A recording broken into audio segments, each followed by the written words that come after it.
Yes, good morning. Mr. Shehata, can you hear me? Yes. All right. Thank you. Will I remind you remain under your oath? Yes. All right. Understood. Mr. Montague-Smith. Thank you, Rene. Good morning, Mr. Shehata. Yesterday we were looking at an email. Can we bring it up, please? It's 83.1, sorry, E83.1/1.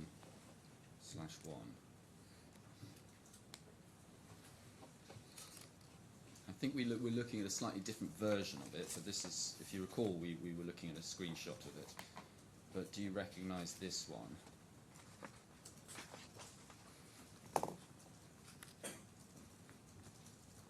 Okay. That was the, Yes. yes. So that's the same email we were looking at yesterday. And so you can see Mr. Farhan, who we discussed yesterday. You can see in this email he is emailing a group of people on the 18th of December 2016. Yes. Yes. And you were copied on this email. Yes. Do you see two lines from the bottom?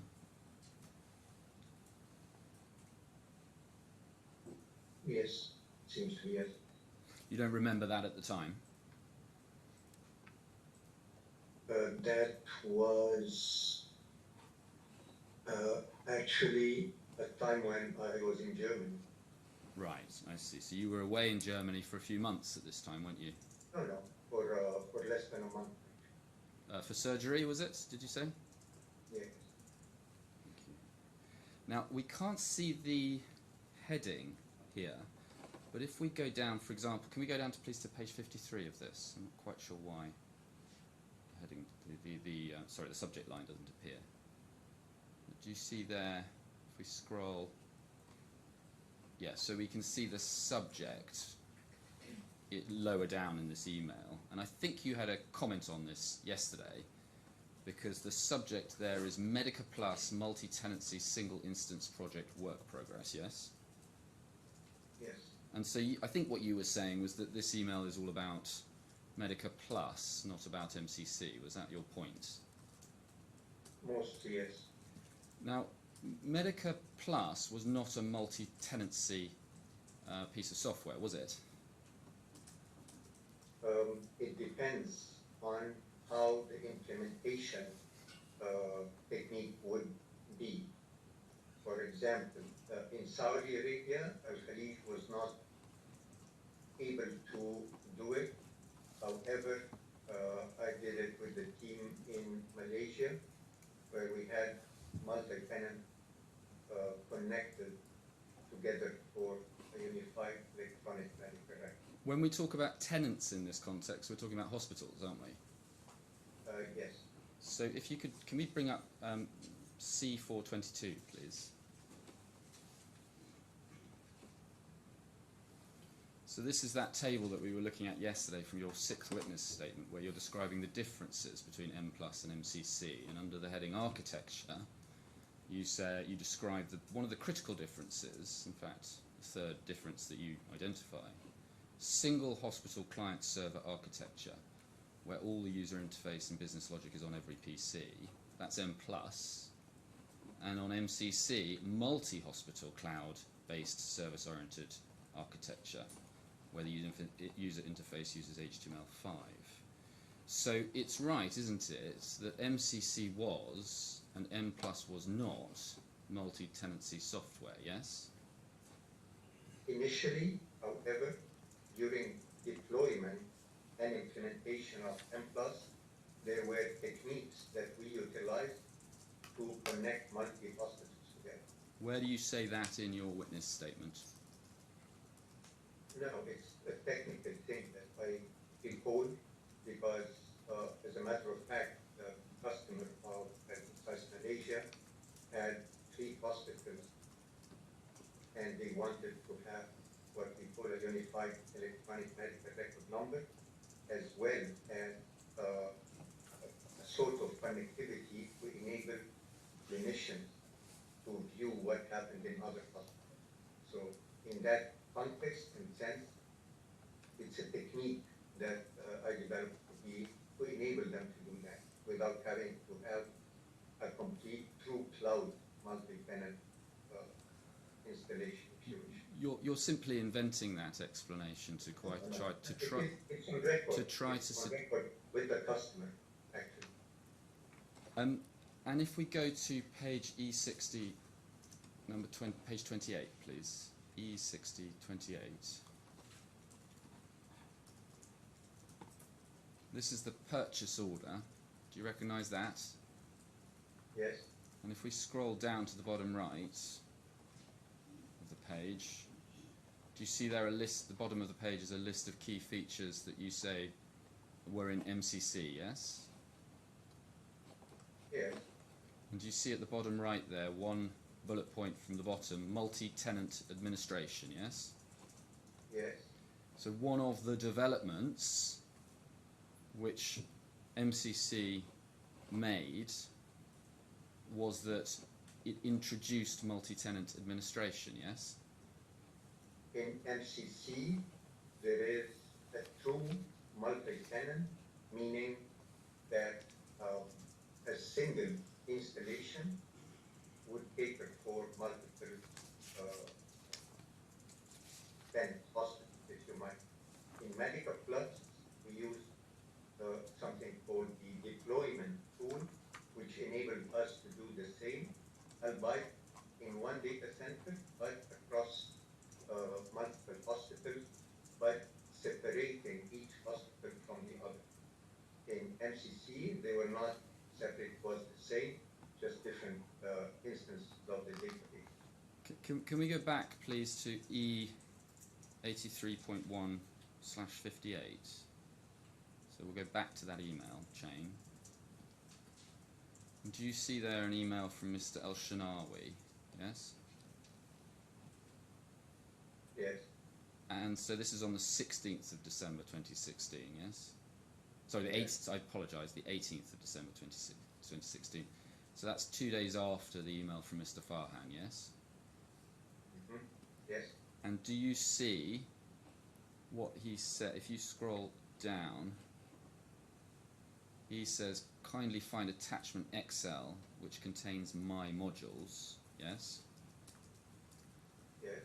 So Mr. Shanawi is here responding to Mr. Farhan, providing information about the status of modules that he is responsible for, yes?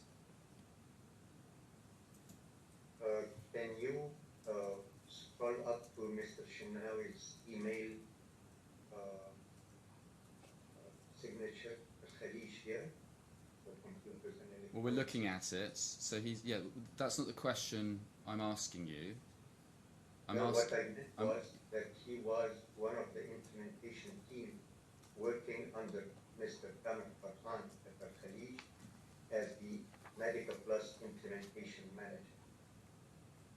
Well, if we look,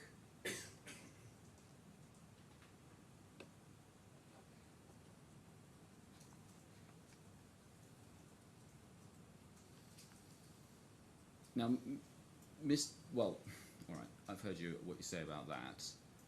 So you're saying, are you, that this is about the implementation of Medica Plus in a particular hospital, is it? Well, that's what it says at the subject as well, doesn't it? No, it doesn't. It's saying Medica Plus, multi-tenancy single instance project. Which is Medical Plus, No, no, not MCC. no, because multi-tenancy single instance, isn't it referring to multiple hospitals linking into a single database? Isn't that right? No, not necessarily a single database in the architecture. It can be multiple database instances, and it could be within the same database, yet segregated logically, not physically. All right. Well, I'll You come can have even multiple database servers. I'll come back to that. But you accept then at least that Mr. Al-Shanawi was working with the Medica Plus source code, yes? In some way. It was not as per se the source code, the implementation team at Al-Khalij were divided into different groups. their specialty. I'm just asking about Mr. Al-Shanawi, so focus in on him, please. Yeah, We're looking at his... He was at the Khalij, so I have no knowledge of whether he had the source code of the Medical Plus or not. Well, you were copied in on this email, weren't you? Yes? I was copied, yes. And he is responding back, providing you with providing everybody, including Mr. Engineer Thamer, with an Excel containing his modules, yes? Exactly as I just told you. Yes. So you must have known that he was responsible for implementing and supporting and probably testing, because he used to do a lot of testing at the Khalij. Well, then you must have known that he had access to the code, yes? No, of course not. How is he going to modify, implement, configure? How is he going to modify, implement, or configure Medica Plus if he doesn't have access to the source code? Or it might have been for testing, I cannot say. He was an employee of Al Khalij, not of Health Insights Egypt. With me.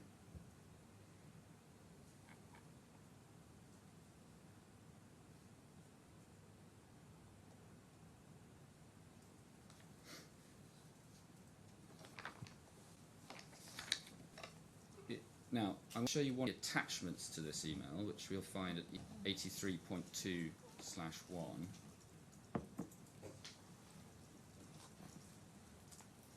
Now, this is the spreadsheet that Mr. Farhan sent to the group, yes?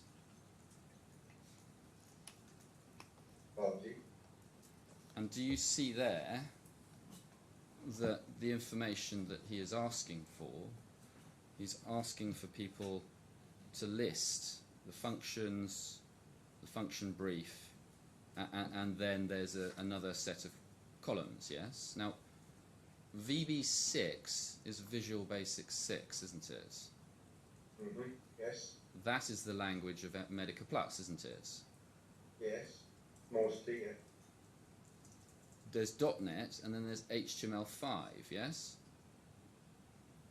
As it shows Yes. in the 5-year.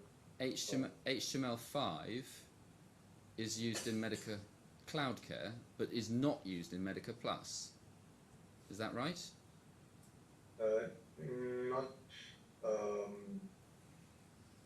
Not totally true, but generally, because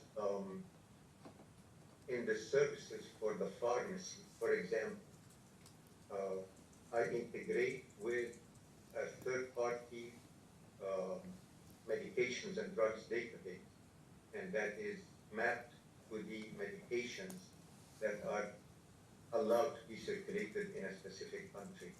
So to access that from within the electronic medical record for the doctor who is prescribing, it has to access that in HTML through something called an iframe that's embedded in the desktop application.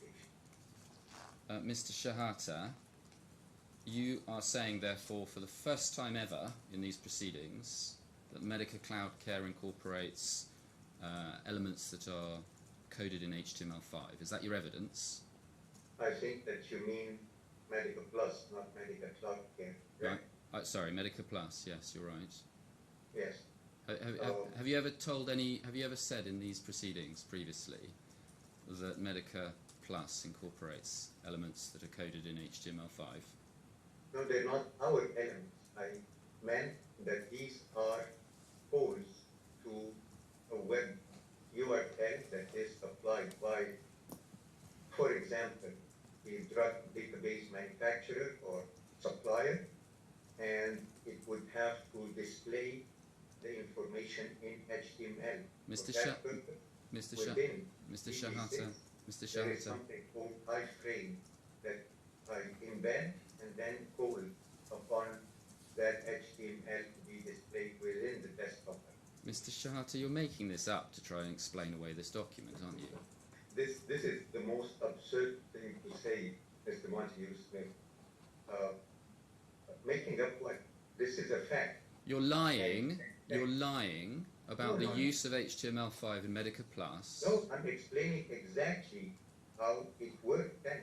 And it was not the HTML5, it was HTML, not HTML5. HTML5 has characteristics, something called responsiveness, meaning that the same screen can adapt its look and feel to the device it is run on. I did not say it was, I just said that within the desktop Medica Plus, in some occasions, I had to display HTML web pages from another vendor somewhere.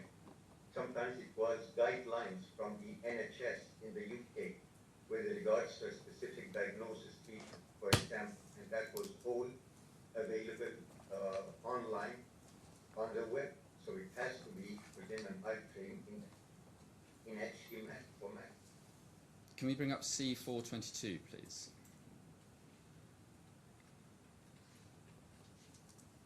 And again, we're looking at your explanation between the differences, the critical differences between Medica Plus and Medica Cloud Care. And in relation to Medica Cloud Care, you make the point that it is, we've looked at this, multi-hospital cloud-based service-oriented architecture whereby the user interface uses HTML5 responsive design. That was one of the big changes made in MCC over M+, wasn't it? That it is deployed on the cloud, not on premise. Yet. No, that it uses HTML5. That's one of the big differences between MCC and M+, isn't it? And I have just mentioned now that I used to call external HTML pages from other entities in the context that is dynamic from within the active medical sheet framework. So I use something called iframe. That's one control or component within the Visual Basic 6 to be embedded within the electronic medical record to allow me to do that and to allow many of the, if you call them developers of active medical sheets to do that. And I gave very vivid two examples, one for the drug database and one for guidelines of treatment for certain diagnoses from the NHS in the UK. Well, let's look at one example of the responses to that spreadsheet that I've just showed you. If we can go to, please, E83.10. So here you have Marwan Ragab. That is Marwan El Shami, isn't it? I would assume, because I never knew that Al-Shami was part of his name before this filing. I see. So you knew him as Marwan Ragab, yes? Marwan, yes. Marwan. All right. And do you see there what he's done is he's listed his... He's listed... I was trying to show the... what are you trying to do? I was trying to zoom to see the names, but it brought Mr. Doyle's screen. So you won't be able to control the zoom. So if you could just don't touch the screens, please, and we will. I'd like to go back to the Flow Smart solution, the display of the documents, please. I'm trying to click on it, but so you've interfered with your screen, have you, and changed the display? I was just trying to zoom that document that you were displaying, but now I cannot come back to it. Well, what have you done? I was just trying to zoom. Can the Flow Smart team help? Zoom out and then select the shared screen on the top. Can you? You need to zoom out and select share screen. There's a bar on the top. Please do not touch the interface, Mr. Shehata, or you're going to interrupt this process quite significantly, as you have just done. Okay, so I can just say zoom. So I share screen now. No, you don't share your screen, do you? No. You asked me to share screen. Well, I'm just repeating the instructions that I'm receiving from the operator. So if the operator can help. Yeah,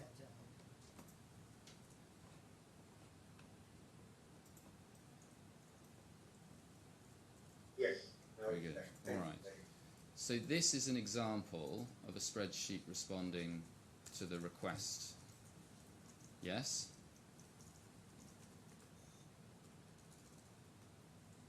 Yes. And this is Mr. Marwan's response. And you can see what he's done is he's listed his function stroke assignments, and then he, across on the right hand side, has ticked certain of the boxes in the columns, yes? Yes. And that shows that some of those are in VB6, yes? As it says. So those will be Medica Plus modules, won't they? I assume. And they then are not MCC. he's ticked some of them in HTML5, yes?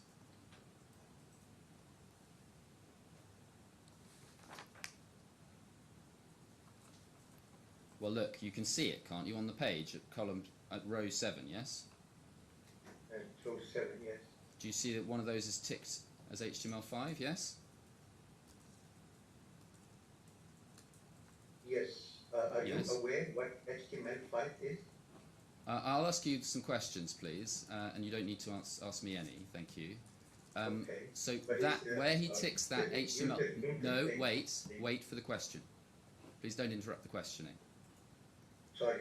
Where he ticks HTML5, that is an MCC module, isn't it?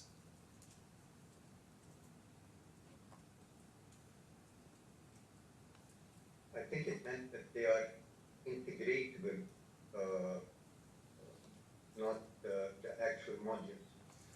That is a module that has been updated. No, don't interrupt. That is a module that has been updated from VB6 to HTML5, isn't it? Well, that is a technical thing. If it would have been a module, then something related to .NET would have been there. HTML5 is just a screen, a user interface.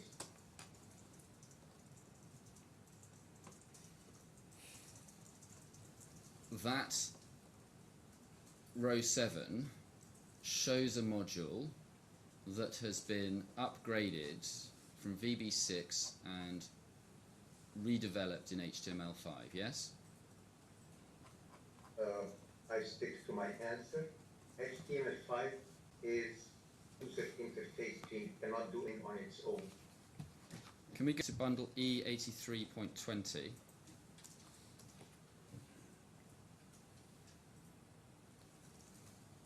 This is another attachment to the email chain that we have just seen.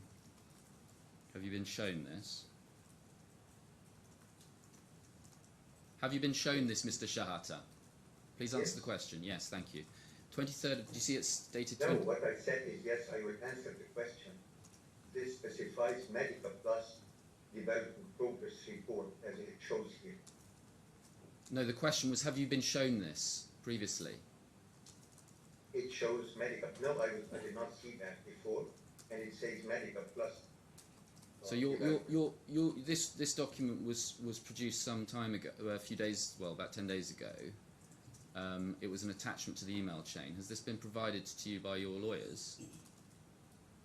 I was not feeling well actually last week or the last 2 weeks, but if you say it was, then it probably was. I don't know whether it was or not. I haven't asked your lawyers. I'm asking you, did your lawyers provide you with this document? I don't remember, but if it isn't the bundle, then it must have been shared by your team. Right. Would you accept, looking at this document, that this is a spreadsheet which collects together, on the 23rd of December 2016, all the responses received from the people who were sent Mr. Farhan's email? Would you like to go to the list of the people in the email, where at least 5 of them are Al-Khalij employees, as their email addresses? Several of them are not even employees in Health Insights Egypt at the time. Only 4 or maximum 5 are having a Health Insights email address. So I cannot say affirm or otherwise this document and what it shows there. Do you accept that this document collects together the responses to Mr. Farhan's email? It seems so. Yes, thank you.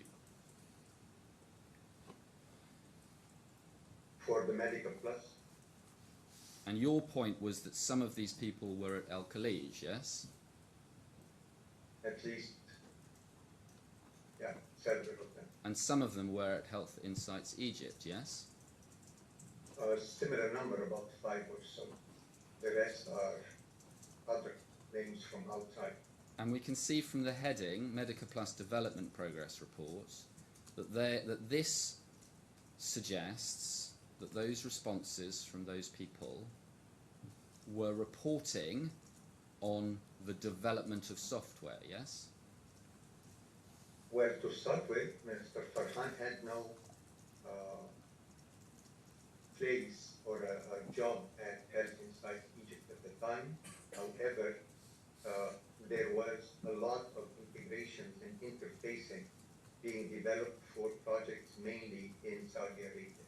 So we have to distinguish always between what is core system development and what is development of interfaces, integrations, and so on and so forth. All of the people in this, listed in this spreadsheet, were working on the development of the Medica Plus and MCC software, yes? No, you again mix things together. That was in 2016. And this states very clearly Medica Plus. I would add to that these were interfaces and integrations and integration, basically, and interfaces to third-party systems. Can we... That it explains actually why the names of people from Al Khalij are there. Can we go please to 83.20/8?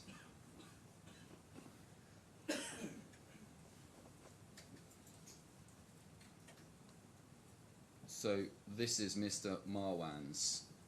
This is recording Mr. Marwan's responses. Yes, do you see that?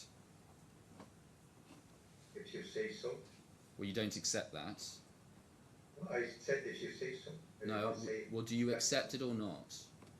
Would you accept that that is what this document is? You were copied on this email at the time, Mr. Shehata. Yes, but I was, as I told you, I was not really in a physical condition that would allow me to open each email of those. Well, Since I'm going to Plus was suggest. already there, and these were developments towards integration and interface. I'm going to suggest that this is a report on the status of Mr. Marwan's progress on the development of software. That's what you're saying. You disagree, That do you? software was related to Medica Plus and integrations with third parties. So you, if you see this, do you see the status column? Some say pending, some say done. Do you see that? And do you see that where they say pending, the ticks are in .NET and VB6, and where they say done, there are ticks in HTML5. HTML5 is not. Do you see that, first of all? Let's take it in stages. Mr. Shehata, Mr. Shehata, It's a user interface. Mr. Shehata, let's take it in stages. Can you answer the question, please? So let's see. Do you see where there's one at the bottom? We can see row 11, which says it's been delivered by Sami. So let's ignore that for the moment. Above that, there are 2 which say done, and those have ticks in HTML5. Do you see that? Yes? Yes, I see the screen that you're displaying now. So what this is doing is this is showing the progress of upgrading VB6 modules into HTML5 format. Would you agree with that? No, I do not agree. This is all under the context of Medica Plus, multi-tenant, whatever kind of code it at the time, plus that HTML is not a programming language, it's a hypertext markup language. It describes how the page is going to be. And in Dynadoc's platform, it actually transforms descriptive text, because it goes beyond that, into HTML5 screens. Can we go to page 22 of this document, please?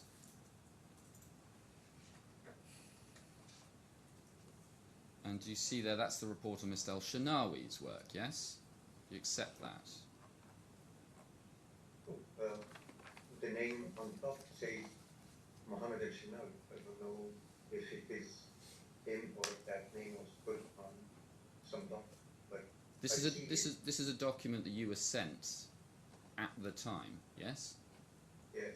So you could go back and check whether or not this has been altered, couldn't you?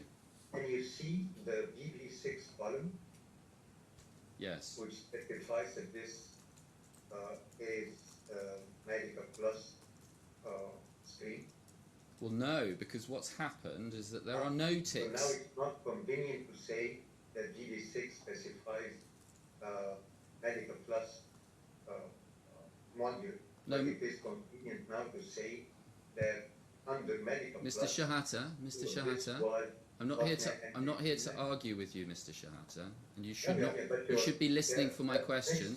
Mr. You should be Montius, no, you calm, want to stay take the calm. rules. All right, And listen to the just, question. just a minute, Mr. Shehata, we'll begin again. Ask your question, Thank you. please, Mr. Montague So- Smith. VB6 column is empty, isn't it, Mr. Shehata? Yes, And the HTML5 column, in most cases, has been ticked, hasn't it? so Just answer the question, it is ticked, and you but can it's see. coming from nowhere in this case. And you can see that the status in relation to most of those is done, yes? Yes, So what has happened is Mr. Al-Shanawi has completed the process of upgrading the software from VB6 to HTML5, yes? as I just mentioned, no, I do not agree with your assumption. That's not a yes. There's nothing in the VB6 whatsoever, right? Not anymore, no, because Not they've all, anymore. because they've been upgraded. So They've been upgraded by this point. that's a very nice. Well, just explain your, Sorry, Mr. Shehata, just explain your answer. You needn't make any comment about Mr. Montague Smith's approach. Just give your answer. Okay, if you would allow me to answer. Yes, I would, please. Your Honor. Those, as I explained, modules, so-called, in the in my 13th witness statement, are parts of requirements that Al-Khalij had in Saudi Arabia for the Ministry of Health that has been even corroborated with Mr. Shinawi during his witness stand. Many are related integrations, interfaces with other systems in Saudi Arabia, and I mentioned most of these, including security, those KPIs, queuing. These were not originally core modules in Medica Plus, but they were requirements for the Ministry of Health in Saudi Arabia that probably Mr. Shimnawi has worked on some. Well, I'm not going to show you every page of this document, Mr. Shehata. You've had a chance to look at it, but what I'm going to suggest is that if we go back to page 1, please. This list, can you zoom out, please? Or just scroll down a little so we can see the full list. Thank you. This is a list of 29 individuals, some working at Al-Khalij, some working at Health Insights Egypt, who were working on developing Medica Plus to upgrade it into MCC, yes? The question is a bit ambiguous. Working on Medica Plus to upgrade it to MCC. What you've shown me so far, Mr. Montague Smith, are Medica Plus, around Medica Plus developments. Some were using the active sheet framework and the user tool, while some were developed specifically in Saudi Arabia by Al-Khalij employees for Al-Khalij projects with the Ministry of Health. Can we go back to Mr. Al-Shanawi's page, which I think is at page 22.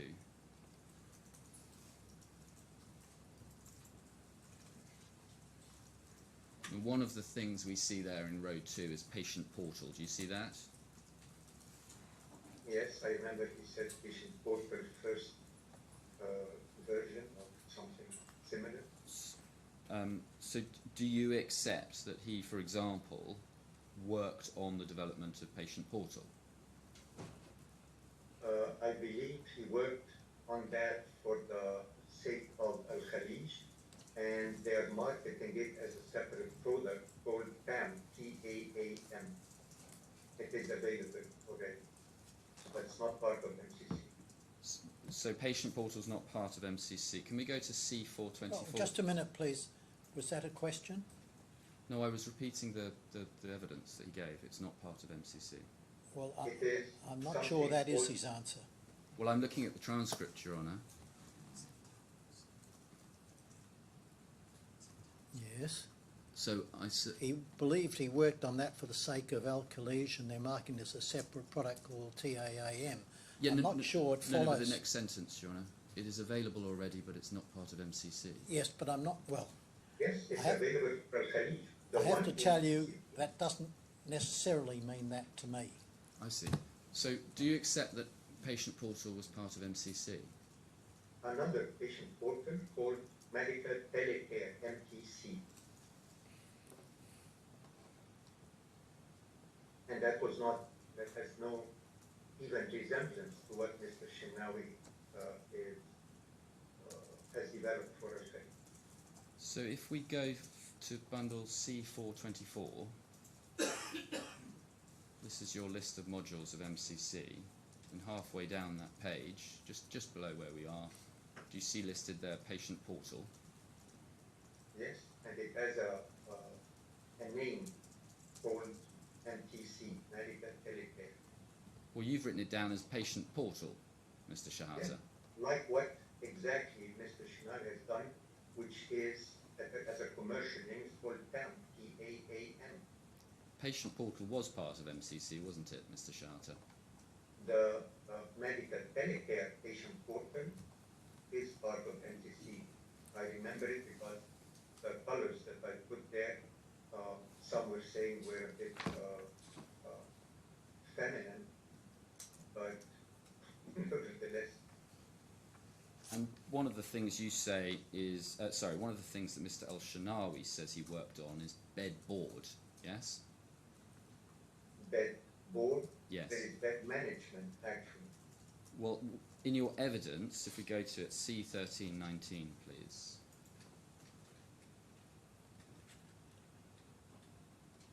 Paragraph 48, D. Do you see that, D? Bed board, you say there's no module by the name of bed board. The module No, is the... bed board is for bed management, that's what I meant. And he did configurations and testing and performance tuning and things like that. Well, Mr. Shinawi says, I worked on the bedboard module. You say there's no such module. Can we go, please, No, to... I do not say that. No, please do not, again, put words in my mouth. I did not say there is no such module. I said that this module is responsible for bed management. for admissions, transfers, discharge. Well, you say there's no module by the name of bedboard, yes? Like I said, the patient portal as a module, it is called medical telecare, which now we under Khalid, the one that he developed for them, is called TAM, T-A-A-M. Can we go to bundle E, tab 60, please?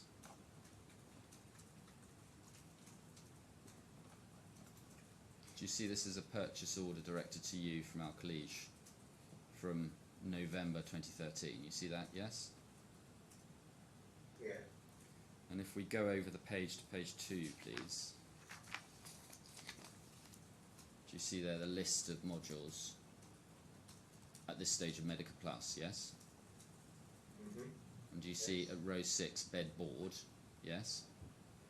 Yes, as functional modules. That's exactly what I was trying to put through Mr. Montague Smith. Well, you said Like there was the no patient. module by the name of Yeah. bed board. No, There no, no, was, wasn't there? Excuse me, yes, there is, in the sense of functional modules. And since you are here, if you look at row number 18, Active Medical Sheet Framework, MOH Medical Sheets. Do you see that? Yes. Okay, so it speaks about the medical sheets for the Ministry of Health in Saudi Arabia.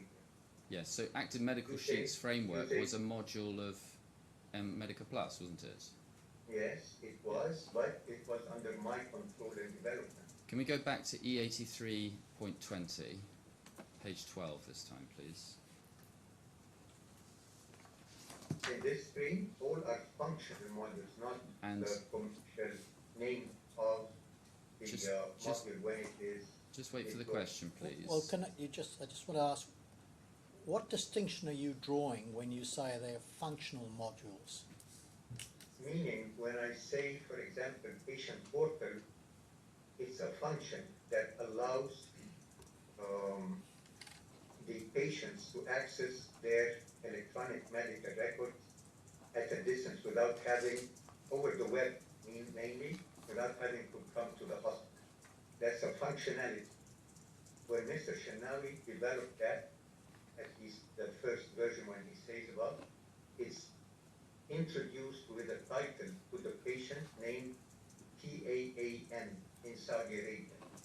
This is completely different from the patient portal that I developed for MCC, which is called MTC, Medical Telecare, because it included as well functionalities such as video calls with patients at a distance by the doctors or clinicians. It included payments via online, by credit cards and the payment gateway. So that's why we call it Medical Telecare. In contrast with this TAAM patient portal that Mr. Shinawi did. The same for the bed board. It's a functionality, but it's a general functionality. It's named as general functionality. When I say laboratory information system, it's a general functionality concept, but its actual name as in trading when we deal with the customer, Lab Connect, for example. So that's what I meant by the general function name and the actual module name when presented to customers. Mr. Shehata, I was showing you this page because this is a summary of Mr. Ahmed Kassem's work in response to Mr. Farhan. Do you see that? It looks that on the document you displayed now. So Mr. Ahmed Kassem was working on developing the bedboard module for MCC, wasn't he? He was using my platforms in order to develop that bedboard. He was testing and checking the performance and deploying it and so on and so forth, and the configurations of things. You have to appreciate that the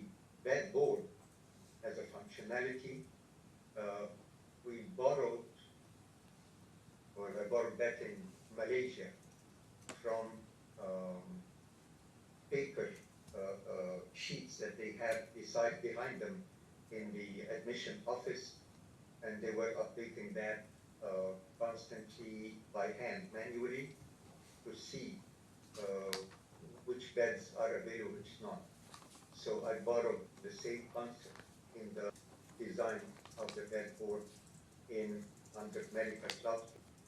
Previously, under Medical Plus, it was mainly a listing. You search for the bed specifications that you would like to admit a patient on, and it would give you a list based on those criteria. In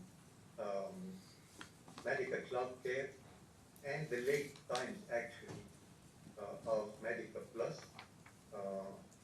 I developed that using HTML, and that's another example when I was telling you about, because I needed this flexibility and dynamicality in showing the beds dynamically based on the search criteria, graphically, visually in front of you.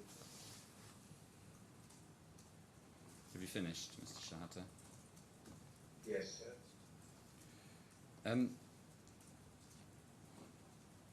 Mr. Shami refers to various individuals that he says manage the development of modules, and I just want to ask you a few questions about each of those people. So, for example, Mr. Galal, he says that Mr. Galal was responsible for the pharmacy module. Do you agree with that? He was using the Dynadocs and the rules at work for developing those modules, and he was actually responsible for developing the interfaces for things like the Pyxis medication, automated medication dispensing systems, for another system called Omnicell integration, and actually recently he worked on the integration of robotic systems for dispensing medications to outpatients based on the prescription. So if we go to page 3 of the document that we're in now, So these were mainly interfaces that he was working on developing. it's true, isn't it, that he was developing the Medica Cloud Care versions of the pharmacy modules, yes?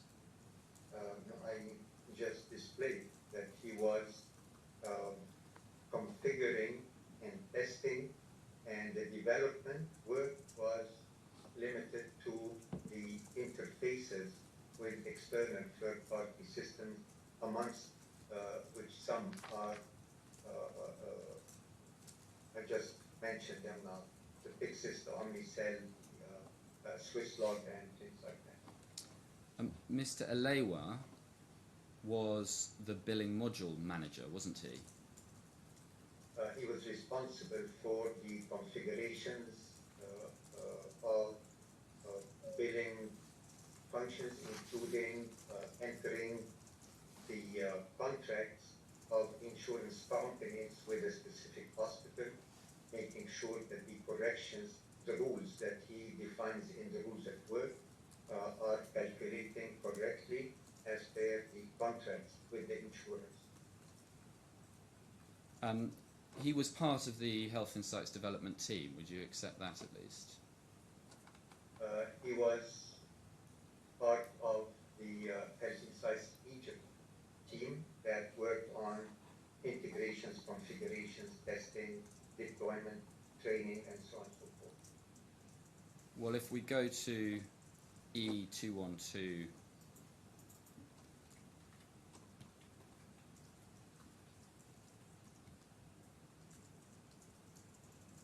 this is a screenshot of a WhatsApp group called MCC HI Development Eng. Yes. You see that? I see that.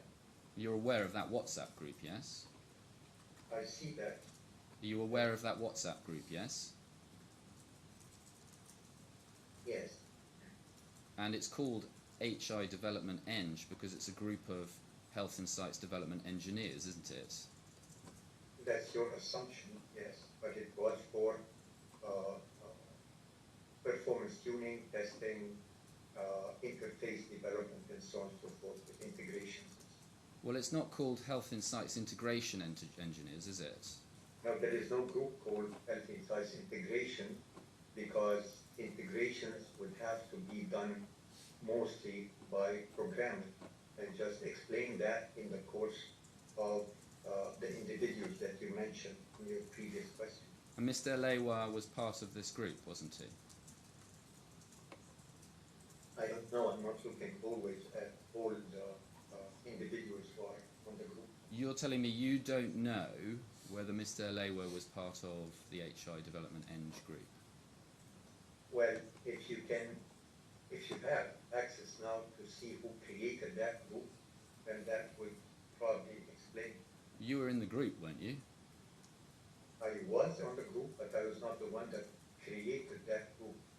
Well, if we go to E2126, for example,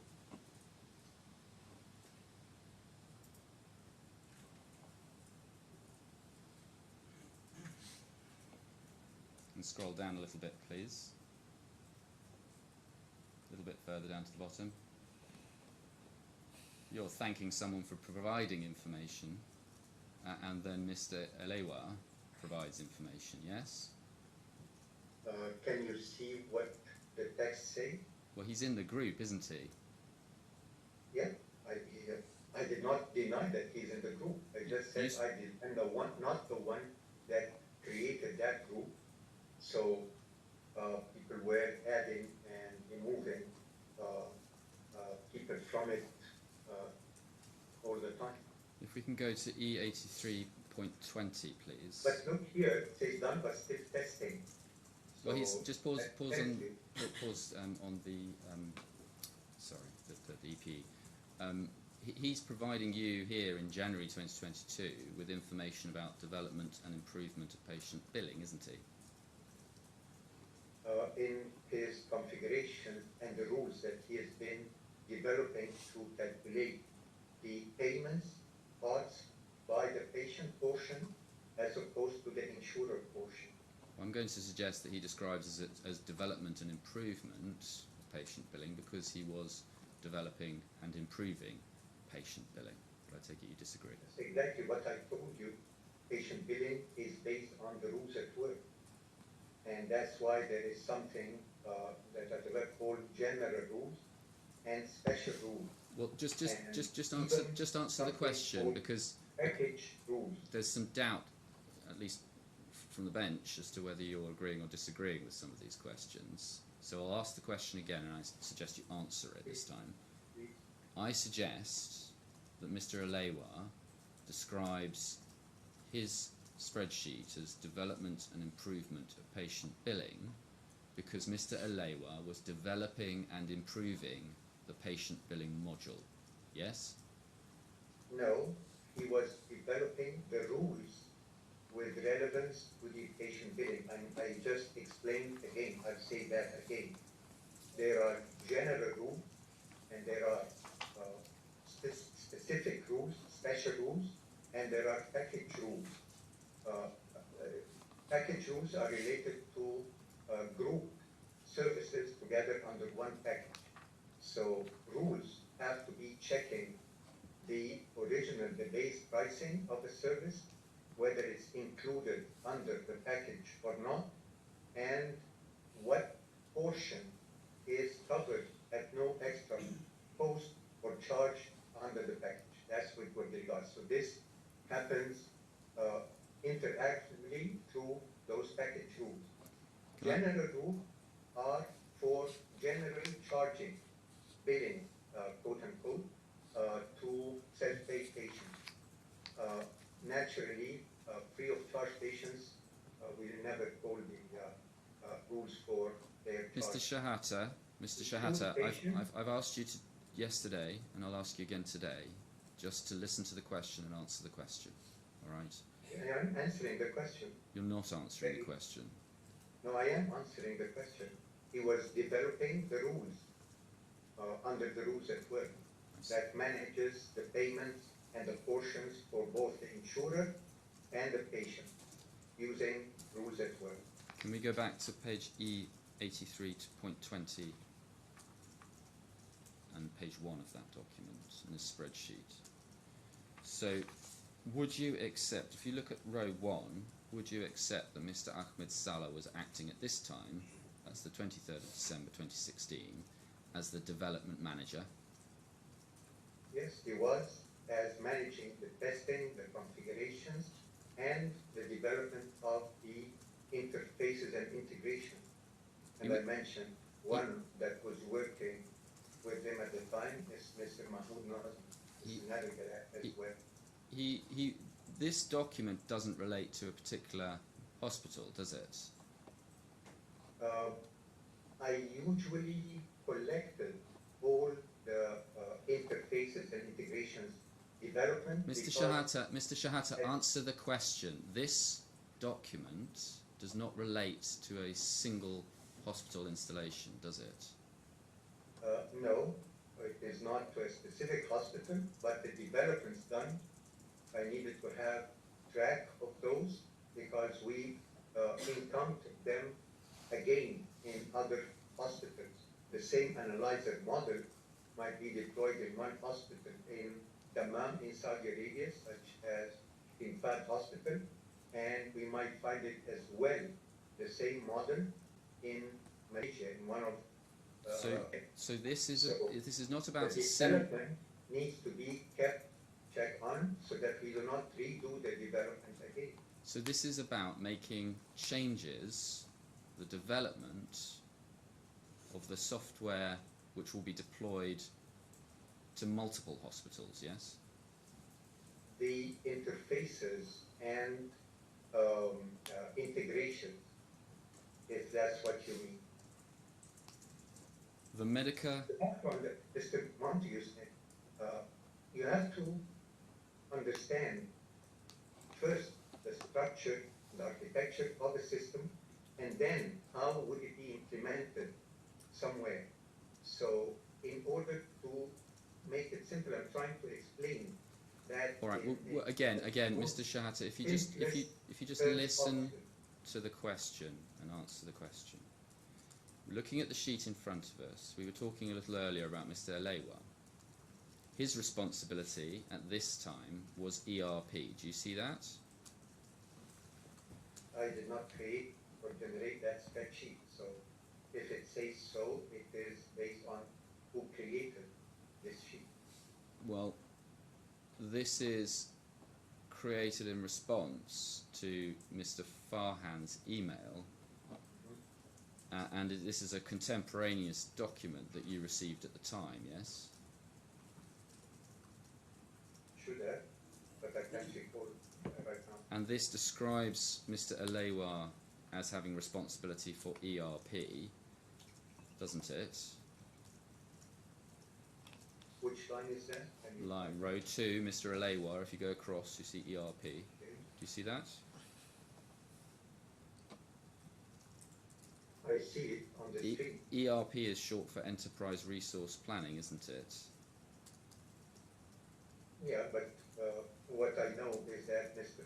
Alewa was mainly responsible for the billing and charging rules with regards to both Medica Plus, rules at work, and MCC. Mr. Alewa was at this time responsible for Enterprise Resource Planning in the development of MCC, wasn't he?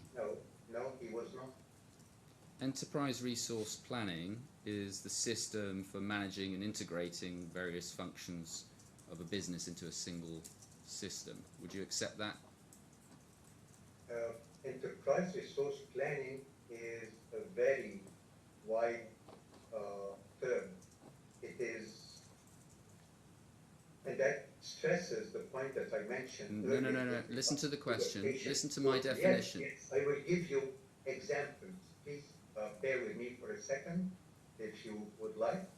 ERP is SAP's, are you aware of SAP as a company that develops ERP systems? financials, Fusion. These are all commercial names for ERP systems. In our implementations of both Medica Plus as well as MCC, often more than less, we were encountered with existing ERP systems that are installed at the hospital from the vendors that I just mentioned, Oracle and SAP, and to integrate our systems with them, to post things such as the billing, the invoices to patients, and things like that. So naturally, Mr. Alewa was involved in those integrations. Mr. Kamba is listed as, do you see it here, row 3, HL7 integration. Do you see that? Yes. HL7 is health level 7, isn't it? Yes. And, health levels. Health level 7, in fact. Do you not know? Are you not aware of that? No, I'm aware, because either Right. level or level B for short. Technically, we just call it HL7. Health level 7 produces standards for the sharing of health information, doesn't it? Not just sharing, it is as well passing orders to a third-party system and receiving results from a third-party system. So, isn't it true that Mr. Medat Kamba's responsibility in December 2016 was to ensure that the software being developed was consistent with the standards that are published by Health Level 7? That's a very good question. Health Level 7, as you rightfully mentioned, is a standard.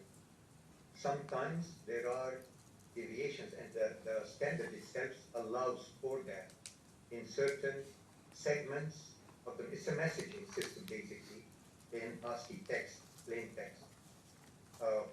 Mr. Campbell was responsible for using the tools that I developed for HL7 integrations to generate those messages. So for example, the doctor orders a laboratory test for complete blood count. So Mr. Campbell's work was querying or searching the database for the specifics of that order, and then translating it into that standard of the HL7, and then using the underlying tools that are I developed for the system. There are senders and there is a listener. So that sender would send that text message to a configured server or machine of the other system vendor, say a laboratory information system vendor, and on the other side, that message is received, processed in that lab system, and then they would send back first an acknowledgement that they indeed received the message for the order. Subsequently, once the test has been resulted, then this is sent back, and then it goes to my system, the listener in Medica Plus or in MCC, and then Mr. Campbell's job is to dissect the result that came in the HL7 to transform it into the actual results and then write it in the database. So if we go to C1323,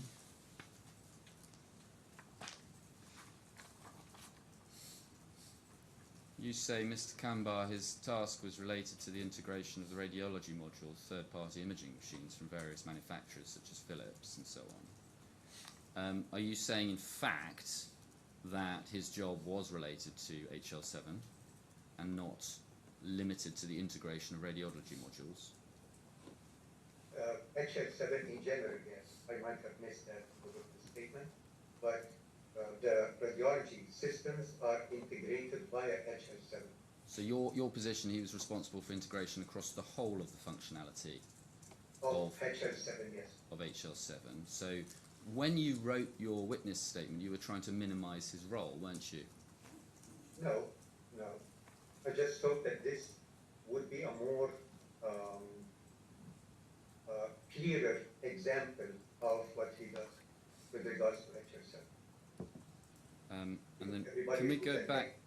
but nobody, some people might know about CBC or FBC. Can we go back to E83.20/1, please?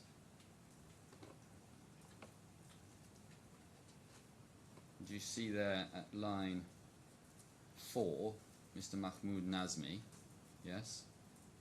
And you see his responsibility as IHE. And if we go in... That is a blatant wrong, that proves that this document is flawed altogether. Why do you say that? Mr. Mahmoud Nazmi never worked on IHE, he worked mostly on laboratory analyzer interfaces. So if we go into his And page, that side, page 2, if we go to page 2, group checks and practice rights and the like.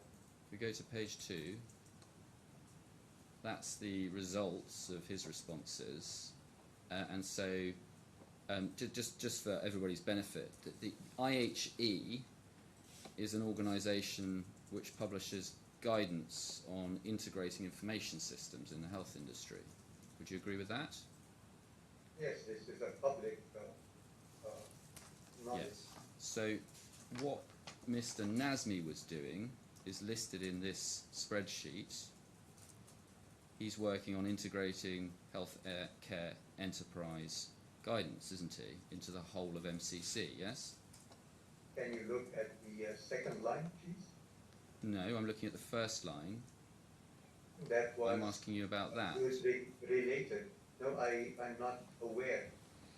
Mr. Thamer wanted him probably to work on IHE, but I'm not aware that he even has possesses the knowledge.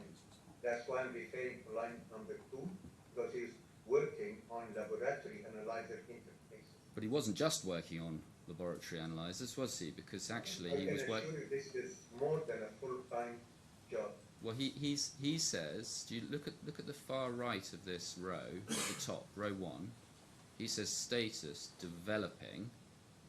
So in December 2016, start here, Mr. Nazmi was telling Mr. Farhan that he was developing the integration of IHE guidance. Again, these documents are not created by me or even the document, but my knowledge and the correction, Mr. Mahmoud Nazmi never worked on IHE. Maybe Mr. Thamer, during my month or less outside Egypt in Germany, might have pushed him to do that. And as a matter of fact, this is the year when the majority of Health Insights Egypt personnel wanted to leave the company design. They actually pushed me to cut short my recovery period to go back to salvage what could be salvaged from Mr. Thamer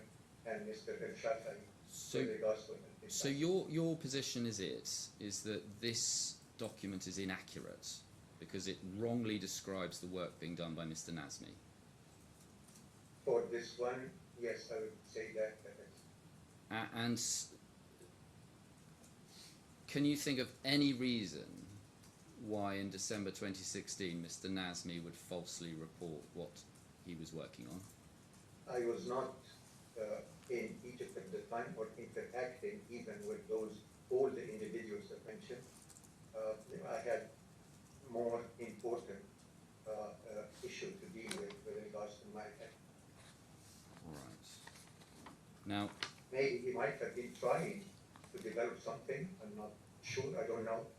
I was not there. But what I can say for a fact is that nothing ever materialized with regards to IHE from Mr. Mahmoud Nazmi. Now, Mr. Shehata, I'm not going to show you... Yes, Mr. Doherty. I was just wondering if we're coming at any point to a natural break in the question. Might be Well, I think it's in 2 minutes, and I'll keep an eye on it. Thank you. Mr. Shehata, I'm not going to ask you in detail about every single page of this, or we will all be changing our flights for many further days to come. But if we could just page through this slowly, please. Can we go to page 3? And we see Mr. Galal. And I just ask you to cast your eye over that. And then we go to page 4. Mr. Kawas. And what I'm going to suggest is that these spreadsheets identify the development work that each of these named individuals is doing to develop MCC. So let's look at them first, and you can give us your response. So we'll go, Mr. Kawas, Okay. can we go to page For the one that is in front of us now, it can shows you very clearly that this is billing again, which is what you just mentioned a few minutes ago, that Mr. Omar Alewa was developing. However, having said that, that was with regards to testing of Medical Plus, not even MCC. Well, he's developed. Well, we've had the debate about HTML5, and I'm going to spare the court that repeat of that. But if we go forward, page 5, we see Mr. Hefney is dealing with various elements, often in relation to. You can see where under the column part of that shows you what the functions and assignments are part of by way of modules. So you have EMR, that's electronic medical records.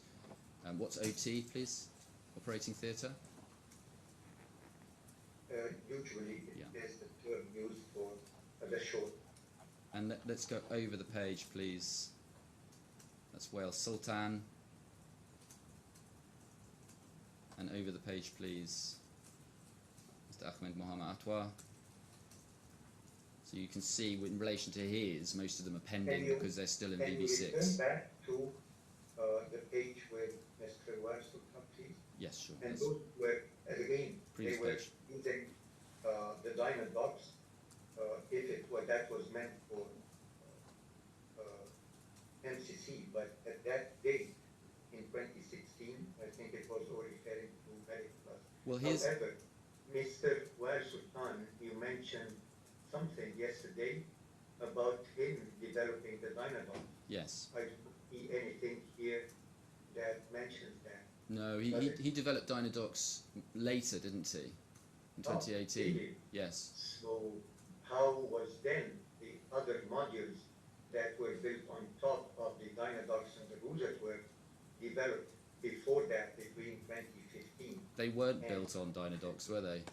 That's what you're claiming, sir, but I know because I'm the developer of that, and I know. You're not the developer of it, though, are you? You're lying Well, to us that's about your that. point of view. No, I'm not lying, and I do not accept this notion at Right. all. Let's carry on through this document. We can move quite quickly because you have, I'm sure, been shown this. Mr. Atwa is dealing with HR. We've got Mr. Marwan dealing with stock setup and stock control and various other aspects. Can we go forward? Mr. Abdulaziz Mahmoud dealing with ER, doctors, labs, and standalone. Keep going, please. What's LIS, please? Laboratory Information System. I see. So Mr. Ahmed Badrawi is dealing with that. Can we go on?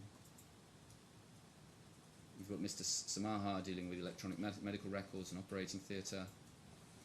Mr. Ahmed Qassem dealing with all of these. Carry on, please. And as we page through, you see Mr. Mokhtar dealing with outpatients and so forth, booking EMR. Mr. Abul Ella.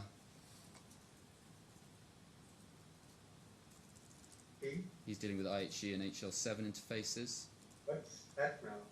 And these are not HL7, these are IHE. So was it Mr. Ayman Abu Laila or was it Mr. Nazmi? Well, they're that both of them. developed the IHE? Both of them. Yes. Interesting. No, well, HL7 is the top line, Interesting. IHE is the next.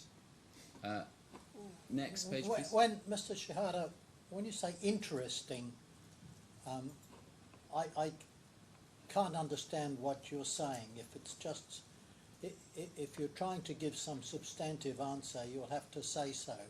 If it's just meant to be a dismissive comment, then so be it. I refrain from that, Your Honor. I apologize. All right.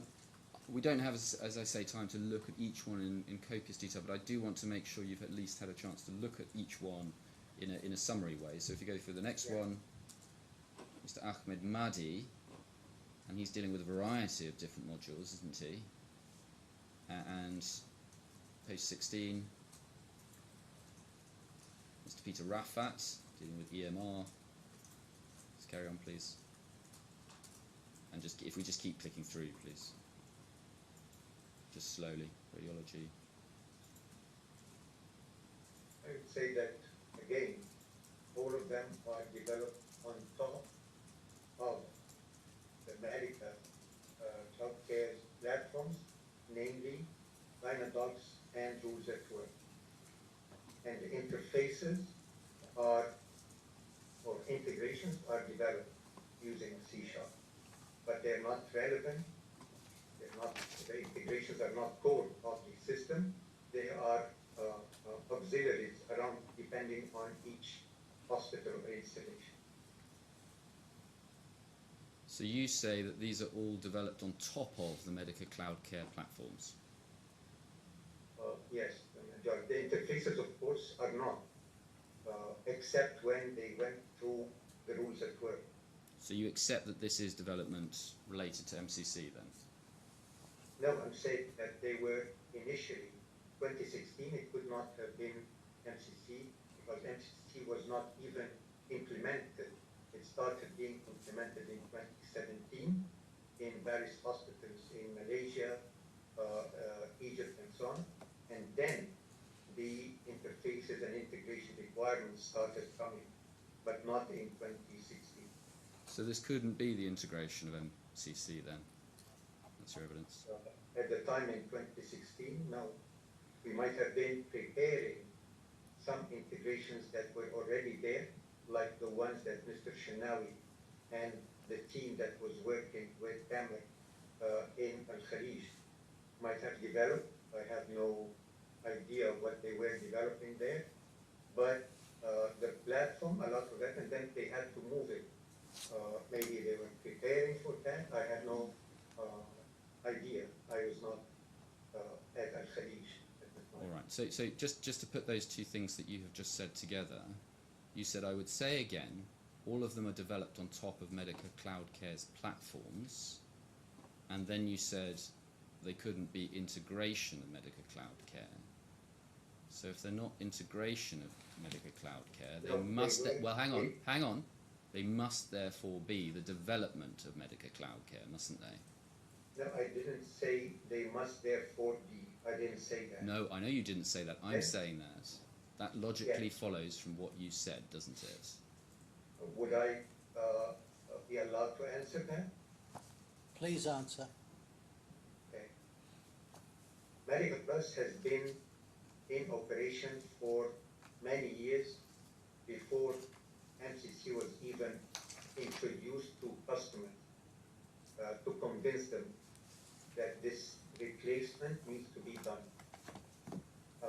Several interfaces, many actually, probably in the hundreds, were done during those years for Medica Plus. And there are a listing of those interfaces that were done by those who are programmers in Health Insights Egypt, and I periodically ask them to send me the source code of these to keep one repository on one hand. On the other hand, while bidding for new projects, they often ask the potential customer, more often than not, ask in the tender documents to list the integrations and interests that we have done before. So I had to have a large list of those. This list that Mr. Montier Smith is listing is with regards to Medica Plus, not MCC. But I assume that, not I assume, that we work, or I made them work on redeveloping or changing those interfaces which were not developed using my tools or Medica Cloud and who's at work. This had to be redeveloped again for MCC in specific. And these were many hundreds in different areas, in laboratory, in HF7, in imaging, in several other integrations. Your Honour, if that's a convenient moment. All right, well, we'll now adjourn to 11:40. All rise.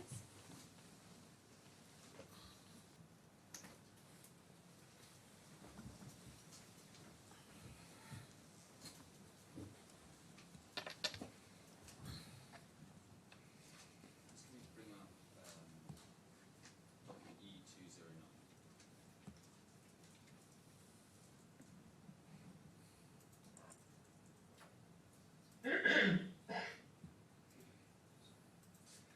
Now, you can see E209.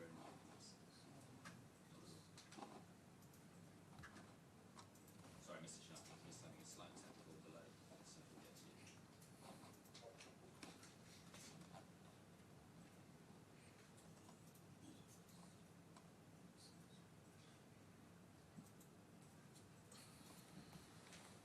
This one only. E209. Yeah, got it. Is there an issue with the... I don't know. I'll open that with you.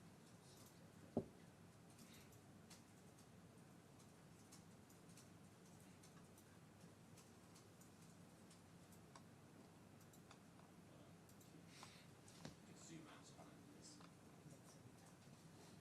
That's it. So this is a WhatsApp chain from the HI Development Eng group. This one is from the 6th of January 2022. Do you recognise this WhatsApp?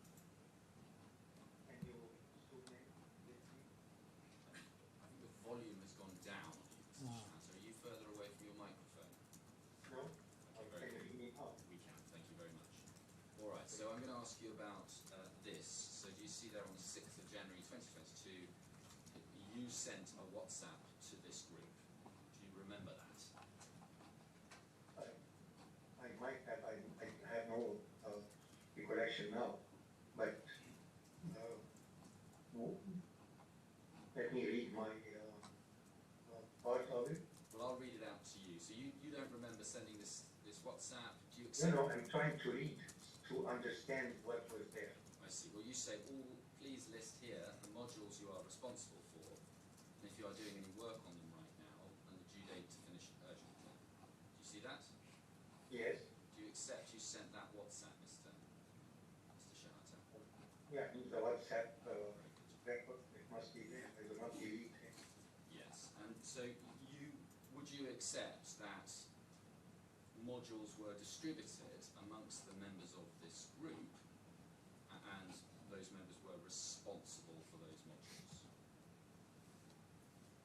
Again, the responsibility is related to testing, integration, deployment, implementation, configuration, and so on and so forth.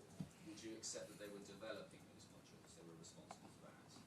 No, I do not accept that. Can we go down to page 7 of this document, please?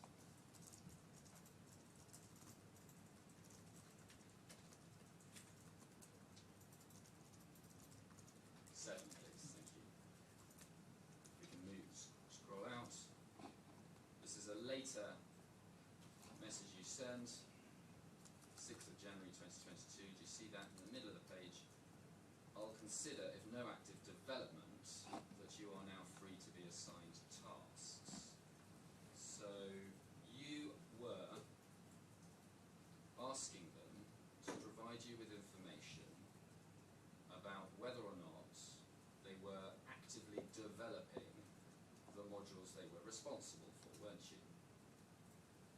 Not the interface developments, but rather the development configurations, if you might, with slight JavaScript coding on top of both the Dynadocs platform and the Rules at Work toolkit. So do you think that working on integration is development or not? Working on integrations with other systems or interfaces to equipment, medical equipment, this requires development. So when I asked you earlier, would you accept that the members of the group were developing the modules?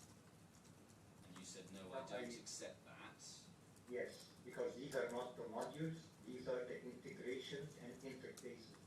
The modules themselves, they have to configure that sometimes, as I said, since both the rules at work and the Dynadocs enable some coding in JavaScript.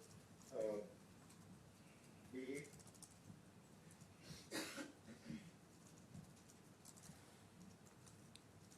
So when we for go the back then, so integrations and interfaces, yes, that probably would require C# development. So go back to page 1, and we look again at your message. I asked you a moment ago, would you accept that these were developing the modules? Your answer just a moment ago was, these are not modules.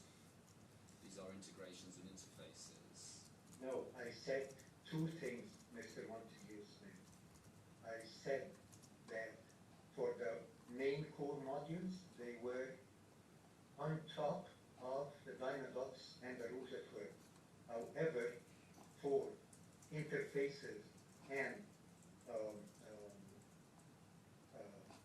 integrations, these require C# programming.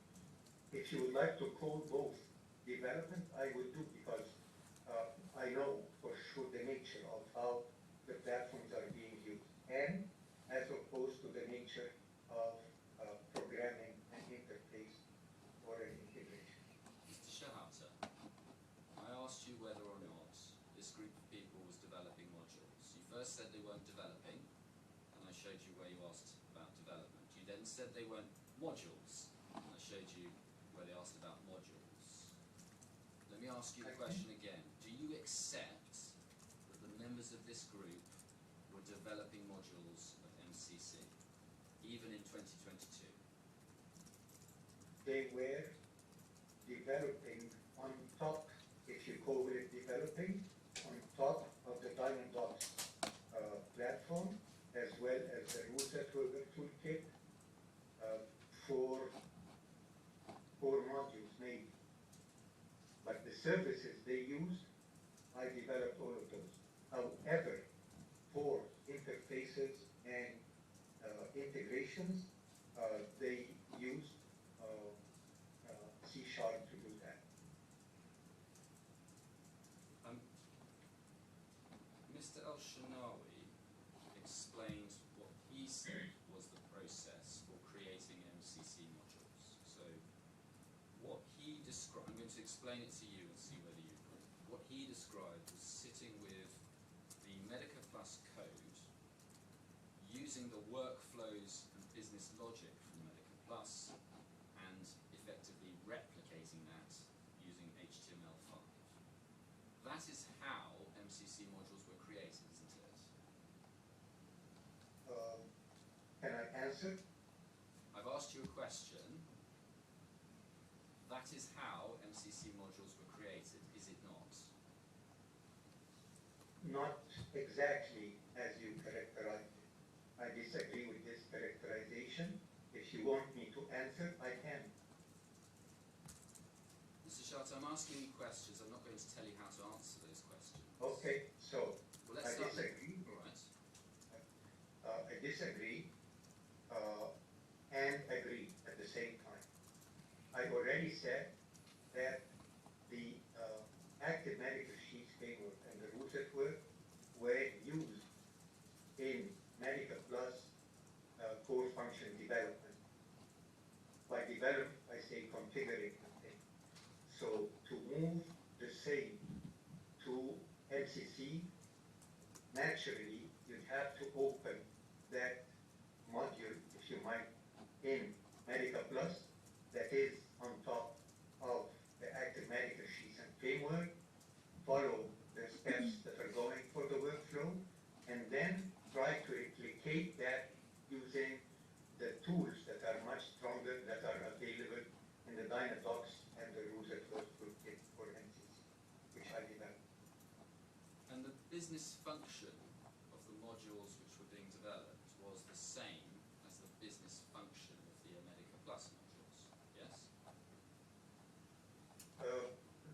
general functions for any healthcare system. So what was in Medical Plus might resemble the same, or we might have changed some of the workflows or logic to overcome some of the deficiencies in the workflow in Medical Plus. You just said we might have changed some of the workflows or logic. Who were you referring to when you said that? I'm sorry, can you come again? Your answer to my earlier question was, we might have changed some of the workflows or logic. Who were you referring to when you said the word we? I already mentioned before that Medical Plus and the rules at work are the basis for the core functions in Medical Plus. Many of those were developed on top, I use your term, developed on top of medical active medical sheets and framework in Medical Plus. Now, when Who were you referring to by we, please? Which individuals? some people who worked with me in Malaysia, some in Egypt, but again, this is developed on top of those modules, the platforms, as I said. And you can see in the Excel sheets that I provided in the bundle, more than 3,500 of those modules. I'm asking about the individuals. I'm asking about the individuals. So when you said some of the people who were working with me in Malaysia, some of the people who were working with me in Egypt, are you talking about Health Insights Egypt employees? Yes, they were using platforms to develop, as I said, I have more than 3,500 in the list. I give an example, Mr. Bashir, Mr. Mohammed Bashir, in the patient appointments management module that he mentioned. He configured that, if I might, using the Dynadocs and the rules at work, and some database queries and things. But the core development of the services that are utilized, I programmed those already. Can I ask the operator please to bring up...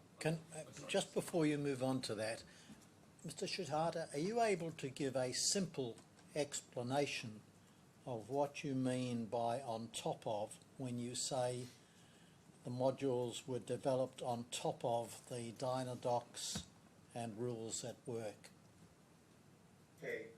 Are you able to give a fairly simple explanation that somebody like me who doesn't understand the technical details can understand what you're saying? I will try my best because it's fairly technically All right. indeed, but I'll do my best.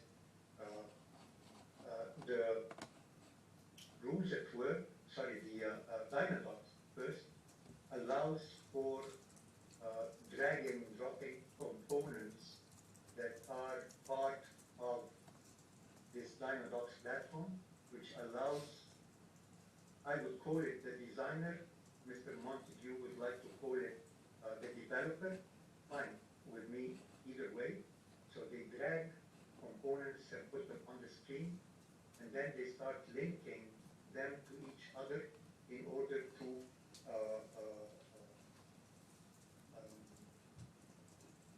make them function in a meaningful way. They write simple code in JavaScript. If they need heavy lifting work, they resort to calling upon a rule that they developed or designed under the rules at work toolkit. So one example would be if you are a car manufacturer and then you install a radio in the car could be coming from different manufacturers, and it's your preference as the owner of the car to install those different radio models from different manufacturers, even different from example that I have demonstrated and sent in the bundle is the traditional Chinese medicine electronic medical record.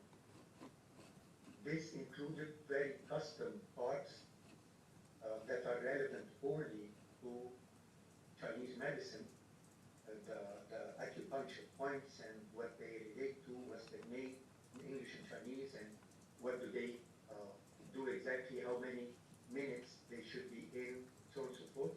So this, after analysis by the designer of this module, would give that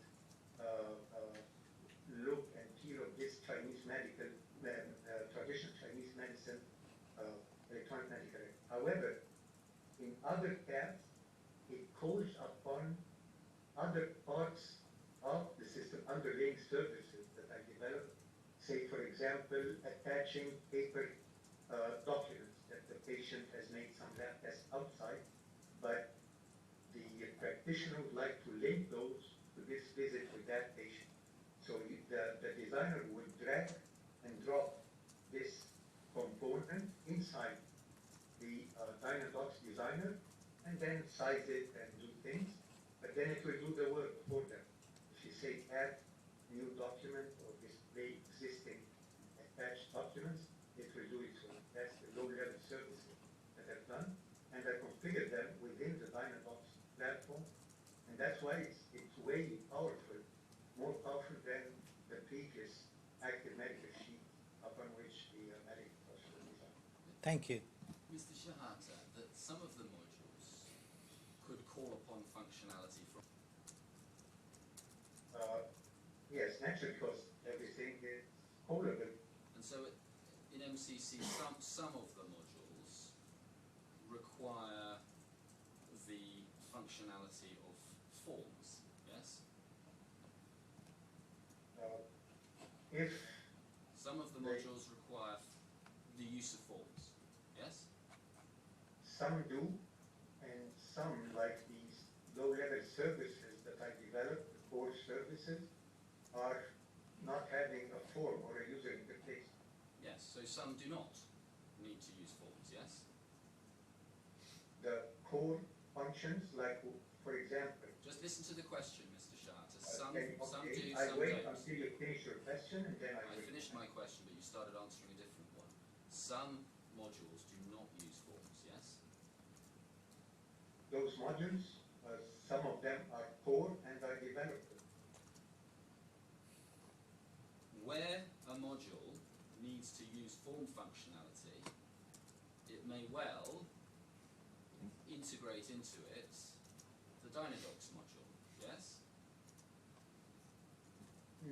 No, the module itself, as a core module, is developed on top of the Dynadocs and the Rules at Work toolkit. Dynadocs is not a programming tool, is it? That might be your understanding of it, but from my standpoint, no, it is. It produces a module that can run on its own on top of its services. And I gave the example. The modules in MCC were coded in HTML5 language, right? Dynadocs actually generates HTML at the very end. At least it reads the descriptive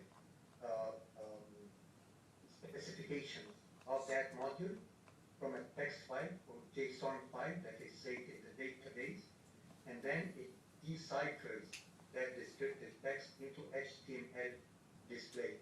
So when MCC modules were being created, the developer would start from scratch in HTML5, yes? No, the scratch is, in Dynadocs you start with a canvas, an empty canvas, and then you start dragging and dropping. You define certain areas of the screen, containers if you might, and columns and rows, and then you start dragging and dropping the actual controls, whether they're as simple as a text label,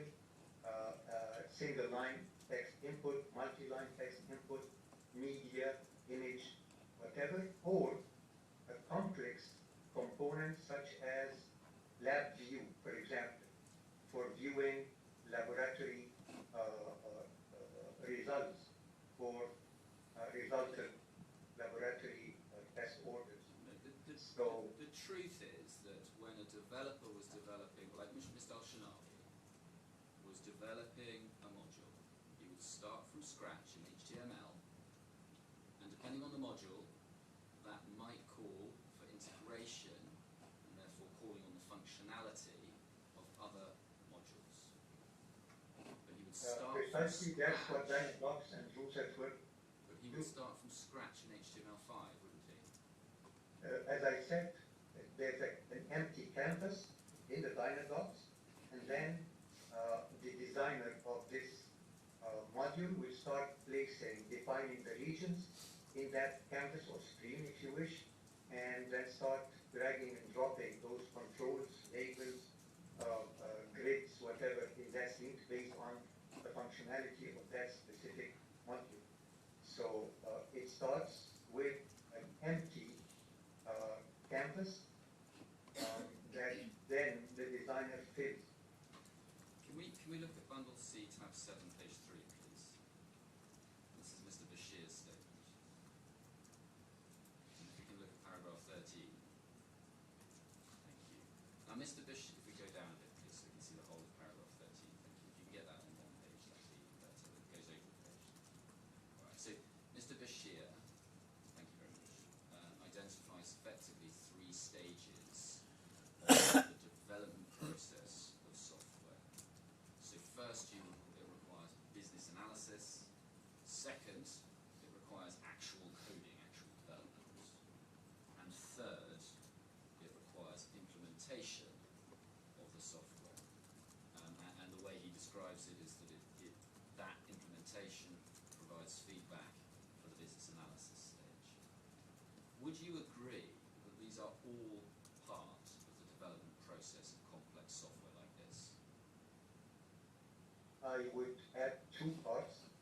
There's the testing for that the module being developed is as per the requirements and the standard, and that its performance is acceptable to that. So this is the distinct. However, I will add as well that I already added amongst what Mr. Bashir has mentioned, 2 of the modules that he has developed, whether he says individually or with other developers, namely the patient appointments management, totally within the environment of Design and Docs and Rules at Work Toolkit, as well the chiropractic modules that were developed. Mr. Shehata, I'm not asking you about Dynadocs. I'm asking It you. is Dynadocs. I'm not asking you about Dynadocs at this stage. I'm not But asking. it is the platform on top of within which those developments that he Mr. mentioned. Shehata, this is not an opportunity for you to repeat whatever you wish to talk about. This is an No, opportunity it's not. It's just clarifying the truth.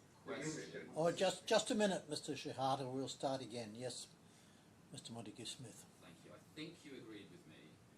Would you agree, let's just to be clear, that you added some bits, but would you agree that the business analysis stage and the implementation stage are all part of the development of complex software?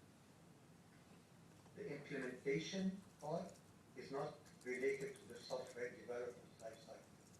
However, the requirements analysis, business analysis, is but it could be done directly by our by the implementation teams, the team that is interacting with the end user and the customer, or it could be received in a document directly from the customer stating their specific requirements and workflow. All right, well, let's take it in stages. Looking at the business analysis side, you accept that it's obviously necessary to understand the needs of the market and the needs of your customers in order to be able to develop software, yes? Naturally, and I was on top of that as I was interacting with those hospitals since a very long time. Well, would you accept that when Health Insights started to look at a new project or a pitch to a customer, they would undertake what they describe as a gap analysis. Would you agree with that? Yes, I would. And there was a team. There was a team at Health Insights who would undertake that work. Yes. In Health Insights Malaysia, as well as Health Insights Egypt, as well as myself from Health Insights Dubai. I'm not sure if you are trying, Mr. Montague Smith, to assert or to force that MCC is owned by We'll come to that. We'll come to that. Just or listen to by this question. HI Dubai. Let's come to the questions in the order that I asked them, please. Now, do you also accept that Health Insights as a group, the companies of Health Insights, some of them, and we'll come on to who exactly, undertook market research in order to identify functionality that needed to be added to the software? No, that it never happened that we made a market research effort. As I mentioned, and I was doing that mostly, except when it came to while implementing the system in a hospital, some need or requirements comes out from that customer, and then those who are implementing, whoever they are at the time, conduct those meetings with the customer to understand. I'm asking about market research. So Ms. Heggie explained to us in her evidence that some of the developments that were added to MCC were the result of market research. No, you're saying, not. so she's lying about that, is she? She's lying about that. Yes, she's not correct about saying that. We never conducted any market research. And one of the things that Mr. Shehata was blaming me in his witness statement, that I am a one-man show. Maybe he's right, and that's why they are trying now to discredit my work and drop it from me and claim it is all Egypt. No. Why? He himself stated that General Electric said, I'm a one-man show. I know everything about Mr. this. Shehata, stop. Listen to the question. Answer the question. All right? You accept that you did not conduct the implementation of this software, yes? I was part of it, actually. All right. You didn't do it by yourself. No, for implementations, part I did by myself before Health Insights Dubai was created, and then subsequently, when we had projects, say with Al Khalij, for example, I brought 2 or 3 additional resources with me for interfaces and things in this King Fahd hospital. Generally, let's think about Medica Plus. When it's being implemented into hospitals, it's been implemented by a team of engineers who are employed by Health Insights Egypt and also by Al Khalij, yes? By Al Khalij, in Al Khalij, but not in Egypt, definitely. But that as well started after, maybe in 2004, 2005. Because then Health Insights Egypt was not there to start with, did not have enough qualified people. Would you accept that the process of implementation and testing produces valuable insights which is fed back into the development of the software? Definitely, when we asked for additional requirements, so we go back to I go back first to the code module to see if anything needs to be changed there. If not, then the workflows and the designs of the screens and things would be done on top of, at the time, active medical sheets and framework and Wolfsburg toolkit. Subsequently, under Medical Cloud, or MCC, that was utilizing the Dynadocs platform and the rules that were toolkit. Would you accept that Medica Plus in its final form was the result of a team effort which included ongoing development, but also implementation, but also business analysis, which was at least in part being carried out by employees of Health and Sites Egypt? I was involved, as I said, in the implementation of Medical Plus myself until 2006, maybe 2007, even sometimes beyond that, to ensure that the implementation is correct and that I understood firsthand what the additional requirements for changes might be that I need to do in the core source code service. Would you accept that Medica Plus in its final form was the result of ongoing development and also implementation and business analysis, which was at least in part being undertaken by employees of Health and Sites Egypt?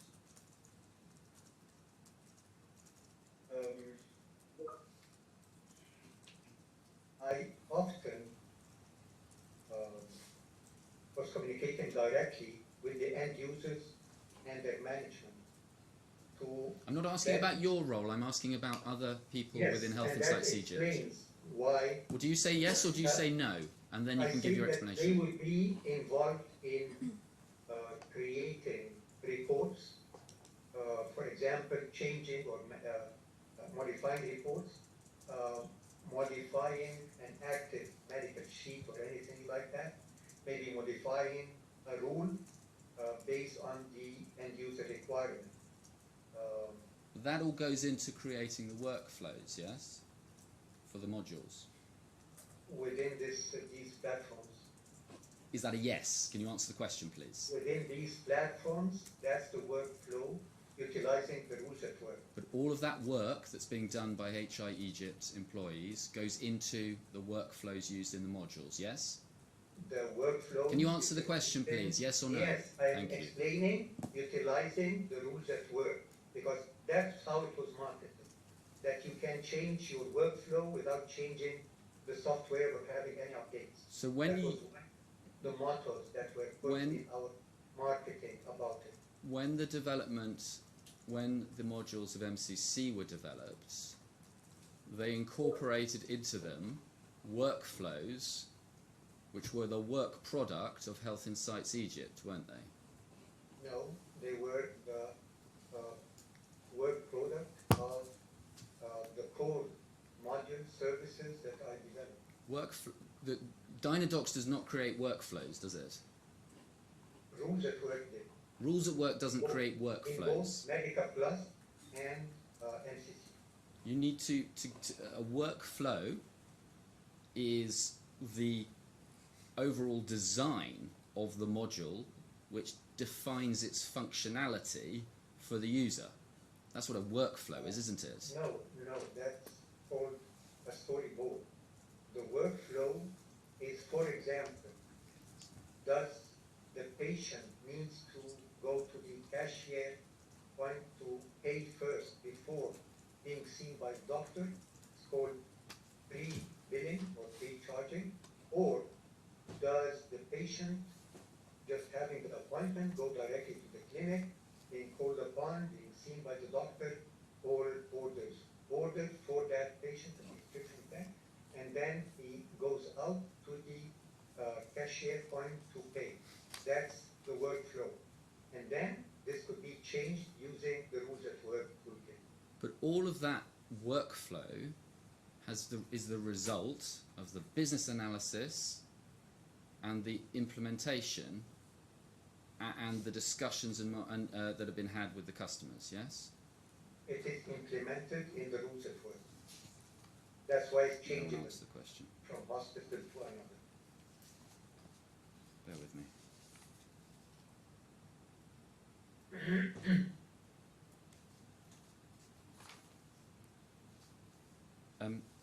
In terms of functionality, can I ask you, can we get up a bundle E tab 20, please?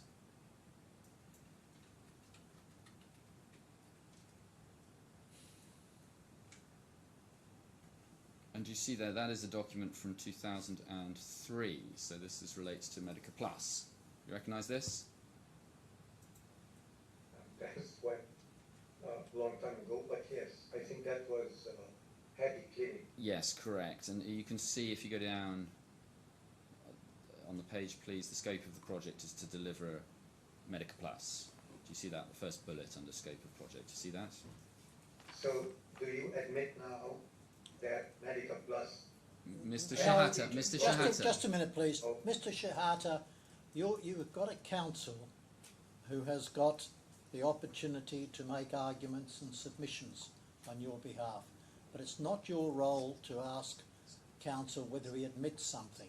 The way this process works is that counsel asks the questions and you answer them. Can you turn, please, to page 8 of this?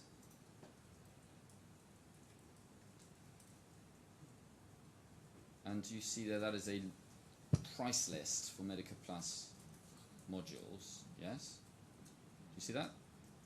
Yes, I see it. And it identifies what it says are core and other types of module for Medica Plus by reference to their functionality, yes? Yes. Now, those same functions in that list of core functions are also modules or submodules in Medica Cloud Care, aren't they? I'll give you an example. There's a Medica Cloud Care laboratory module, yes? Yes. All right. And would you accept that what is identified as core functionality there would also be core functionality in Medica Cloud Care?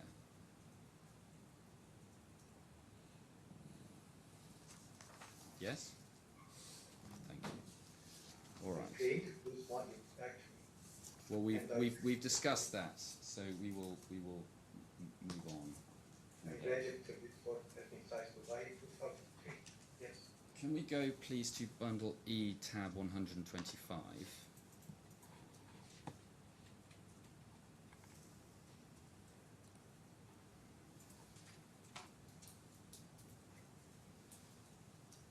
And do you see there, this is an email you sent on the 30th of April 2019, yes? You recognise that? I recognize my name. You remember sending this email? Do you remember sending? Let me read it. Let me read it to you.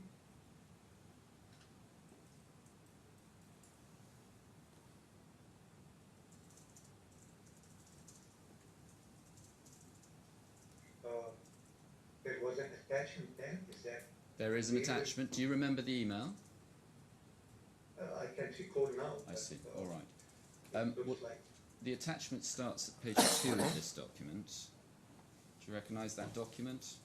Can you go down, please, on the page and zoom out a little bit? Thank you. It's called a collaboration agreement. Do you remember that? yes. And this was a draft contract, wasn't it, between HI Dubai and Rentas Health, wasn't it? I'm not sure if it was. Yeah, it looks Well, it like says it on the page. Yes. All right. And do you recall what this was about? It was about implementing Medica Plus through this company for the Ministry of Health. In Malaysia, yes? Yes. All right. And it's dated 2019. If we go to page 4 of this, please. Do you see there at recital B, it says HI is reference to Health Insights Dubai. Do you see that? Which time is that? So well, first of all, let's start in the parties. Do you see Health Insights Dubai is defined as HI, the second one? Do you see that? Okay. Yes, you agree? And then at recital B, it refers to HI specialises in the area of comprehensive healthcare solution, including solutions relating to the electronic medical record and hospital information system, i.e. its flagship healthcare information system, Medica Cloud Care. So on the face of it, this draft document appears to be suggesting that Medica Cloud Care belongs to Health Insights Dubai. Would you agree with that? It was at the time licensed to Health Insights Dubai as per the partner reseller agreement of 2017. All right, well, let's go down to page 7 then, please. Do you see there, and we go to clause 5, please.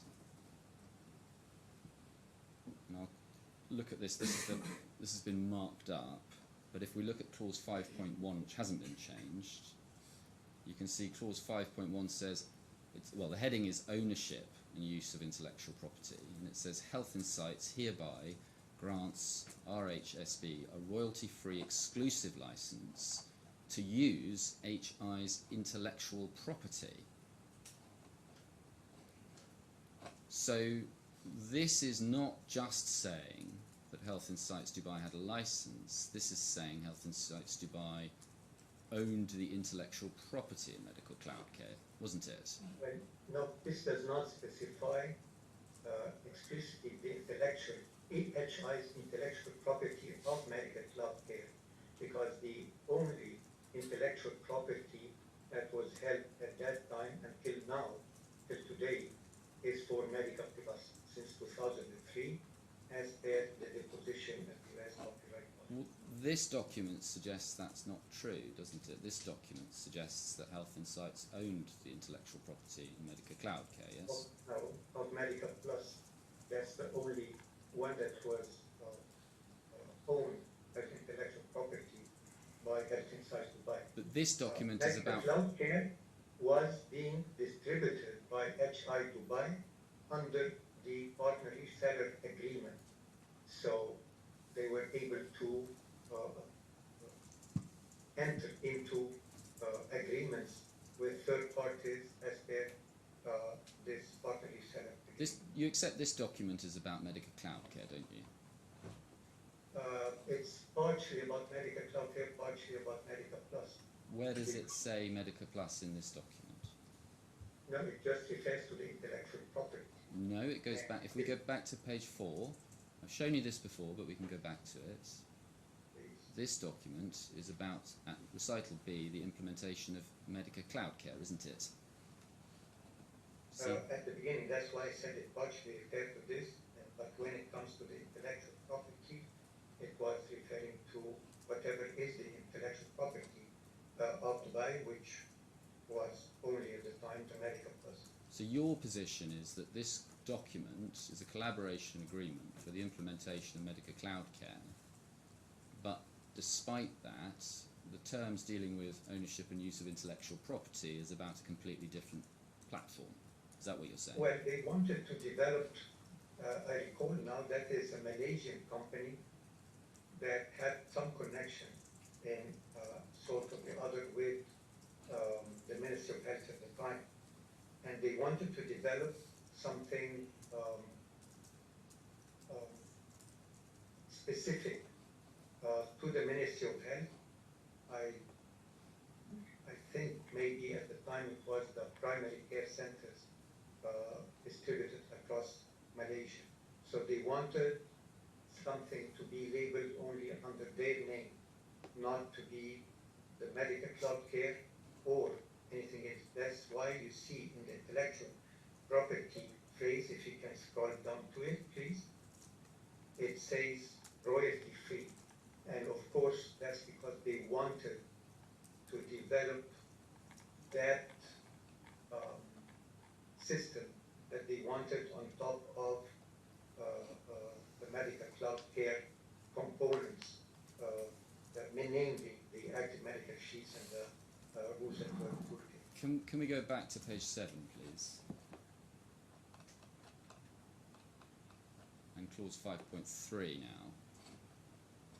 This clause says RHSB and HI shall be the legal and equitable tenants in common of any front-end intellectual property created on the product development platforms through the implementation of the project, while core product components ownership remain the sole intellectual property of HI.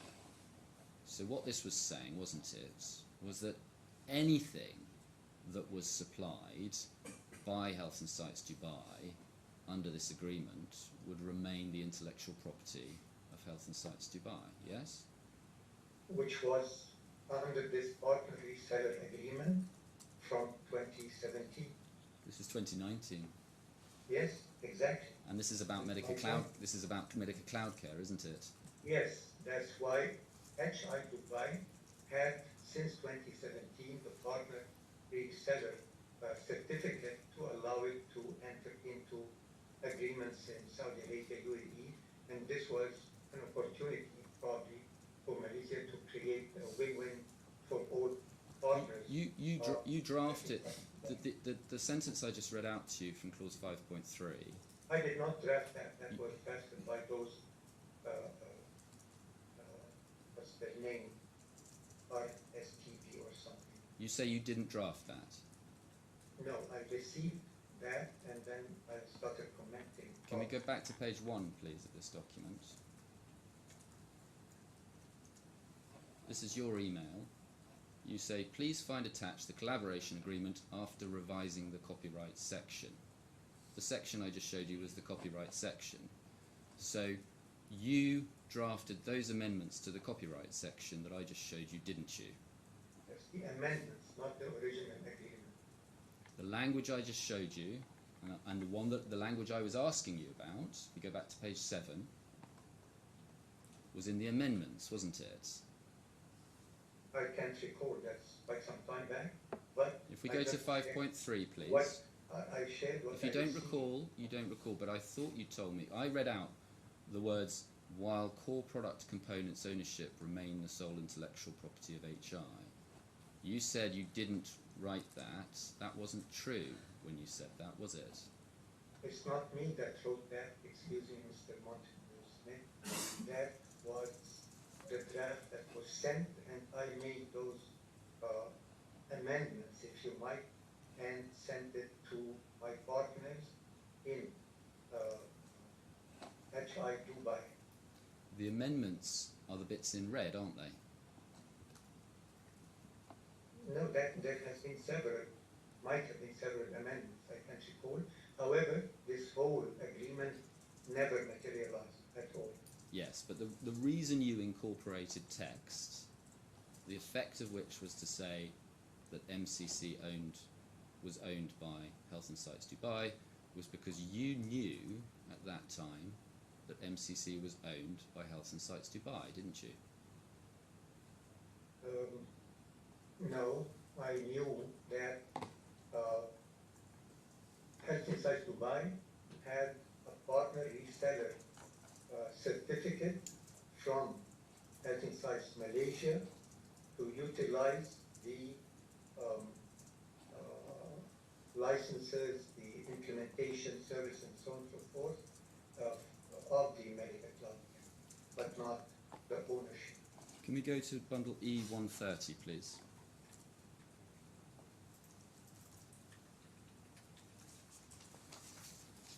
This is an email you sent on the 3rd of December 2019. Sorry, this is an email chain from the 3rd of December.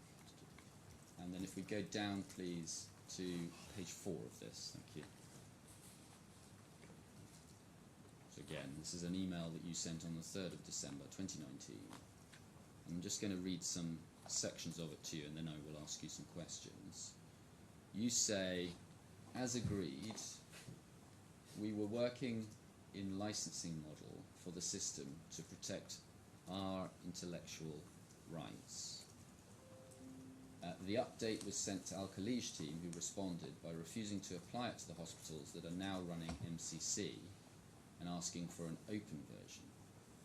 This is totally unacceptable, as it implies that someone wants to use the non-licensed older version at hospitals that we do not know about, thus stealing our intellectual property without paying any fees. As such, we cannot offer any support, including bug fixes for non-licensed sites, until they are upgraded to the licensed model. In addition, we shall, as Health Insights, legally pursue any person or entity that infringes on our intellectual property to the maximum possible extent for remedies. So in December 2019, you were telling Mr. Thamer and Mr. Mustafa that Health Insights Dubai owned MCC, weren't you? No, I was not saying referring to Health Insights Dubai. If you notice, this was sent from my personal email, and it was directed to Mr. Thamer Abdulaziz Albulaihid email account. Al-Khalij was the that was implementing medical cloud care and was starting to roll it out in 2019 and 2020 and 2021. So I was telling them that we as Health Insights Malaysia, which has offered the partner reseller certificate to Health Insights Dubai, will not tolerate any infringement on our intellectual right. It's very clear. I don't know why. You don't say Health Insights Malaysia, do you? You say we as Health Insights. No, I meant Health Insights Malaysia at the time. No, at that time you meant we, me, Nasser, No, you, Thamer. no, Listen, I know listen. what I meant. Well, I'm going I to meant suggest to Health you. Insights Just wait, Mr. Shehata, you'll be given an opportunity to answer, but listen to the question. What you meant when you said we as Health Insights was me, Nasser Shehata, you, Thamer, you, Mustafa, the people on this email as Health Insights. That's what you were referring to by we, wasn't it? No, it was not. Otherwise, why would I threaten them with legal action?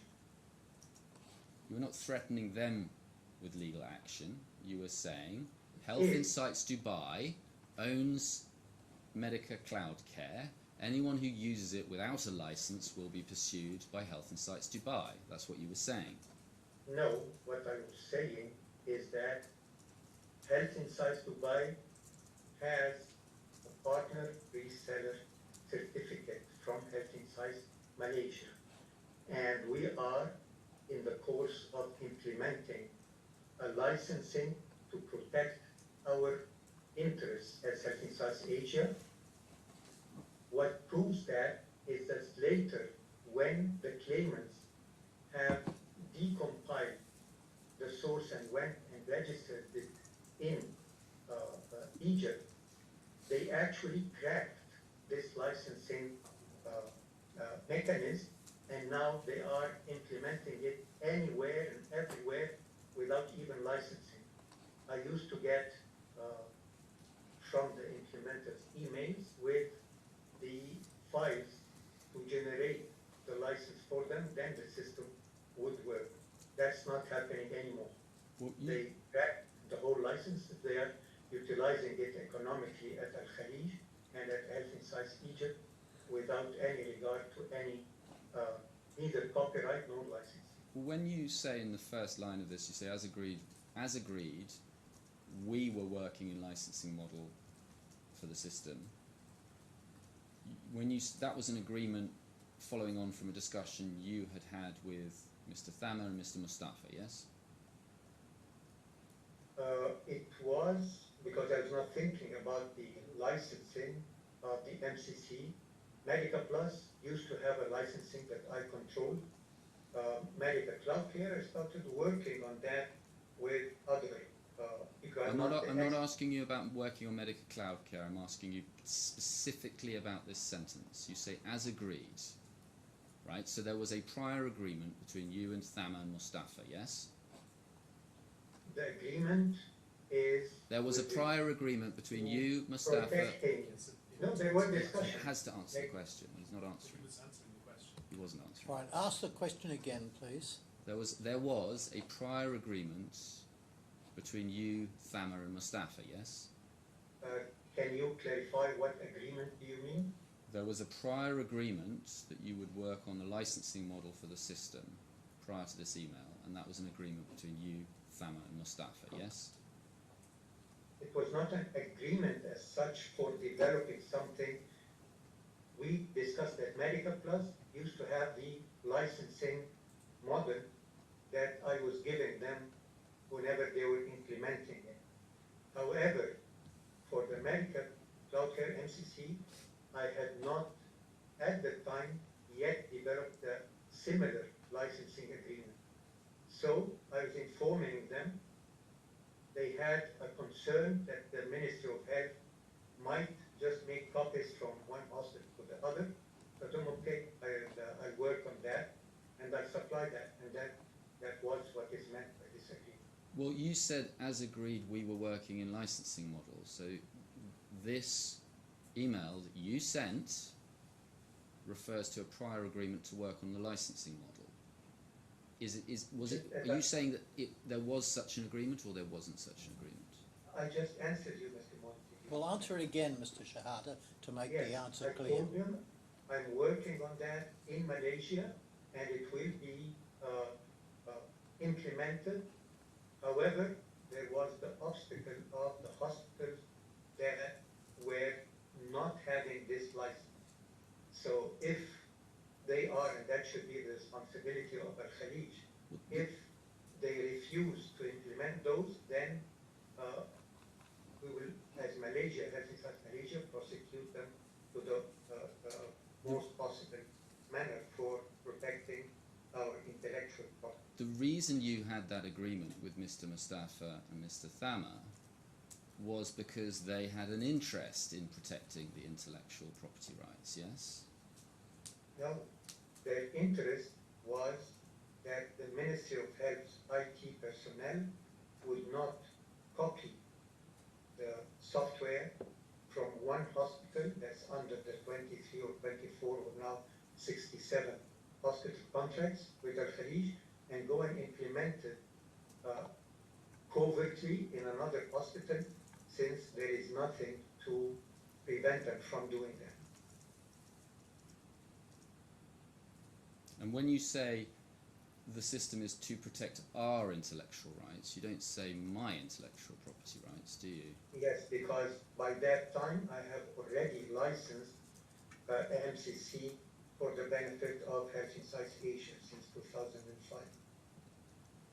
But you didn't. So I'm speaking But in the name of that Health license agreement did not transfer the intellectual property rights in MCC to Health Insights Malaysia, did it? Even on your case.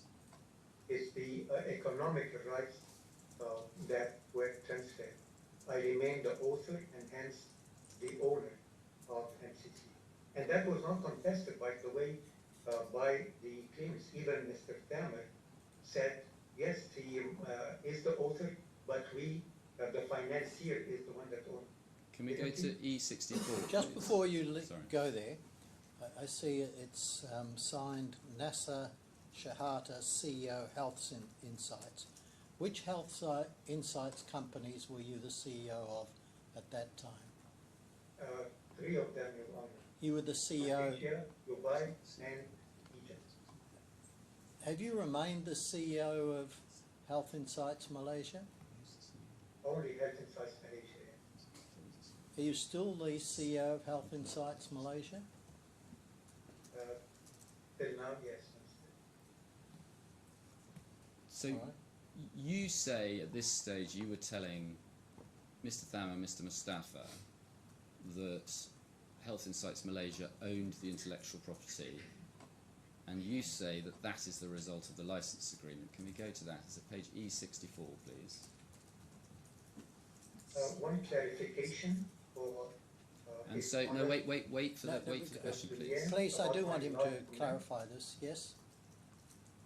That I owned the Health Insights domain and. Oh, no, trademark. no, sorry, I thought you were going to No, this is clarify the question I asked you about who was CEO of Health Insights Malaysia. The previous one that I used. No. Health Insights. All right, well, Mr. Montague-Smith will ask you more questions.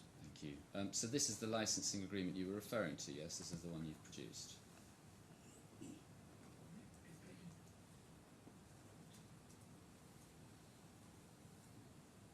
Yes, all right. And if we go down to Article 2, Clause 2.1 of the licensing agreement says ownership and acknowledgement. Licensee acknowledges that all intellectual property rights of medical cloud care are and shall remain the exclusive property of licensor. Licensor is you. So, according to you, you are And Health Insights Malaysia is not the owner of MCC, is that right? I need to distinguish between the authorship and the economical exploitation. I still am the author of both Medica Plus and MCC. And as such, that was not disputed at any time. Even Mr. Thamer confirmed that during his testimony. The economic right exploitation is a different aspect of the intellectual rights. It's the right to utilize that license economically by licensing it for use for end use and receiving benefits of that. Let me try that again, because you did answer that question, Mr. Shehata. So as I understood your case is that you own Medica Cloud Care, you own the intellectual property in Medica Cloud Care, and Health Insights Asia does not own the intellectual property in Medica Cloud Care. Is that your case? It owns the exploitation. I didn't ask about the exploitation rights, I asked about the intellectual property in Medica Cloud Care. Can you clarify what you mean by that, please? Well, you created this document, didn't you? The licensing agreement, yes? Yes. And in clause 2 of that, you made very clear, according to you, 2.1, licensee acknowledges that all intellectual property rights in medical care remain the exclusive licensor. So are you telling me you don't know what the intellectual property rights, that phrase, means? Is that your point? I didn't say that I do not understand. I'm trying to explain it. Well, then I asked you the question, who do you say owns the intellectual property rights in MCC? And you said, can you elaborate? The author of MCC. No, I didn't ask you who was the author of MCC. I asked you, No, who do you say... who is the author? Just a minute, Mr. Shehata. Ask your question, please, Mr. Montague-Smith. Who do you say owns the intellectual property rights in Medica Cloud Care? The author, meaning myself as there as well, not just the interlocal registration, but as well the mere fact that I demonstrated it first time in probably February 2017. Don't ask for the background, I'm on a position on who owns it. Yeah, I'm saying that the author... So, do you say... One, No, I'm not asking about the author. I'm asking... So, is your position that Health Insights Asia does not own the intellectual property rights in Medica Cloud Care? it is licensed for the economical use of that intellectual material, if you might. But clause 2.1 says, despite that license, Health Insights Asia does not own the intellectual property in MCC, yes? Or modules that were created on top of the Dynadocs platform and the rooms at work and any small modules that were core to some of the developments in Malaysia. Naturally, they own these, but the original core and the platforms are not owned by them. And this document, if this document is real, if we go back to page 130, E130, sorry, and 4, page 4, if that document was, that we just looked at, the licensing agreement, was a real document, you could not possibly have been referring to Health Insights Asia when you referred to our intellectual rights, can you? Sorry, can you come again? If that licensing agreement is a real document, when you say our intellectual rights in this email, you could not possibly have been referring to Health Insights Malaysia, could you? No, I was, because it was the one that was offering the partner reseller certificate to Health Insights Dubai. Can we go to... Based on this licensing agreement, which is very, by the way, from myself as the author of MCC to Health Insights Asia. The reality is that on the 3rd of December 2019, you were presenting MCC as being owned by one or other of by Health Insights Dubai, weren't you? No. And that's because it was owned by Health Insights Dubai. No, it was based on the partner reseller certificate that was offered from Health Insights Malaysia, based on the licensing agreement that I signed for the sake of the benefit of Health Insights Asia, but Health Insights Dubai was not the owner of them. As even asserted by the claimants themselves. Don't worry about what the claimants say. We're asking questions about what you say. Can you go, please, to bundle E, tab 160, please?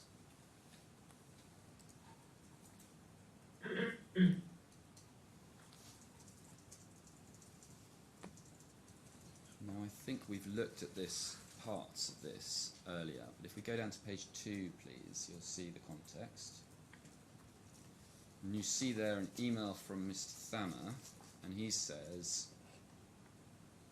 Nasser, before we sign the NDA with a powerful government company as Health Insights Dubai, I need to know, is the intellectual property registered under Health Insights Dubai or Health Insights Egypt? See that? Yes. So it must have been clear to you from that Mr. Thamer thought that the intellectual... Now, we just heard a beep from your screen, Mr. Shehata. Is that a message you've just received? It's a Teams message. Right, You want me to exit Teams for my other employees? I will do that. You're in a Teams with your other employees, are you? No, with the employees in projects, I mean customers. You're in a live communication messaging app with other members of Health Insights Malaysia, are you? Naturally, because it's the end of their day. But they have nothing to do in this case. You've been... At least that's my understanding. Are you being fed information by other people who are listening into this conversation? Then you would have heard this message beep continuously, but it's not. Well, we've heard it beep a few times, in fact, over the course of your cross-examination. Let me bring you that. Can you read out the message that you received, Mr. Shehata? No, I'm just... Can you read out the message you just received, Mr. Shehata? Sure, hold on a second, please.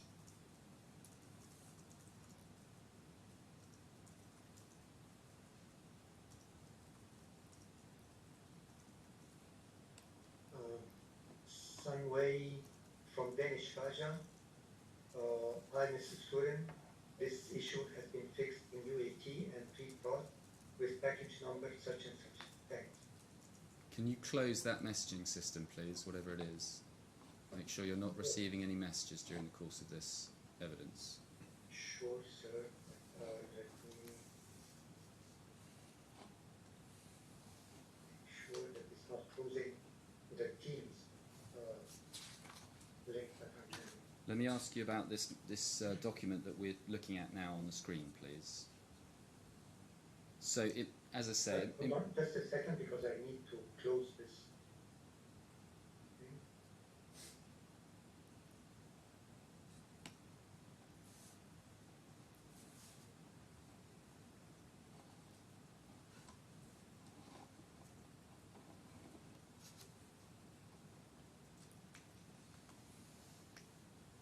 Okay. Mr. Shehata, we were looking at the first sentence of this, the first two sentences of this email that Mr. Thamer sent you in February 2021. And he says in the second sentence, I need to know, is the intellectual property registered under Health and Sites Dubai or Health and Sites Egypt? So you must have understood that Mr. Thamer at that point believed that the intellectual property in MCC was registered under one of those two companies, yes? That's his understanding, because in the trade, he threatened that he would not be paying or not dealing with Healthy Sites Dubai anymore. And actually, at the time, we had like 110 or 115,000 US dollars. I'm not asking you about any of that. I'm asking about. Yeah, there was a threat. I'm asking you about what you understood, what you knew about his understanding. And you have confirmed at the time when you received that email, you must have known that that was his belief. Yes? Yes, I went along with his belief, but that was not the actual fact. In fact, You went along with his belief, but that was not the fact. because they were owing, Al Khalij was owing Health Sites Dubai $7.7+ million So at the time. are you saying that you were lying to him in this email chain? No, I didn't lie. I just didn't mention about the registration because I did not make any, if you say, official registration of MCC at the time. Well, let's go up to page 2 of this document and in response to it. So you'll see that the email starts on page 1, but the body of it is on page 2.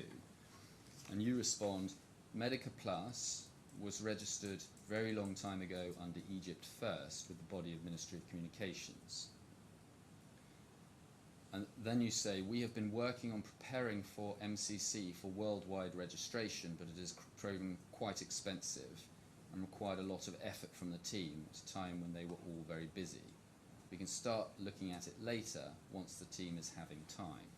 So he is asking you, which of two companies is this registered with? Your response is, we have been preparing MCC for worldwide registration. You must have realised that when you said that, he understood you were saying you were preparing to register it in the name of one or other of those two companies, yes? I explained that there was this threat about the outstanding payments, which would have collapsed HI Dubai. So, under that blackmail, yeah, I might have let him to understand that. So what you're saying is you led him to understand something which was not. Is that your point? Yes, that is correct. So you lied to him. If you might, yes.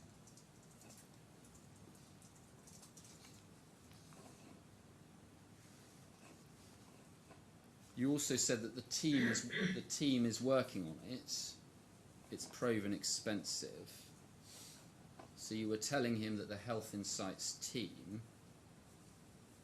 was investing money and resources in obtaining the worldwide registration of MCC, weren't you?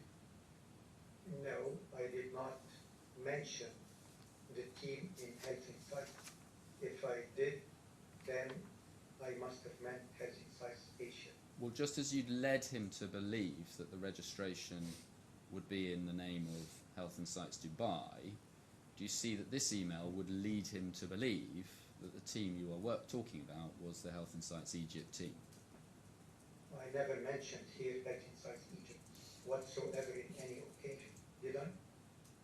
Well, you talk about Medica Plus was registered very long time ago under Egypt First, and No, then you say... I mentioned that it was never mentioned after that. Once I recalled and made the search in the Ministry of Communication Egypt, there was not ever a registration for Medica Plus under Egypt.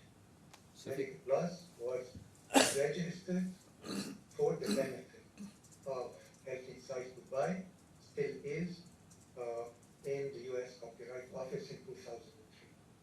All right, well, if we go back up to the previous page, you can see Thamer responds, and he says I read your reply, and I was shocked. I have been misled all this time that all intellectual property is under Dubai headquarters. That is true, isn't it? You had misled him, not just in this email, but previously, into believing that Medica Cloud Care was owned by Health and Sites Dubai. No, actually, 16 years there was no Medica Cloud Care at the time in 2021. So that meant Medica Plus, because that's what Al Khalid has been implementing over those years. They only started implementing MCC from late 2019 on. Well, he refers to all the intellectual property. So he was. The intellectual property again of Medica Plus. Hold on for the question, please. Even before. Just a minute, please, Mr. Shehata. Yes. Thank you. He was referring to all intellectual property. So he was saying intellectual property in Medica Plus and also in Medica Cloud Care. And no, wait for the question. Mr. Shehata, just wait until the question is finished, and then you may answer it. It is true, isn't it, that you led him to believe that Medica Plus and Medica Cloud Care were owned by Health and Sites Dubai. That is true, isn't it? Medica Plus was indeed registered under Health and Sites Dubai. In fact, that was long time ago. I have to appreciate that I'm not that young anymore. However, he instructed his lawyers to search, and they found it registered in 2003, March 2003 to be precise, for the benefit of Health and Sites Dubai. So I was not leading him to think it was the fact in 2003, and it's still the fact today.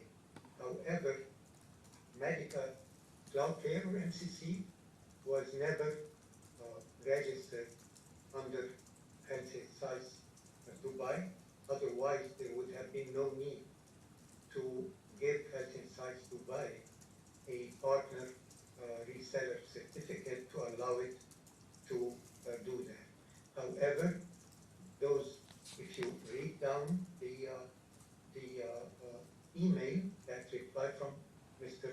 Thamer's reply, the threatening of not dealing anymore and not paying as implied anything of the outstanding dues.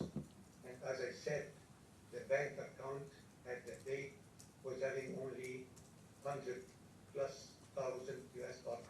That wouldn't cover even half a month of the expense. So that, if not done very fast under threat, would have made the whole Health and Sites Dubai collapse. So he used his leverage as the general manager, and lately, as I discovered, the owner, Bab al-Khalij, to threaten and to coerce me into making this partial interlocal registration. Well, he was saying, I thought that the intellectual property was always with Health and Sites Dubai. Yes? Medical Plus has always been with Health and Sites. No. I'm asking about what he's saying in this email. He's saying I was misled all this time that all intellectual property is under Dubai. All since when? 16 years? All Maybe of it. the 21 modules. That's what he means by all. Well, you must have read that and seen that was what he had thought at the time, yes? The Medical Plus was registered before the time when Mr. Thamer has joined Health and Sites Dubai as a share. Mr. Shehata, please listen carefully to the question. The question was about what you understood he was saying in this email, not what was in fact the case. So please listen carefully to the question. Yes, Mr. Montague-Smith.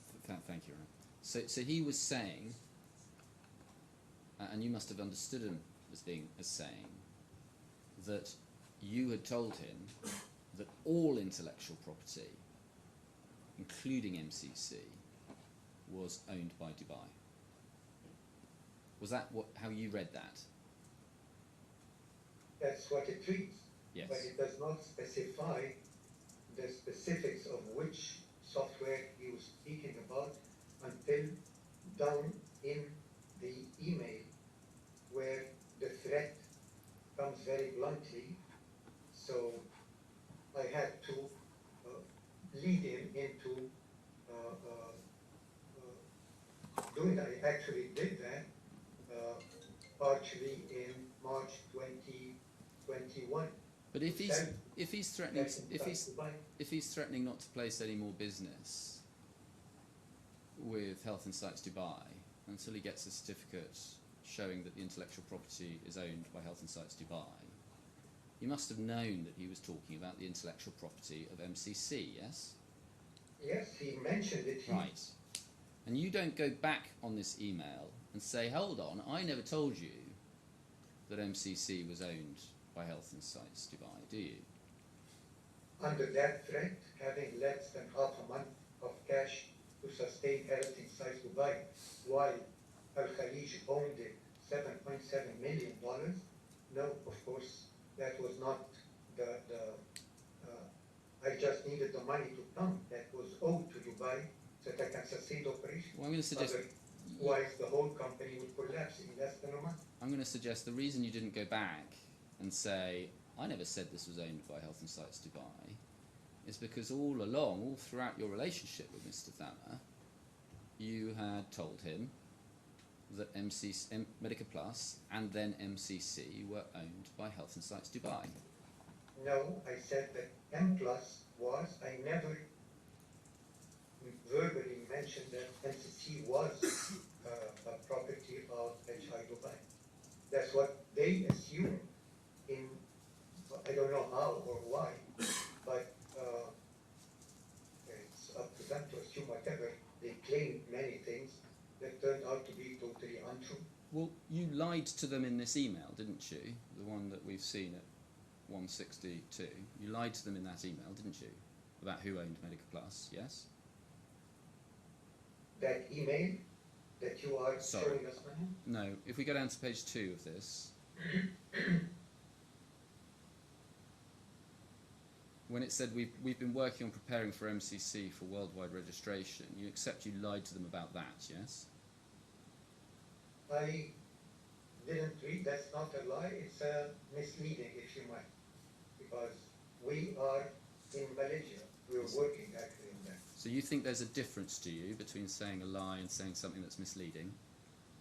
I believe so, because the company was under blunt threat to be collapsed. I thought you'd accepted when I asked you previously that you were lying in this email, and you said yes.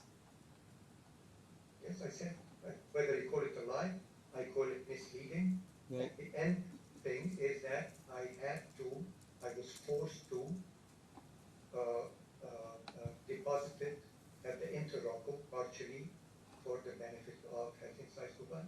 there would be, and just as you misled them in this email, you had misled them previously to believe that Health Insights Dubai owned MCC, hadn't you?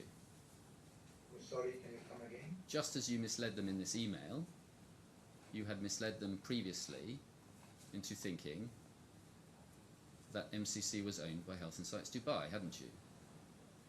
In what occasion the business was going on with Al Khalij based on the partner reseller certificate. There was no reason to drum as long as I was giving them the licenses and it was installed and they were supported. There was no reason to mention any of that. Well, I'm going to suggest that in fact you weren't lying. The reason you told them MCC was owned by Health Insights Dubai was because it was, in fact, in your view, owned by Health Insights Dubai. No, that's your suggestion, but I disagree with it. It's convenient. All right. Now, as to progress, should we take an hour or should we take 45 minutes? Are we are we in danger of not finishing tomorrow unless we? I don't think we are, but if we can take 45 minutes, I don't want to be responsible for No. a pile up at the end of the Well, day. Tomorrow, but I don't think we will. Well, let's adjourn until 1:50. So we will now adjourn until 1:50. All right.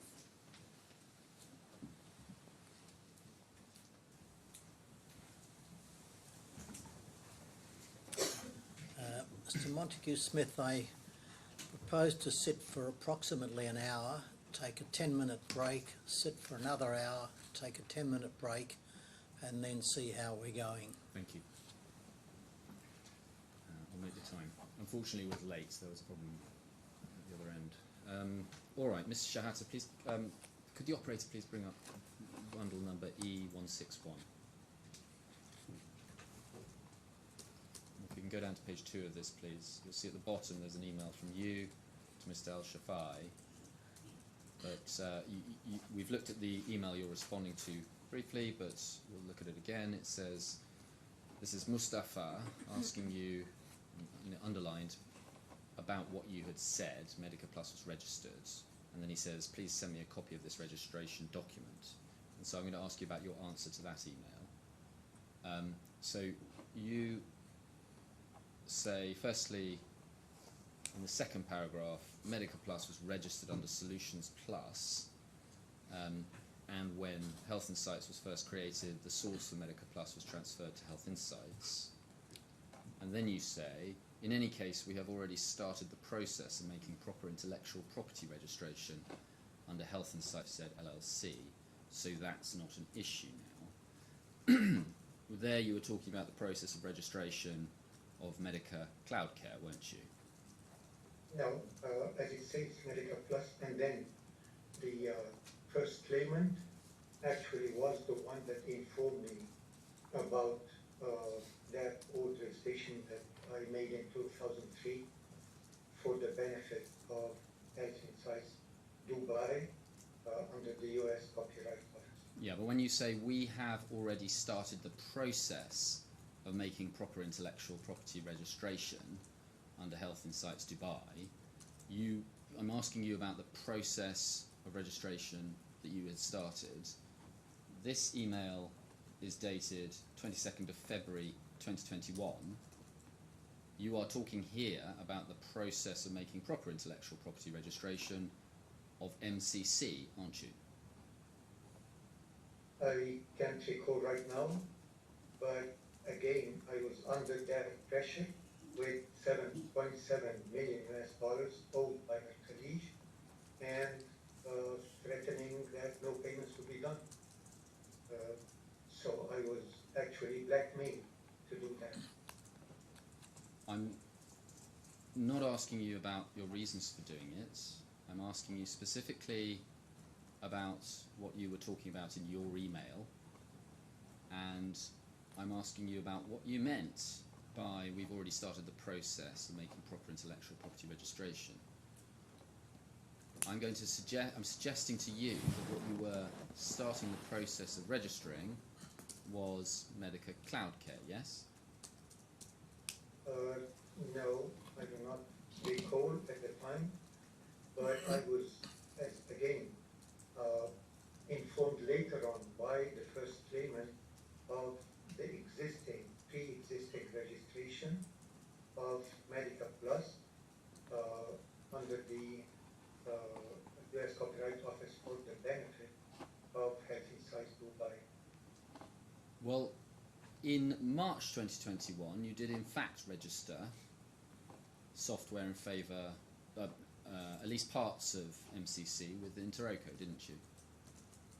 I did, under blackmail and under the stress that the company in Dubai would collapse, and since Dubai was injecting cash into Health Insights Egypt, Egypt as well would collapse.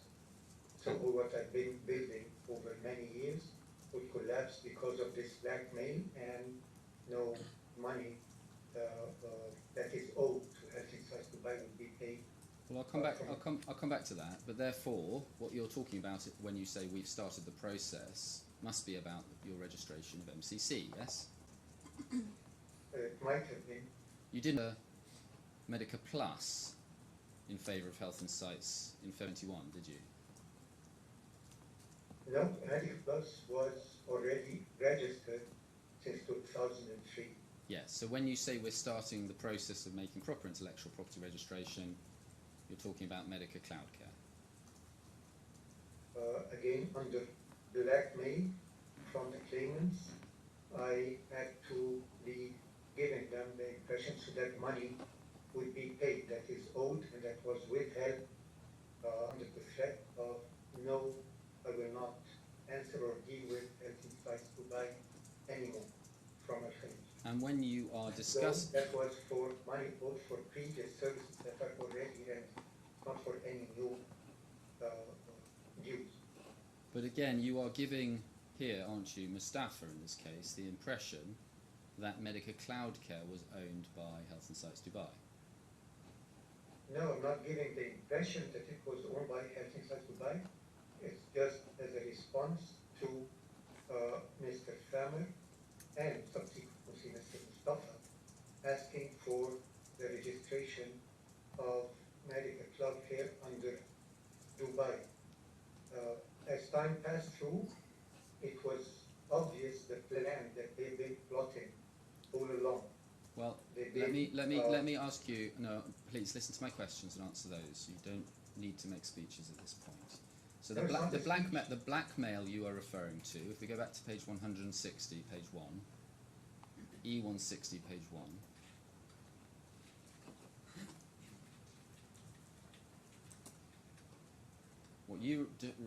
What you define as blackmail is at the underneath these bullet points. If we can scroll down, please. This is where Mr. Thamer says, based on misleading Al-Khalij for 16 years, we as Al-Khalij will not deal with HI Dubai until they provide Al-Khalij with their intellectual property certificate. That's what you mean when you're talking about blackmail, yes? That was the last blackmail. As you recall, that in many occasions, the claimants under Khalij was backdating purchase orders after lots of pushing from my side so that we can issue the invoices for those backdated purchase orders for services. So that was not the first time they've been blackmailing Health Insights and myself personally for that.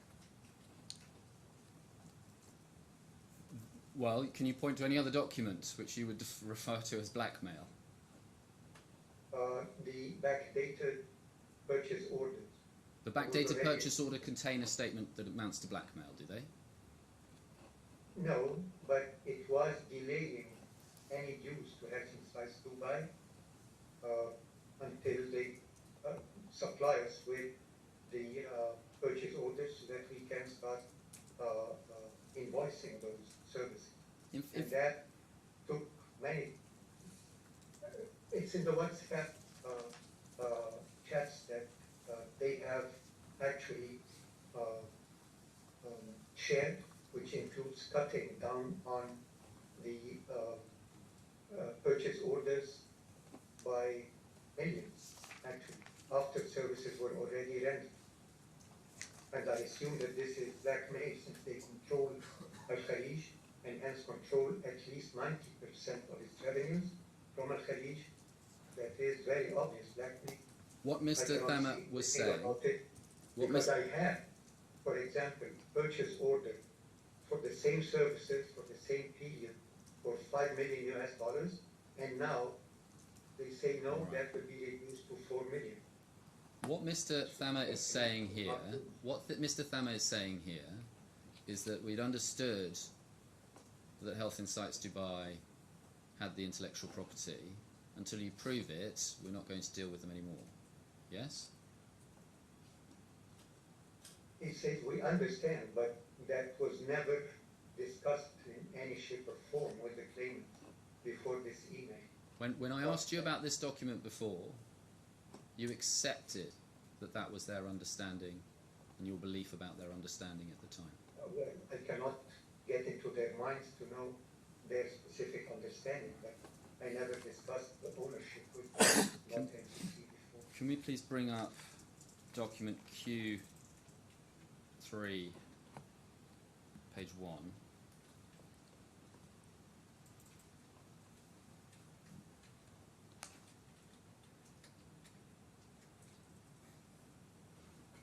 And this is a WhatsApp message from 13th of August 2021 in the Health Insights Partners WhatsApp group, yes? Do you see that? And if you scroll down to the bottom of this page, you can see that you left 3 voice messages. Keep scrolling, please. Thank you very much. There we go. That's the page. So there's 3 voice messages, and if we go to page 3, thank you. Oh yes, sorry, it's the next one. No, let's bear with me. Sorry, one moment. I have to come back to this one.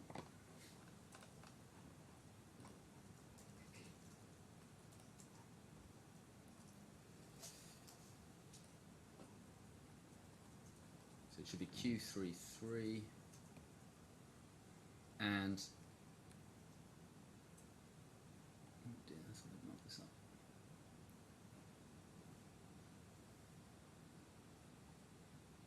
Oh yes, do apologise. I think it is Q33 and it should be voice message 1, but I may be in the wrong page. Thank you very much. So voice message 1, please. Thank you.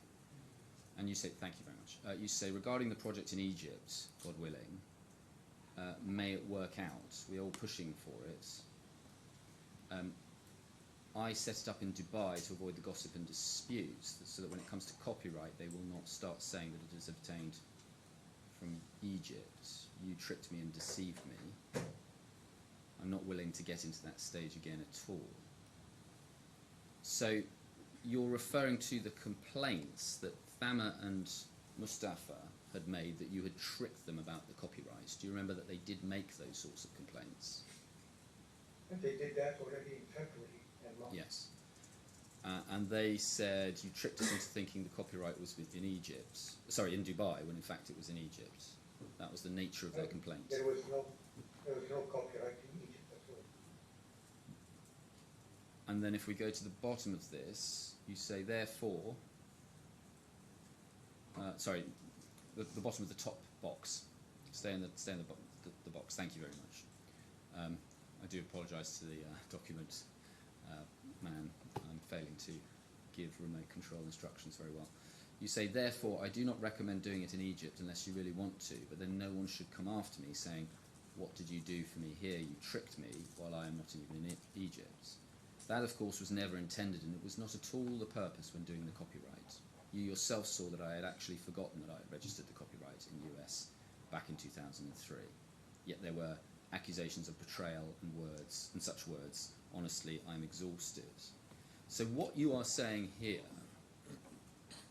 was that it had not been your intention that the copyright in MCC would stay with Health Insights Egypt. There is no Health Insights Egypt registration, as I mentioned. I don't know why you keep on saying that it was registered under Egypt, neither for M+ nor for MCC.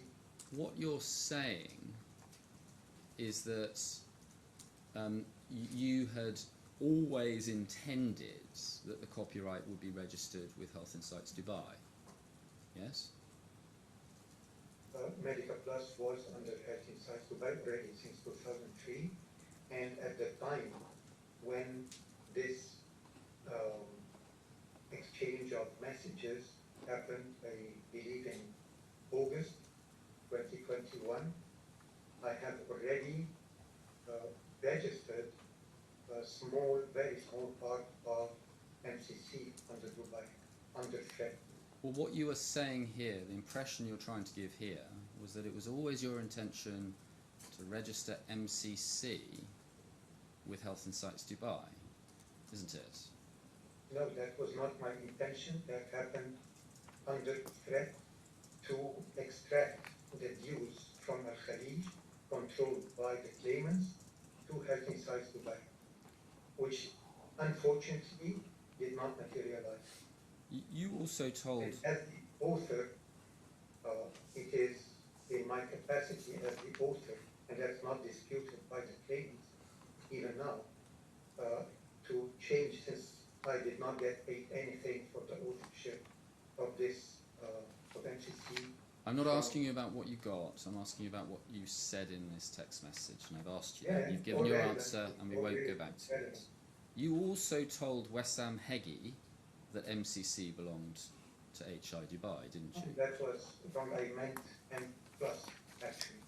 Well, let's get it up. If we At can, that time, if we can get, please, it was not owned by Dubai. Well, she says you told her in a telephone conversation, and you told her also in a WhatsApp. Let's deal with them one by one. I believe that what she's saying is right, because she was not even in Egypt at the time, as she accepts it. She doesn't have to be in Egypt to have a telephone conversation with you, does she? Yeah, but I do not recall any such conversation. Ms. Wissam Heggie was not really even an employee in Helsinki Egypt. I find it strange that I would discuss ownerships with somebody who's an external consultant. She says you discussed it with her because you were trying to persuade her to leave Health Insights and join your company. Leave as what if she was not even an employee? And which company she meant, because there was the only other company I own and still own is Pulse for Integrated Solutions at the time. That's right, yeah. Well, we'll come on to that. Can we go to E338? Please could we split the screen and get next to it E338T?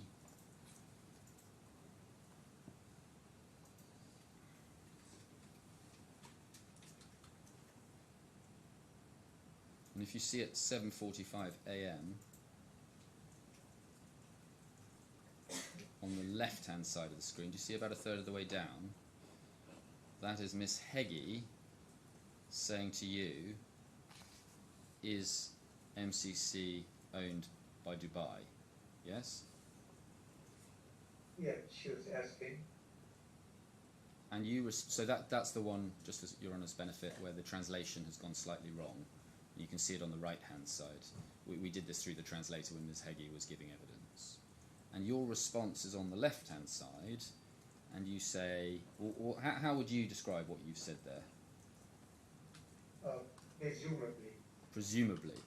Well, I think supposedly. I did not want to give her any indication, because that's none of her business, actually. Well, you don't say it's none of your business, do you? And I misled her because I knew that she was working for the benefit of Mr. Shafai and Mr. Khan. So you lied to her as well, did you? I misled her, that's why I didn't say yes or no. I said presumably. Do you not see any distinction? That's not a lie. When you say presumably, it does not say yes or it does not say no. Do you think it's acceptable to mislead people? No, just people who have nothing to do with the subject that we want to get involved in, and she had nothing to do with that. No. In your evidence, if we can go to it at C, you accept this is, your discussion was about MCC, yes? We can see that. Yes? Yes? In your evidence at C39, can we go to that, please? Paragraph 22.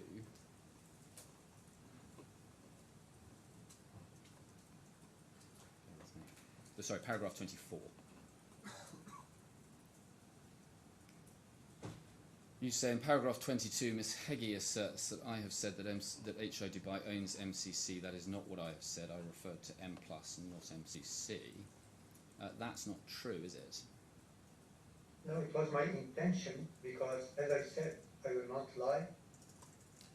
My intention, and it was M Plus that was registered for the benefit of HI Dubai.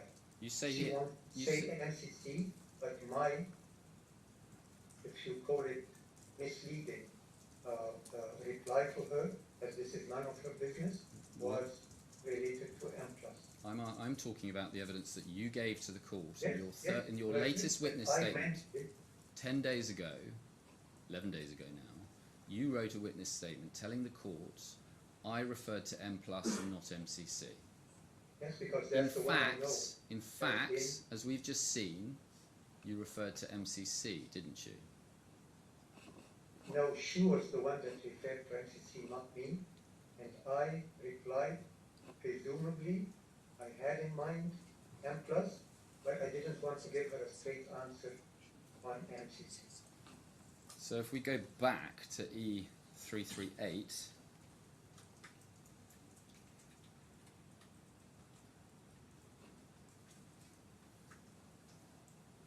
and we scroll down on the left-hand side, where that's your entry there. Do you see what you've done? You've taken her response, which refers to MCC, and you've replied to that, haven't you? So your reply was about MCC, wasn't it? No, I just clarified, Mr. Monk, I meant M plus as in my witness statement, but I did not want to give her a direct answer about MCC. So I meant Medica Plus, because I know for sure at this moment, until now, it has been registered under the name of Health Insight Dubai since 2003. Can we bring up E166, please?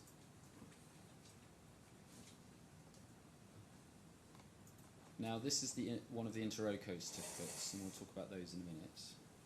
But it is right, isn't it, that in March 2021, you took steps to register some software with Interroco. Let's start there. Yes? Correct. And you registered...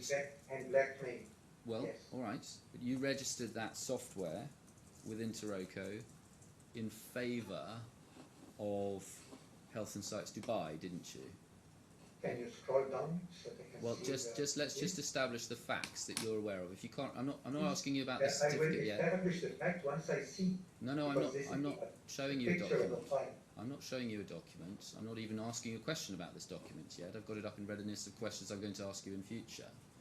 I'm asking you, in March 2021, you registered certain software in favour of Health Insights Dubai, didn't you? Small part, very small part, in fact, of the software, under black name from the claim. Well, you said that over and over again, and we'll go back to that if we need to. But here we are. This is, if we can just try and fix in our minds the numbering of the certificates, that may help us a little bit in future. But this is certificate, I'm going to say 3140, or 40, let's call it that. Now this covered the Medica Cloud Care user interface design, didn't it? Again, very brief. Yeah, so this was not for the modules, was it? No, this is for the user interface. Yes. Again, one or two screens or something like that. Well, if we scroll... Well, it's not for 7% of the modules, isn't it? No, it was way much less. Well, no, it's not even modules at all, though, is it? Now, this specific screen that you are showing is here, author's design. Yes. Not UI design means user interface design. Yes. So it's not the modules themselves. Yes. So if we go to, if you can just split the screen and pull up C4, page 43, paragraph 118.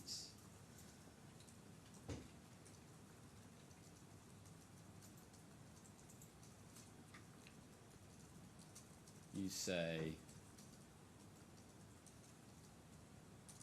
I did not register, third line, I did not register all of the software with Health Insights Dubai in any event.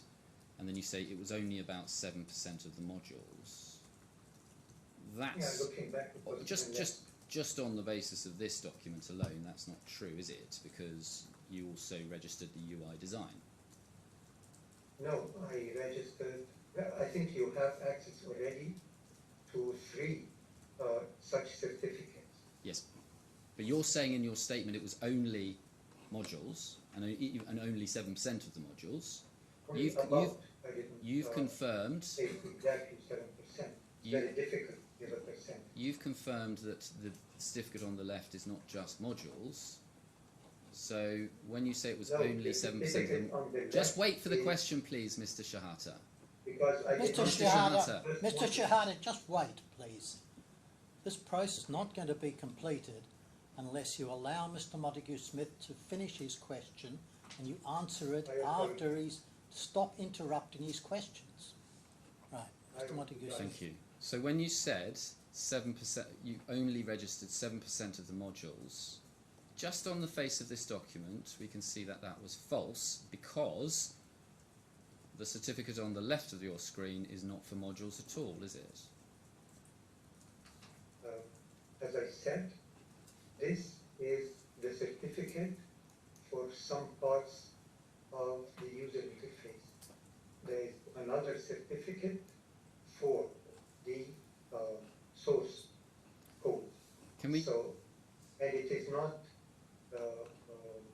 saying anything about the percentage. It's just the files that are there. My statement was about 7%, was about the source code. All right. Well, I'll ask you about that in a moment. If we go down to page, so we can get rid of the C4 on the right, please, and just scroll down to page 2 on the left. So we can unsplit the screen, please. I'm going to be asking you to do that a couple of times. So. Thank you. So we go down to page 2 of that document, and do you see there? You identify the title of the work, Medica Cloud Care UI Design, that's 1.2, and you identify the rights holder as Health Insights FZ LLC UAE. So you were, that's the product of an application that you were involved in, so is it right therefore that you told Interroco that Health Insights Dubai owned the Medica Cloud Care UI Design? Okay, again... Answer the question, please. Did you tell...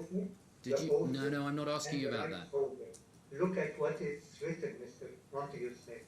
There's the name of author and citizenship and rights holder, not the author or the owner, the rights holder. Yes. Is like I said, the author is still myself. Did you identify to Interroco that the rights holder in in Medica Cloud Care UI Design was Health Insights Dubai? In the deposited files with regards to the UI and regards to the source code. If we go, I take that as a yes. If we go down No, then... please do not take that as a yes. Well, then ask the Well, question. did you answer the question Well, then? Sorry. ask the question Yes, again. I Mr. said- Shehata, please, if we're going to get this done in time, we're going to have to follow the process. Now, I'm going to ask Mr. Montague-Smith to ask the question again. I want you to listen carefully to his question and just answer the question. Mr. Montague-Smith. Thank you. Did you say to Interroco that the rights holder in Medica Cloud Care UI Design was Health Insights Dubai? I did in the deposited file. That's only the extent of the deposition. You Not beyond. told Interroco that because it was true, wasn't it? Can you say the question again, please? You told Interroco that the rights holder in Medica Cloud Care UI Design was Health Insights Dubai because Health Insights Dubai was in fact the rights holder in Medica Cloud Care UI Design, yes? The rights design with regards to the deposited files only.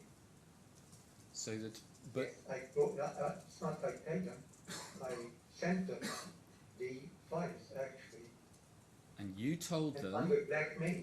you told by them, default. you told them that Health Insights Dubai owned those files, yes? Was the rights holder in those files, yes? It's the rights holder in those files under blackmail. That's why I had to do that. I'm not asking about your reasons, and I know you've repeated that many, many times, and you know that that's in dispute. But we will. So you don't need to repeat it. Everyone's heard you say it now at least 15 times. So let's just move this process along. If you listen to the questions and just answer those questions. I said yes. All right. If we go down to page 5, of this exhibit, we get another certificate, don't we? Do you see that? I'm going to call that certificate 41 because of the last two numbers. So that is also 5 March 2021, isn't it? Yes, all. If we scroll down, you'll see it. Exactly the same date. Yes, same date. And all together. And this covers the brand Medica Cloud Care, doesn't it? As a name, yes. Even though this is not very important because trademarks have you can leave it to others to argue about the importance or not. I'm just asking you about the facts. Let's go on to the next page, please. Section 2.2. You identify, the document identifies Health Insights Dubai as the rights holder. Did you tell Interroco that Health Insights Dubai was the rights holder in the brand Medica Cloud Care? In the name, yes, as they specify as a brand. And that is because the rights holder in the brand Medica Cloud Care belonged, in fact, to Health Insights Dubai, didn't it? In order for it to be owned, it needs to be registered in each country as a registered trademark in order for it to be used. It is not just by simply saying that brand is for that thing. If we go down to page 9 of this part of the bundle, please. In fact, the claimants themselves. Do you see there? Wait for the question. We're now looking at certificate 42. Now this certificate has the same date, doesn't it? Yes, it's the same date.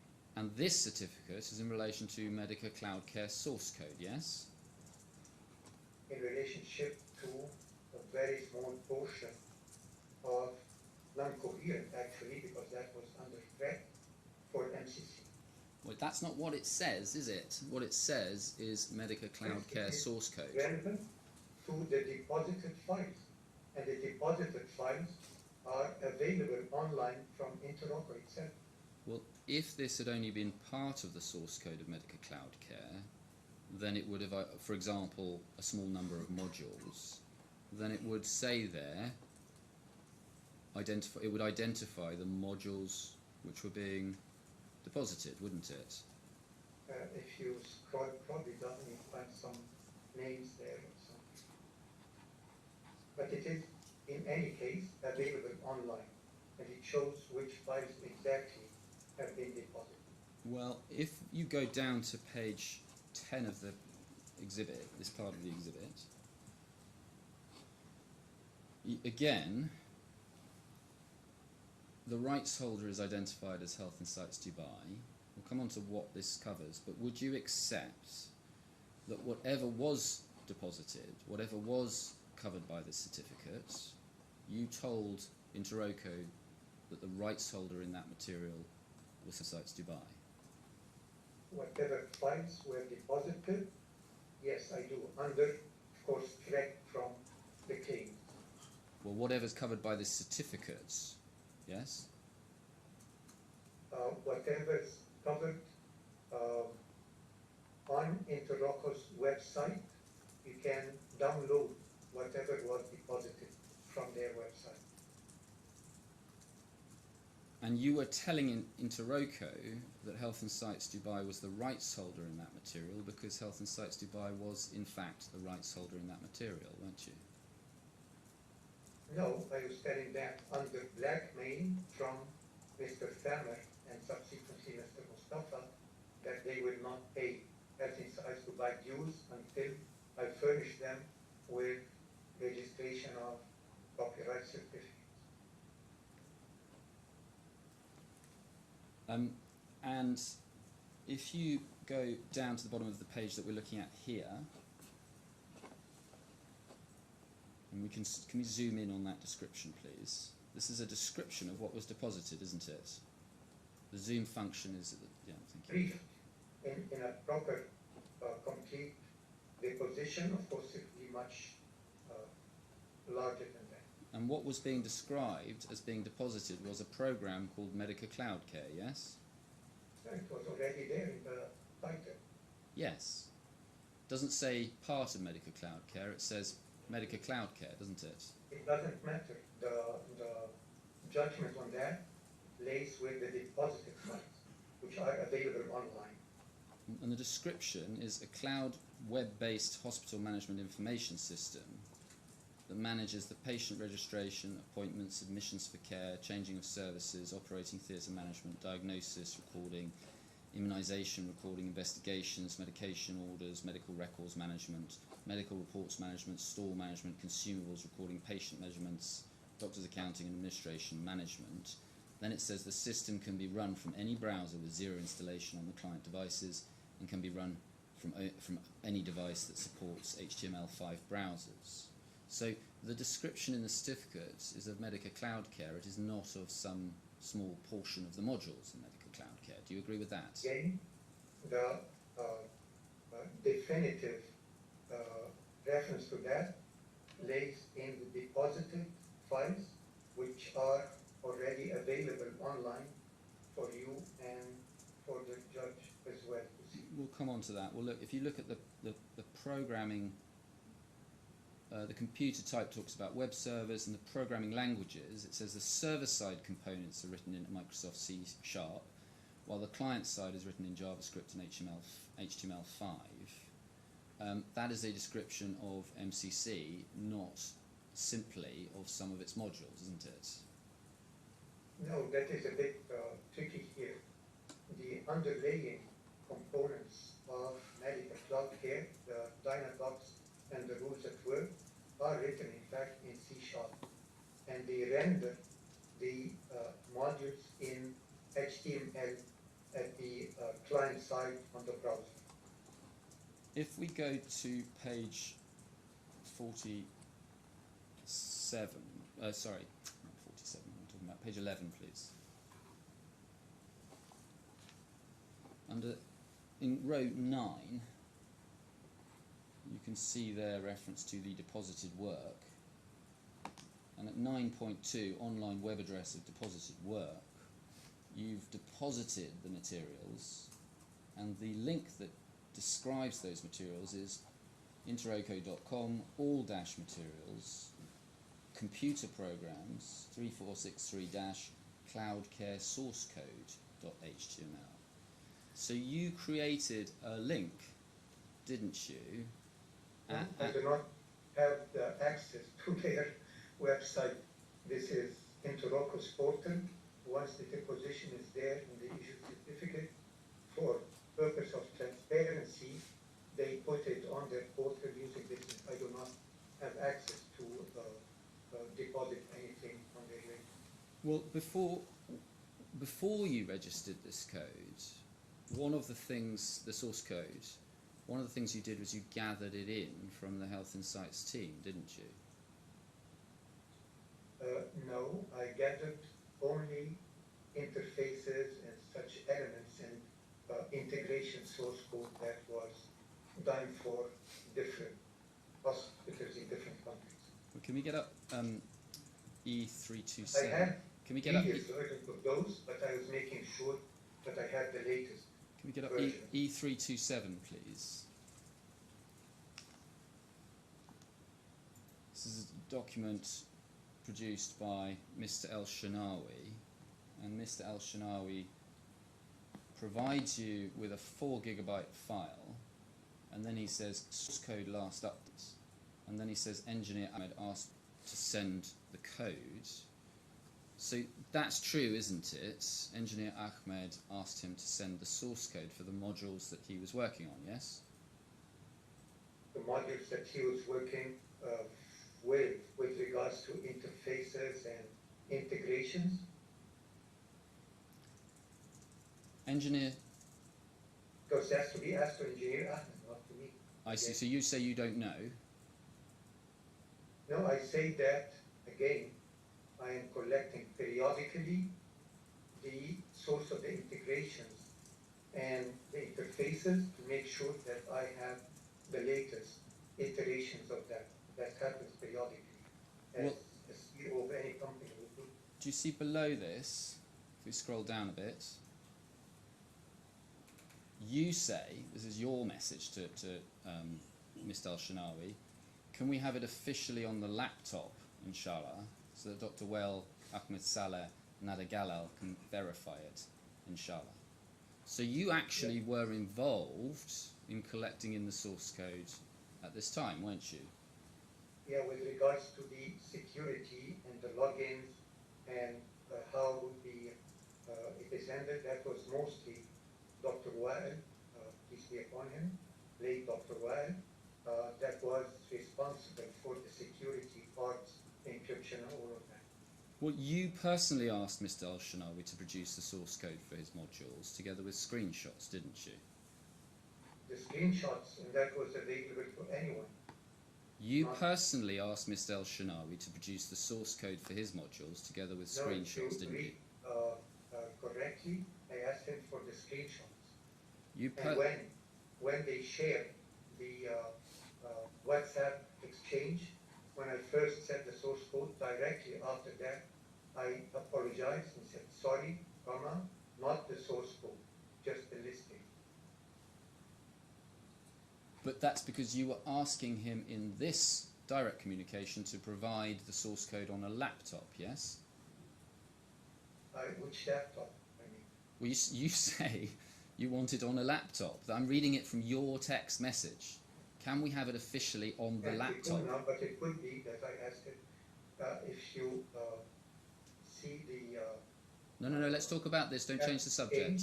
Yeah, it's about the WhatsApp exchange. Don't change the subject. And You are asking here...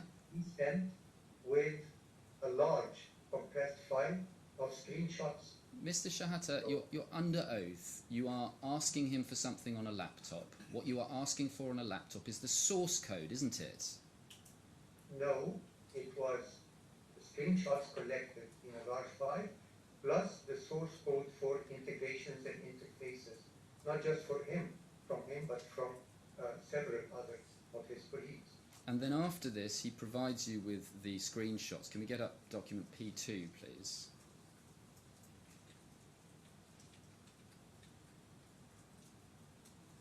He provides that to you on the 10th of February, yes? Yes, these were screenshots. Yes, in addition to, presumably, he also provided you with There is no additions here, I do not presume. I'm asking you about what happened. Just wait. Yes, that's how it's said. Just wait. Okay, Mr. Montague Smith. He also provided you with the source code for his modules on a laptop, didn't he? And not up to my knowledge. And the purpose of all this was for registration as copyright, wasn't it? Do you know at the time... Mr. Shehata, Yes. the purpose of all of... take things on a laptop where there is a lockdown because of the COVID? Mr. That was Shehata, February 2021. Everything was locked out. Nobody was able to move. you asked for it on a laptop, so what were you... You must have had some means of getting that laptop from him. I was not in Egypt at the time. I was even in Germany. And what you were asking him for was for the purposes of registering source code for copyright, wasn't it? No, it was mainly to produce additional marketing material. So in that, as you know, we should show some screenshots. So I was going to pick the appropriate relevant ones in the marketing material. Can we go to document bundle P1, please?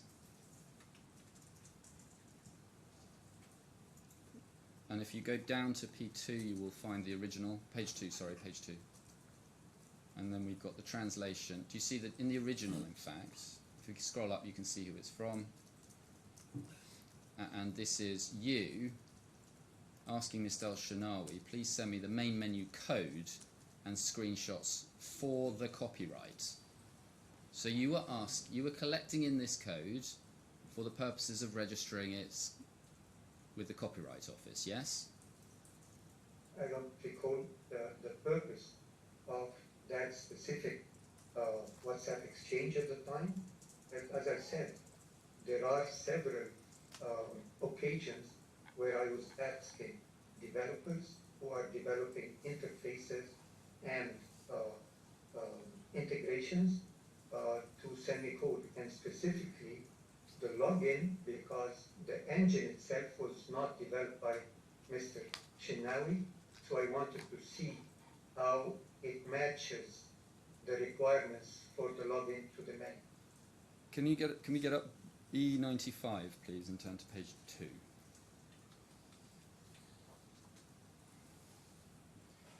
Do you recognise this document? Yes, that was one of the documents I supplied in the document disclosure. This is a document, this is a statement you made to Interroco in the course of registering the copyright, isn't it? Yes. And do you see, if we scroll down, line 1, it says what you're registering, the name of the object of intellectual property, Medica Cloud Care, yes? Partially and under blackmail, yes. It doesn't say partially and under blackmail, it says Medica It Cloud Care, have doesn't to, it? because it relies on the deposited files. You were writing to Interroco intending to register the copyright in Medica Cloud Care as a whole, weren't you? No, it was only for this partial deposition. And if you scroll down, sorry, line 2, sorry, scroll back up please, you will see that what is being registered is a software program, not modules, yes? I don't understand the distinction that you would like to make. Can you explain more, please? You don't say you're registering part of a software program, you say you're registering the software program.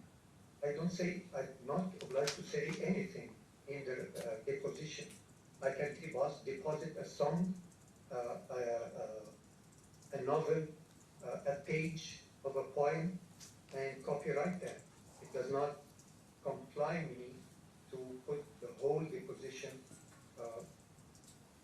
and that's what I did. I just put a very small portion that's even not. Can we go to page 6, please? Sorry, no, not page 6. Can we please go to the next page, page 3? And scroll down a little bit, please.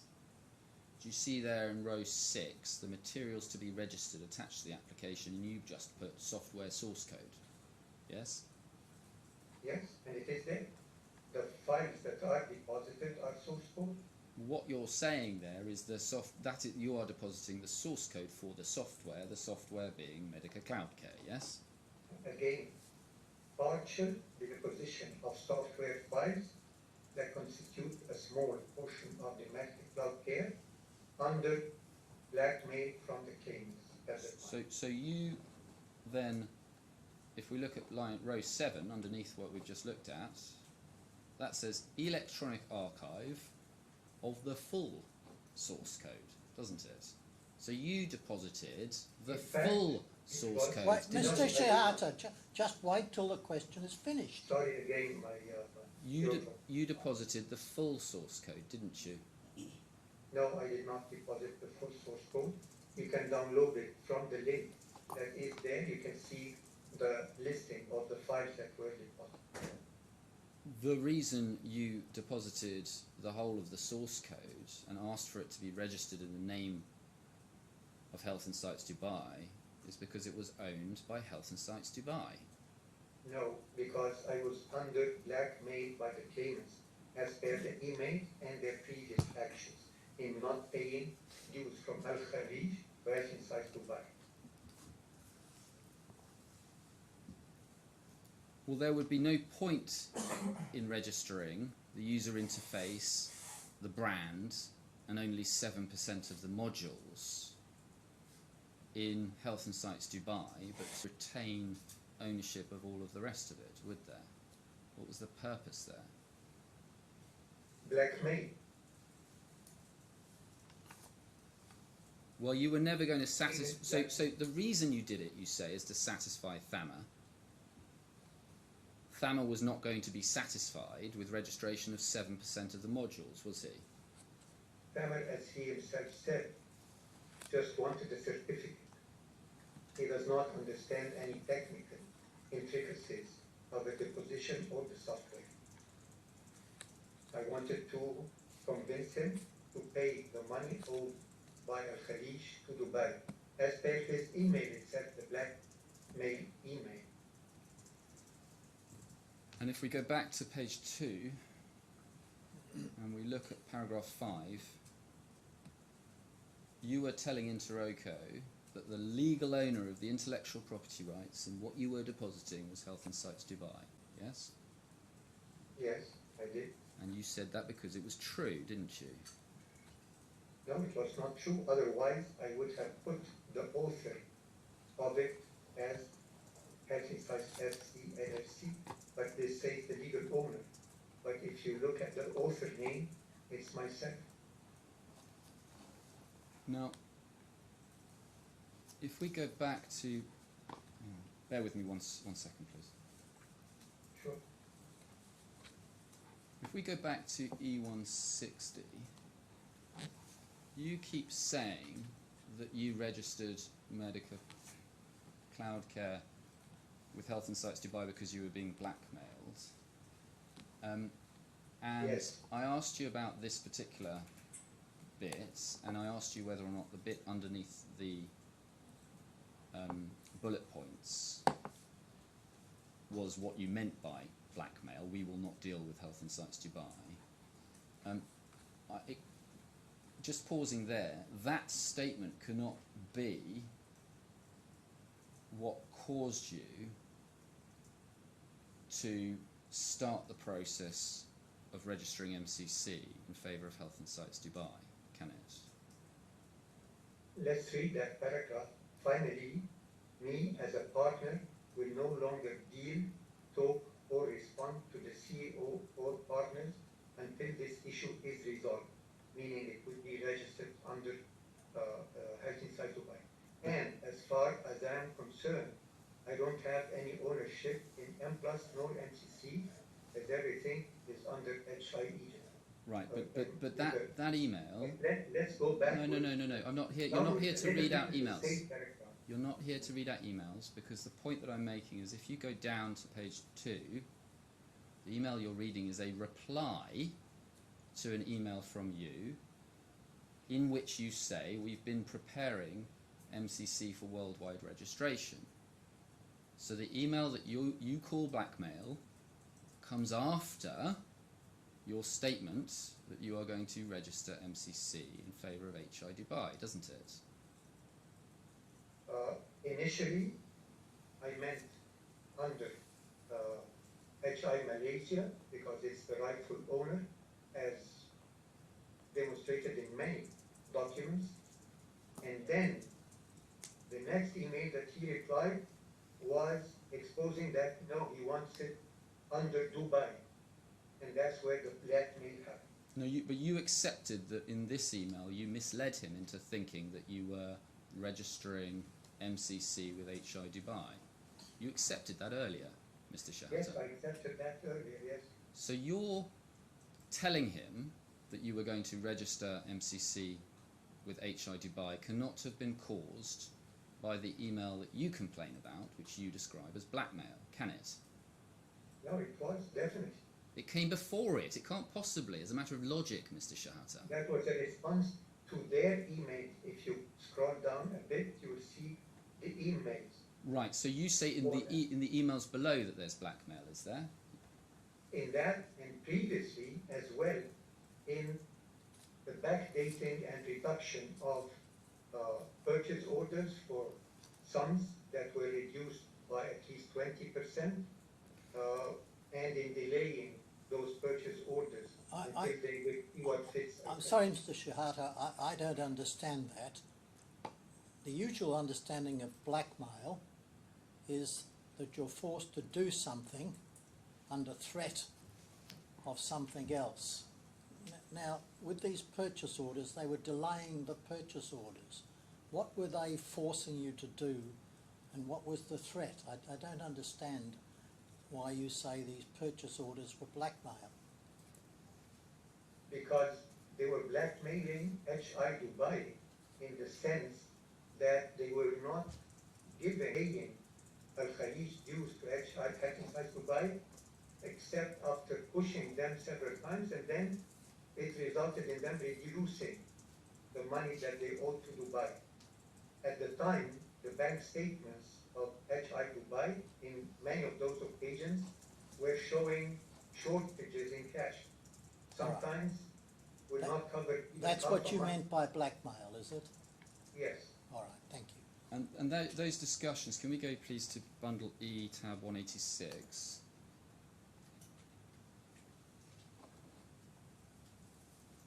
And if we go down please to page 3, do you recognise this exchange where they're talking about 23 hospitals and adding up to the $2.7 million that is owed? Yes? Is that what you're about in terms of reducing sums?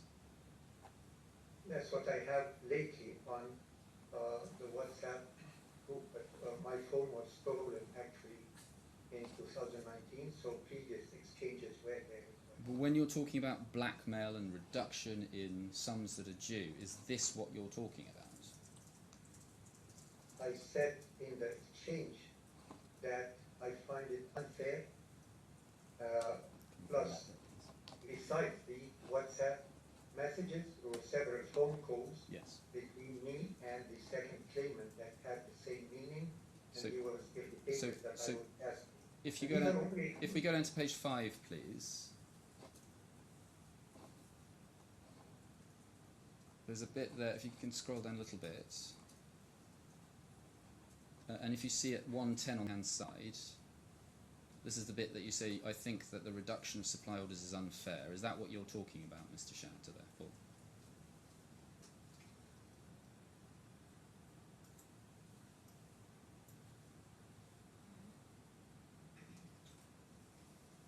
Yes? Yeah, in that specific incident, yes. So this discussion we can see is from the 30th of November 2021, isn't it, Mr. Shehata? Yes, and I said that this is an example. Previous examples in the same manner and attitude existed all along. Mr. Shehata, this discussion occurred 9 months or 8 or 9 months after you registered the copyright with Dubai. Sure. So this discussion had nothing whatsoever to do with your reasons for registering the copyright, did it? No, there were previous such discussions by phone. Again, I'm saying this is just the last example of them. And the reality, isn't it, Mr. Shehata, is that MCC was developed by a large group of people, some working for Health and Sites Egypt, some working for Al Khalij, but all of them developing it for the benefit of Health and Sites Dubai. That's the position, isn't it? No, it's not the position.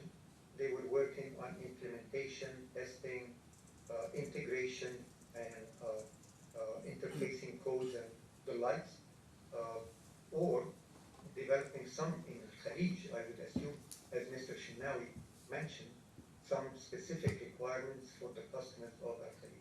Health Insights Dubai paid development fees to Health Insights Egypt for Actually, wait for the question, for the development of MCC, didn't it?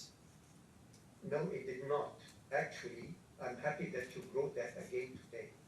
If you look at the bank statements, it shows that the transfers were showing as cash injections from Health Insights Dubai to Health Insights Egypt, whereby the end of each year being balanced together, and any outstanding balance would be returned back to Health Insights Dubai or would be added for the second year. We won't go. So- We won't go back to that because we debated that yesterday. But Yeah, but what I'm going to actually, suggest. That was the accountant who just putting it as a lump sum in the financial statement. What I'm But going to bank suggest. statement state the exact reason for it. What I'm going to suggest is that you told Interroco, you told the claimants, you told Ms. Heggie that Health Insights Dubai owned the intellectual property in MCC because you knew that was true. Incorrect. That is wrong.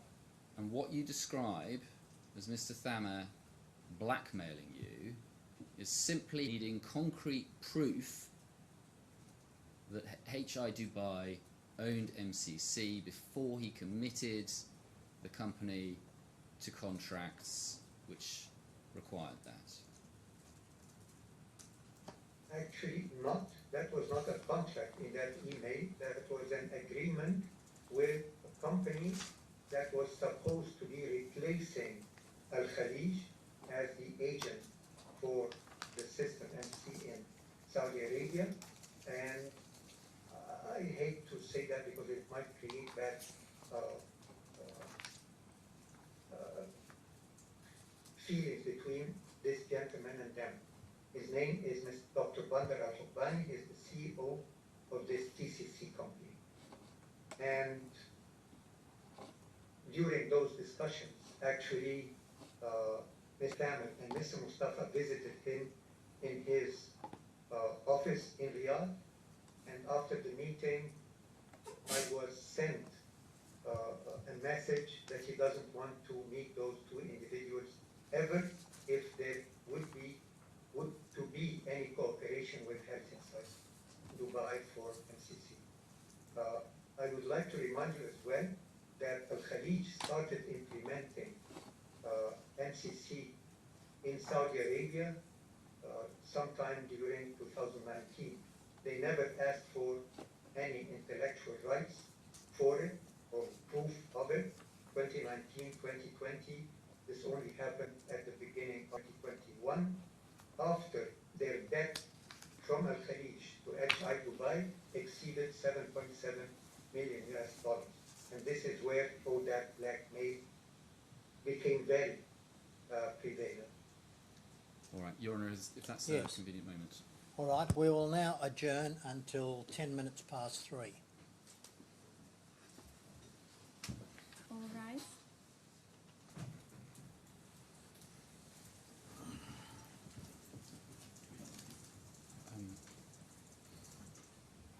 Please can I ask that the operator bring up bundle reference E164.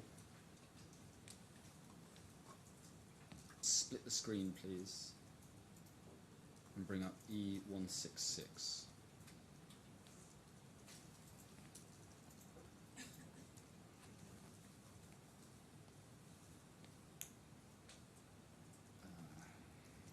With me.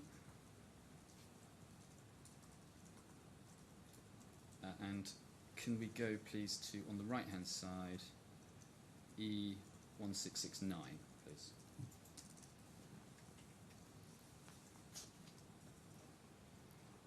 Now, on the right-hand side, you will see the versions of the Interroco certificates that were produced by Mr. Thamer. And if you scroll up slightly on this page, you can see that that is true. Up, please.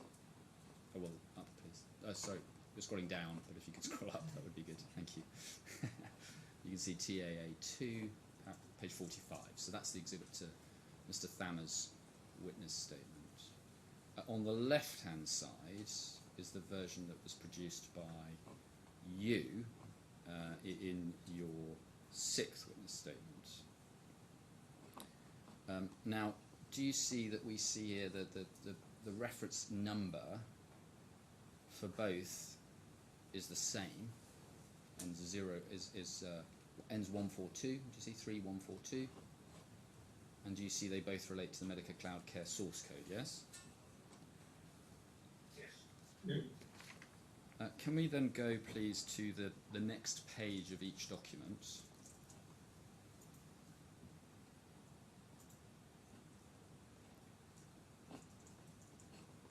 I think you might have skipped a page on the right-hand side. Thank you. That's all right. Can you show me the same no? Oh dear. Yeah, that's it, and then 10. Thank you. Excellent. Thank you very much. Now, if we could zoom in, please, on the right-hand side on the rights holder. I showed you this earlier. That identifies Health Insights Dubai, doesn't it? Yes? Yes.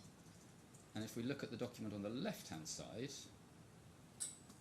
that shows Health Insights Asia, doesn't it? Yes. So what we've got here,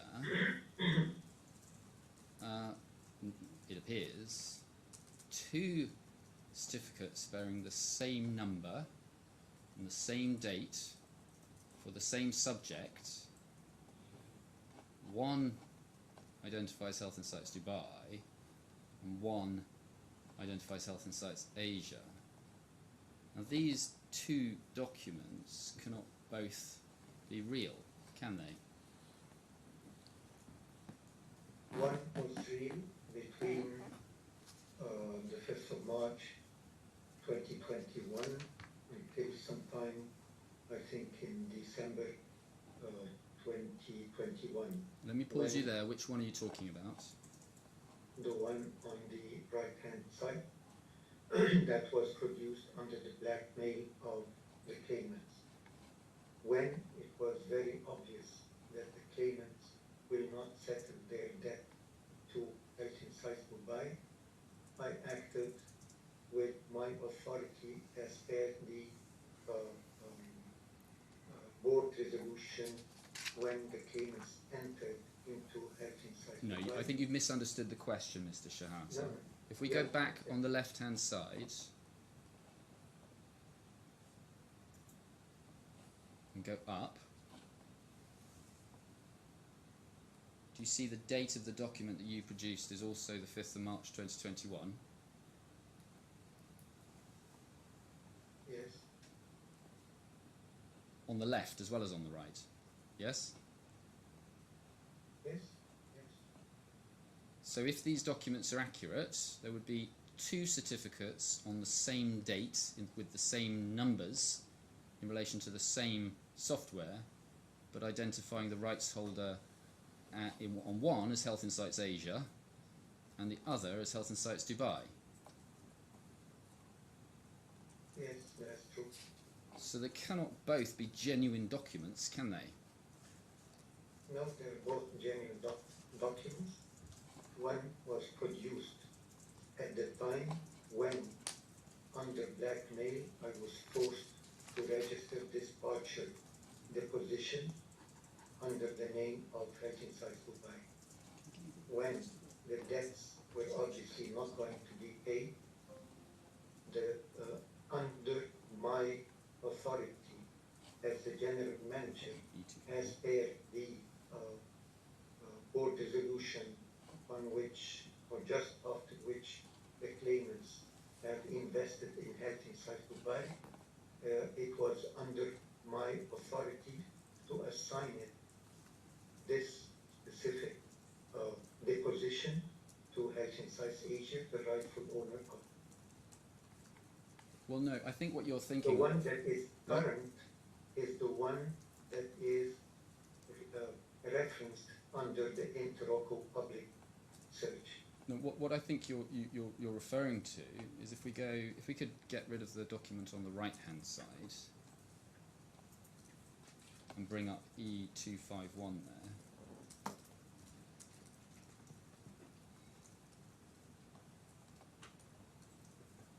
And then if you can scroll back a page on the left-hand side, please.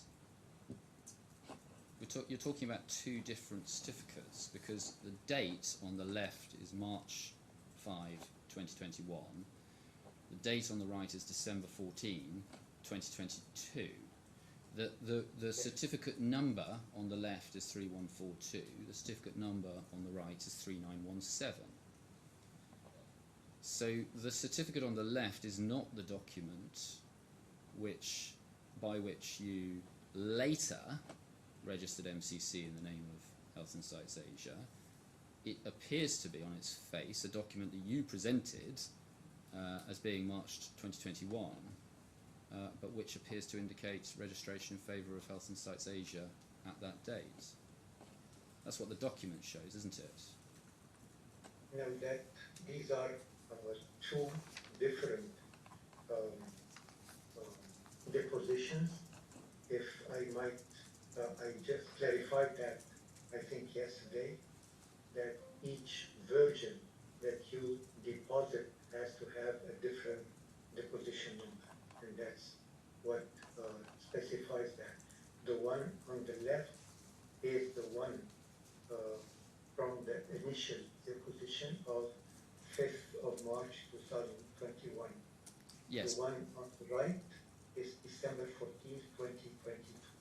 Yes, but if we scroll down the page on the one on the left to the next page, in March 2021, according to this document, the rights holder is Health Insights Asia in March 2021. Yes, and that's after, as I just explained in detail, that was after the assignment agreement by me as the author to and as the general manager of Health Insights Dubai to transfer the rights from Health Insights Dubai for this small deposition of 5th of March 2021 under blackmail to its rightful owner, Health Insights Asia. No, because the assignment agreement came in November 2021, didn't it? That's by the time, yes, it does, and it's registered with Interrogo. But since edition, it keeps the same date of the original deposition. But the deposition on the left was in March 2021, according to the document, which is That's before, what I'm saying. which is before the assignment agreement. No, that was the original deposition, partial deposition under blackmail in March 2021. That's the one under the assignment But agreement. you're not listening to the question, because this is the original one on the left, according to its face, and it identifies Health Insights Asia.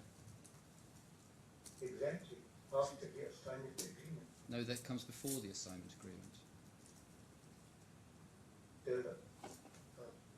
When you assign a copyrighted software or whatever the material, it keeps the same date of the original deposition. So that is the one that was assigned after the 2021. That was assigned in November 2021. So So it keeps the same original date of the original deposition. you accept that, in fact, registration in March 2021 was in favour of Health Insights Dubai, yes? The partial deposition of March 2021 under blackmail was in favor of Health Insights Dubai. Did you take that certificate and then alter it to make it look like the document showed a certificate of registration in March 2021 in favour of Health Insights Malaysia? No, that was not something that I would do for a simple reason. It is available on a public searchable repository of Interrogo online, and you can see. Let's talk about the. Certificate and forgery. Let's talk about the assignment agreement. Can we go to E200, please?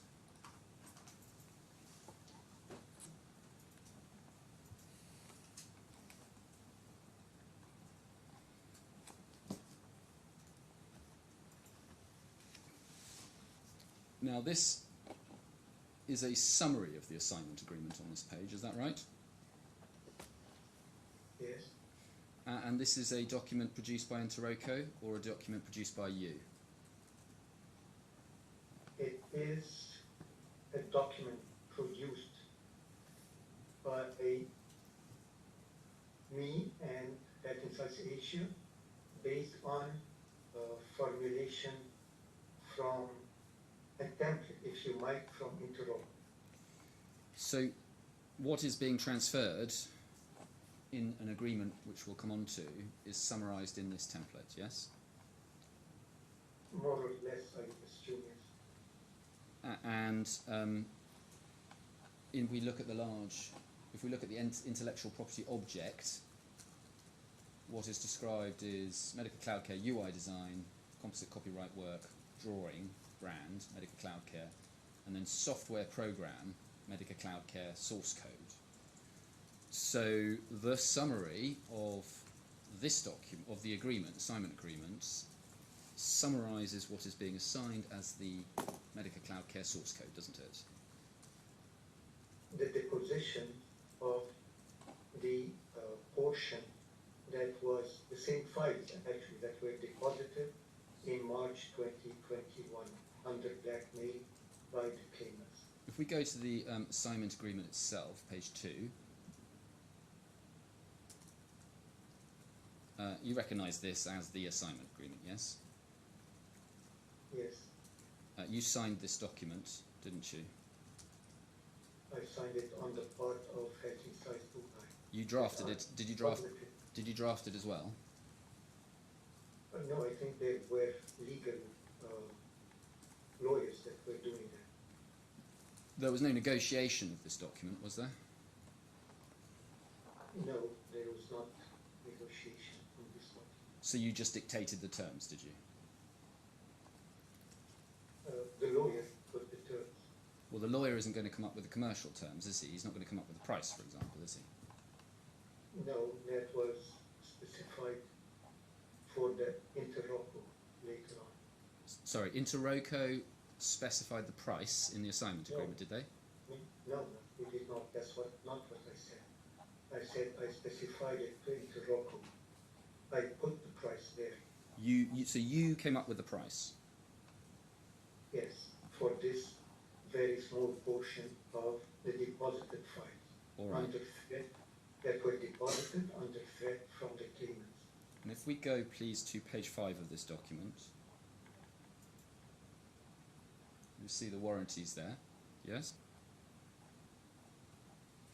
Assignors warranties. So these are warranties given by you on behalf of Health Insights Dubai, yes?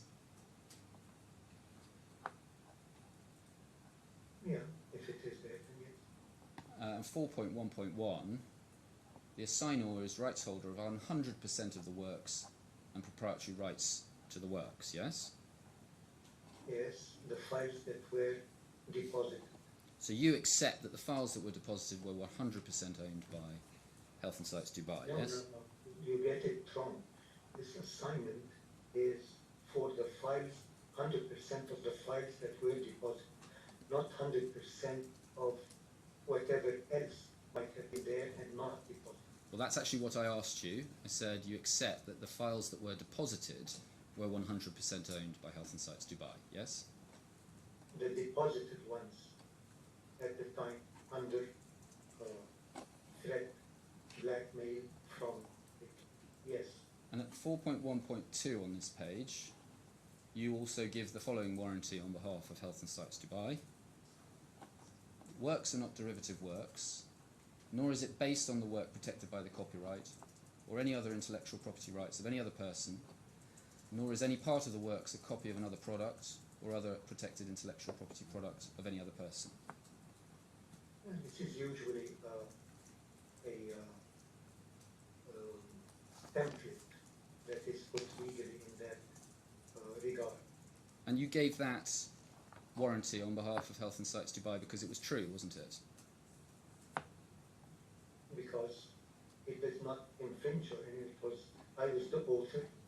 I assigned the rights in that partial deposition under blackmail to Health Insights Dubai.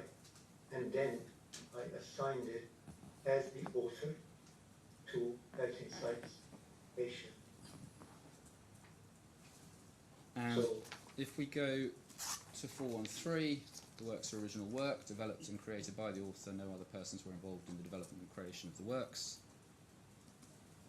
That was a reference to HI Dubai, wasn't it? That was true too, wasn't it?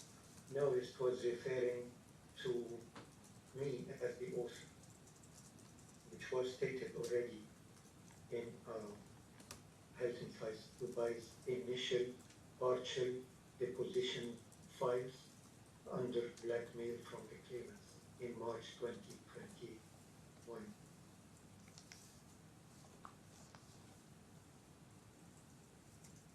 And 4.1.8, over the page on page 6. Use, operation, maintenance and development of the works do not require and will not require in the future the rights to use, access or own works and products which are protected by copyright or any third party property right, or those of the assignor, other than the property rights which are transferred. So you gave that warranty, yes? Yes, as I said, this is a standard legal language in such agreements. Well, you warranted that whatever was covered by this agreement would not require the use of any other protected work, yes? In what sense, basically? Because as I said, this is a standard legal language, so I do not aware of any third-party source codes or anything that are included in this deposition. Well, you're not suggesting that you gave a false warranty in this document, are you? No, not.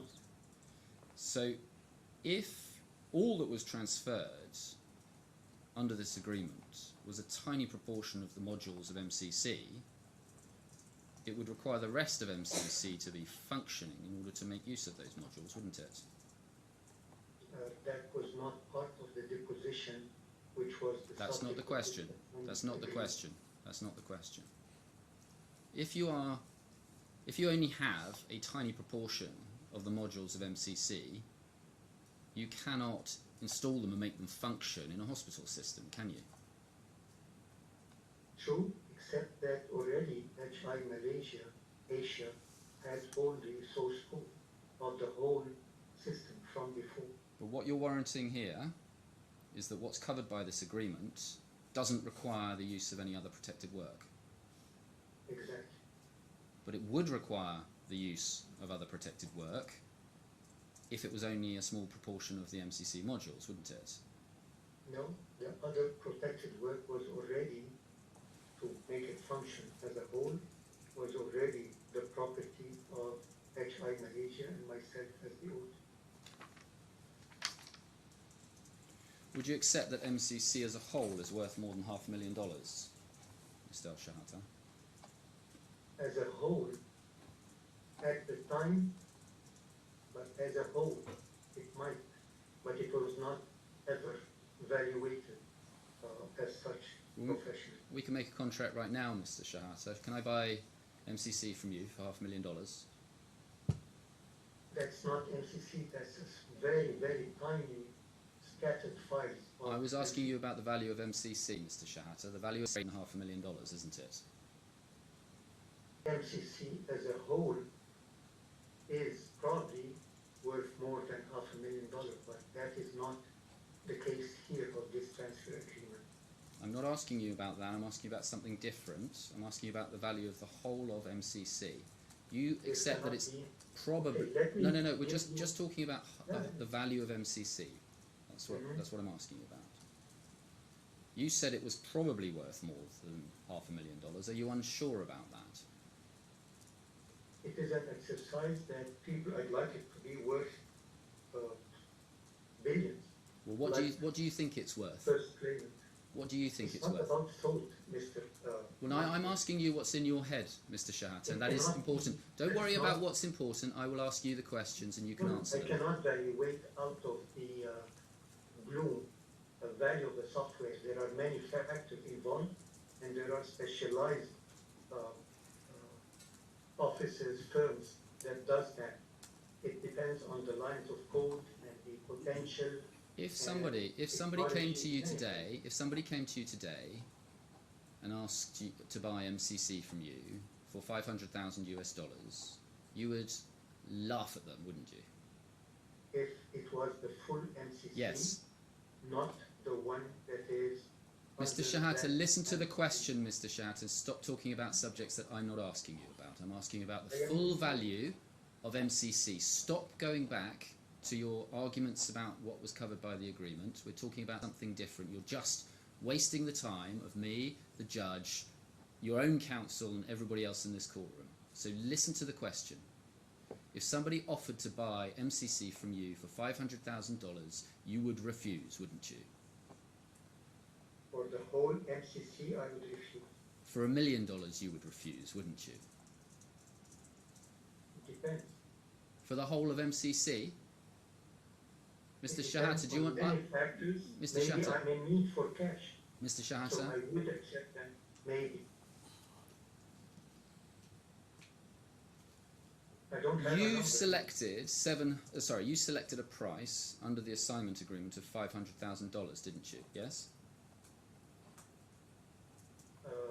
For this very small portion of the scattered files that were deposited under threat and blackmail from the claimants? Yes.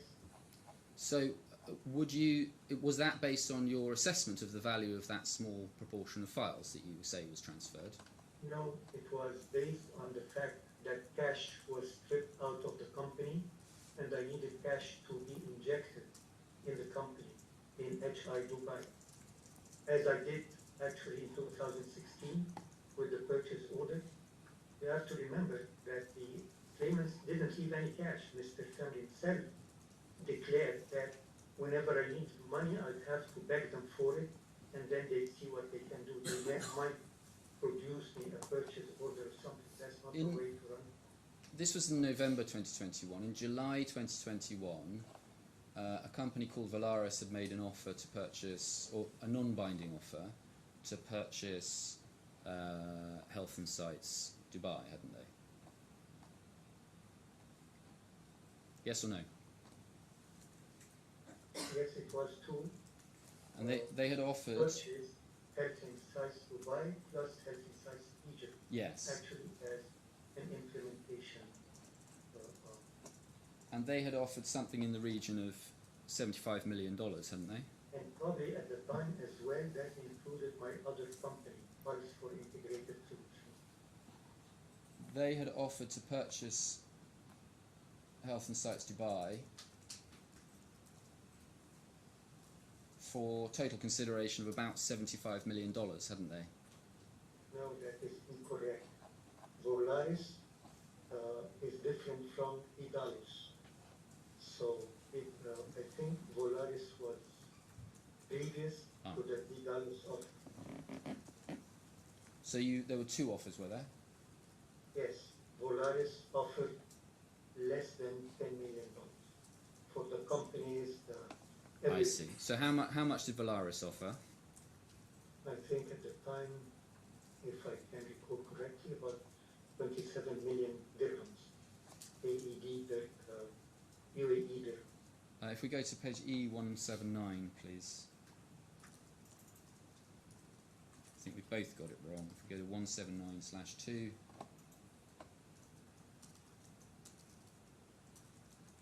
And its initial consideration of 65 to 70 million dirhams, and then open structuring additional consideration worth up to 30 million dirhams. So it was an offer of 95 up to 100 million dirhams for the business, yes? No, as I recall, it was not 100 million. And maybe I mixed between the dirhams and US dollars, but it was less than 30 million for both companies, plus the Pulse company, which had other technology for remote patient monitoring. And then there was the deedless offer that you mentioned. That was for about $75 million, wasn't it?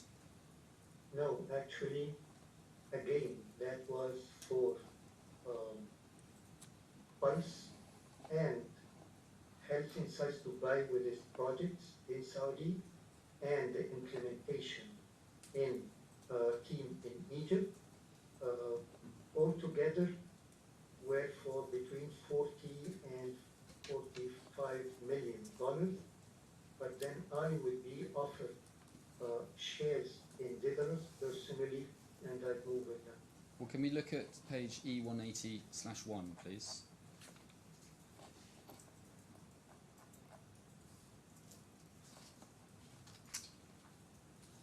And this is a translation of a message which appears, E180/1, please.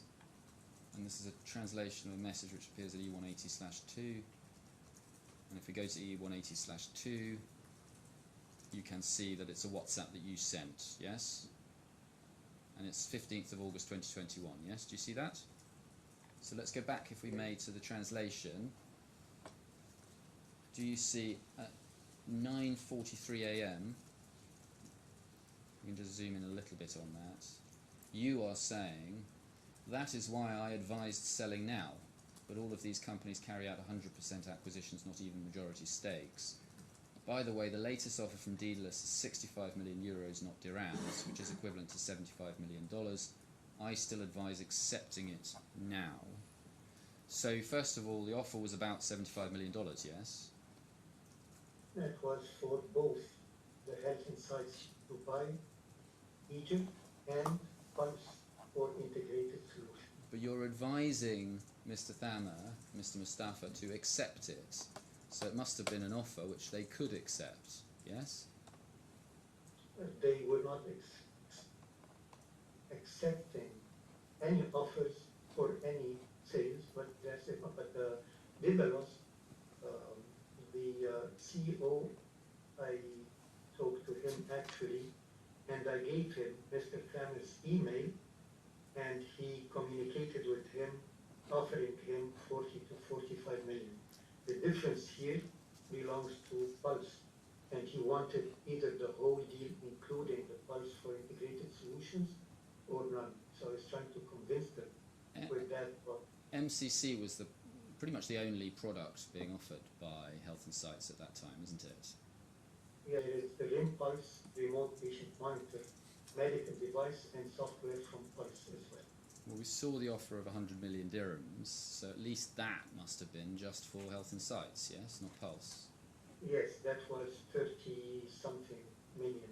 And if you transfer, But the injection is not cash for shareholders, the 30 million dirhams. if you It will be only stopping at 70 million dirhams, one from Polaris.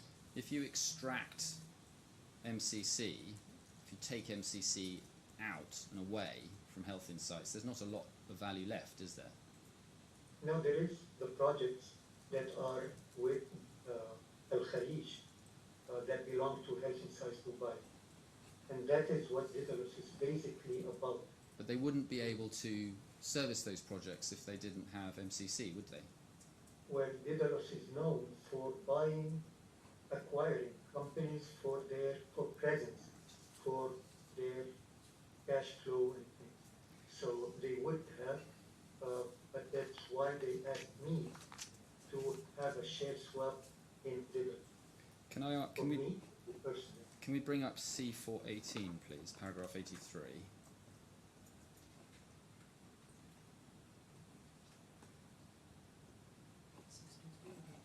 83, please. It's on page 18, it should be. Oh, I've got it wrong. Bear with me. I may have the wrong reference there.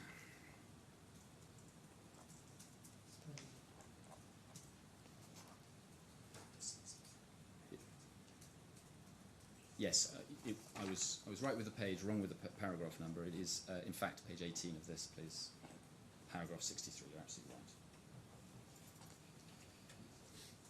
And you are talking about this assignment agreement, and you see 4 lines down, you say, I also did not think it appropriate for me to sign for HI Malaysia when it was contracting with HI Dubai.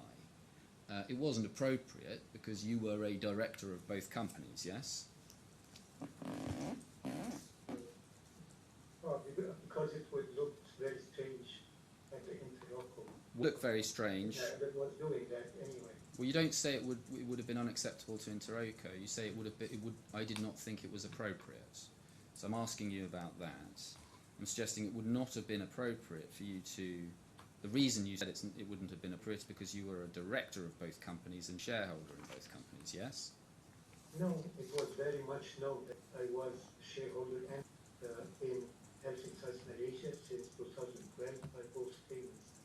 But as well, I had all the authority as per the Board of Directors meeting from 2007, including assignment, selling of assets and everything, basically. I'm not talking about authority. Obviously, you had the powers of the directors. Health Insights Dubai, which was bringing cash at a time where Health Insights Dubai was almost dry for cash because of the claimants. Something was sold under the terms of the assignment agreement, wasn't it? Yes? Yes. And in that sale, Health Insights Malaysia, its interests are to pay as little as possible. Health Insights Dubai, its interests are to be paid as much as possible. Yes? Would you agree with that? Actually, when Would you agree with that, Mr. Shehata? Yes or no? You can definitely, give. Yes, definitely, thank you. Mr. Montague Smith. However, I remind you that I deposited that stripped down version of those files that were deposited at no cost at all to Health Insights Dubai. In fact, I brought in cash to Health Insights Dubai in excess of $1.5 million US dollars. By the end of 2021, cash was being dried out because first Al Khalij, led by the claimants, the first claimant mainly as the general manager, refused to pay the dues to Health Insights Dubai. And whatever they transferred the next day was distributed amongst them, so I had to keep my own distribution dividends staying at the bank account. I had to bring in cash from Malaysia through this assignment agreement to be able Well, to I want to ask you about that in a moment. Health Insights Dubai. But first of all, I want to ask you about one other thing. You were a 100% shareholder in Health Insights Malaysia, yes? Yes, You were only part owner of Health Insights Dubai, yes? yes, So it was in your interests, yes, for Health Insights Malaysia to do better in the deal than Health Insights Dubai, yes? it would have been more interest for me not to transfer 7.7 million US dollars to Health Insights. Stop changing the Dubai. subject, Mr. Shehata. I'm not changing. You are I'm just changing the saying that subject. it would have been better interest for me personally to keep all that cash in Malaysia rather than transferring to Dubai. The reality is that you purported to transfer the whole of Medica Cloud Care from Health Insights Dubai to Health Insights Malaysia because it was in your interests to do that. That's why you did it, isn't it? No, it was not ever in the custody or registered under Health Insights or owned by Health Insights Dubai at all at any time except for this under blackmail period where I had to do that to salvage HI Dubai for the debts that Al Khalij owned and refused to pay. And I am the author, mind you, of MCC, so it is my right to move it here or there as the author of it. And I didn't take any money from Health Insights Dubai. And as a matter of fact, as the author, which is not disputed by the claimant, that I was not getting paid any salary from Health Insights Dubai, ever. You never got paid salary from Health Insights Dubai? No, the bank statements are with the claimants. You can review all of those. You find I'm not really a thief, Mr. Montague Smith. I am in this business because I liked it, even though now... Mr. Shehata, can you focus on the questions that I'm asking Yes, you? I haven't never asked you. No. Mr. Shehata, we're not just having a conversation, Mr. Shehata. You need to have a little bit of respect for the environment that you're in. You're in a court. We know that you refuse to travel to Dubai, but you have to follow the rules that are set for this process. Now, the reason you give for entering into the assignment agreement is that Health Insights Dubai needed cash at the time, yes? True. And we know that the assignment agreement was entered into in November 2021, yes? True. Can we bring up, please, bundle E206, page 6?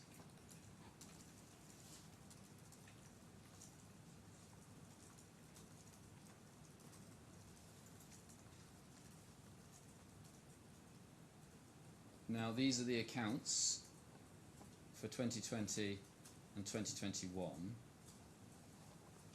These confirm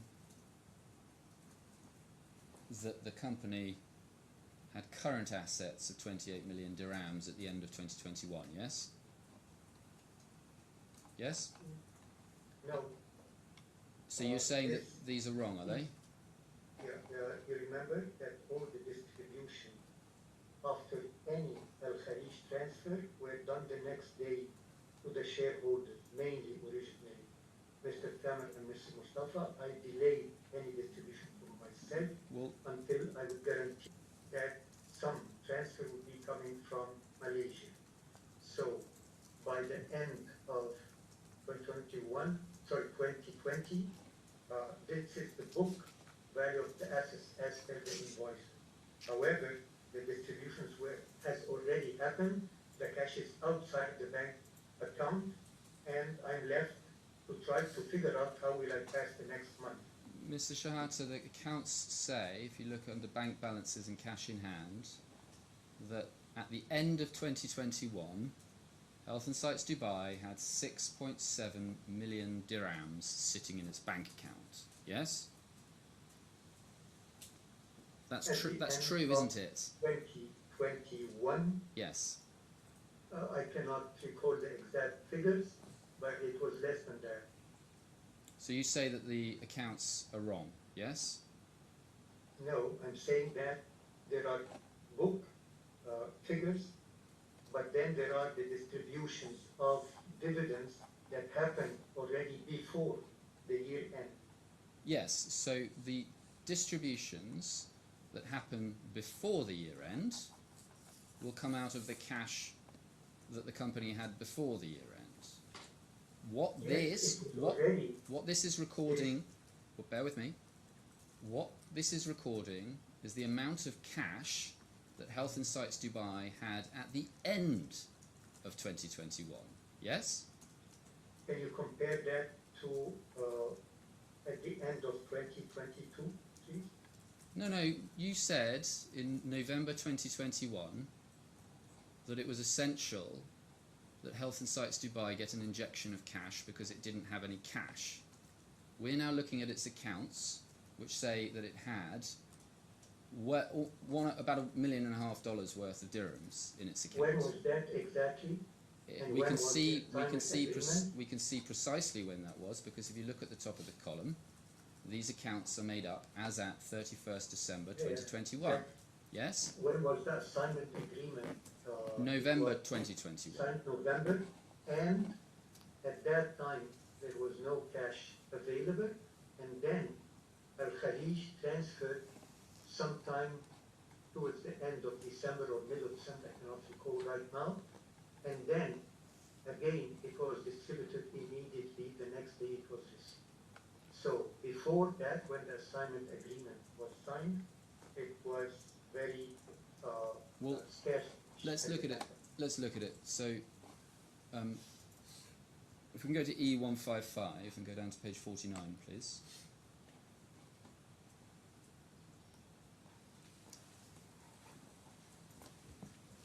Remind me of the date of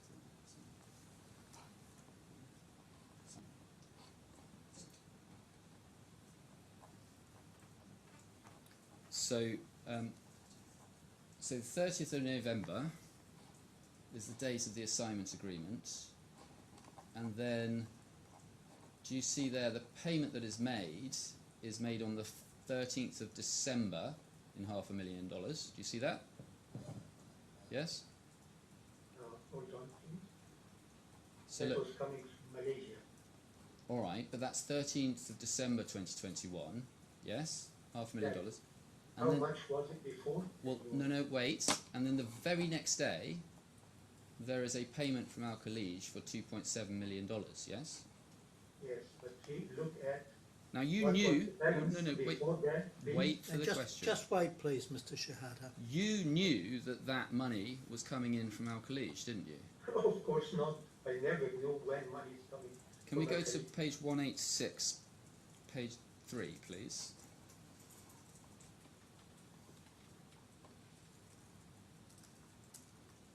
This is translation of a WhatsApp sent to you by Mr. Thamer.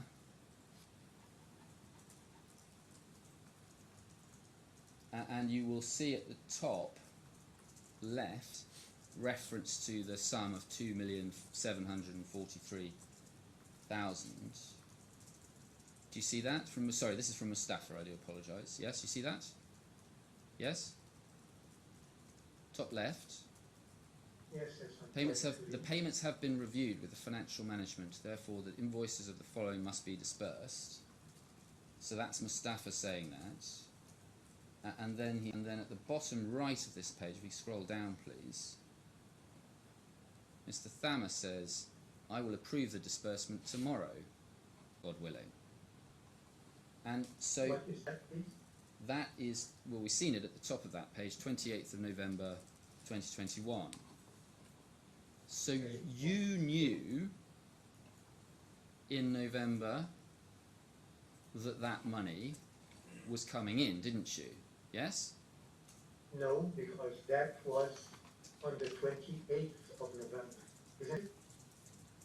And you simply created an assignment for $500,000 in an attempt to justify the transfer of MCC to Health Insights Malaysia, didn't you? Okay, let us start by checking the bank account before even the transfer from Malaysia, not from Al Khalij. What was the bank cash at hand then? It was 187,000, so that would not even cover a month. Now, the assignment agreement, when was the date of it? I don't recall. Can you tell me when exactly in November? 30th of November, wasn't it? 30th of November. So it's 2 days after you're told by Mr. Thamer that $2.7 million is coming in. Can I see that, please? I think it's E200, isn't it? E200, please. Do you want to put it next to this if you split the screen and bring up E200 so we don't go back to it?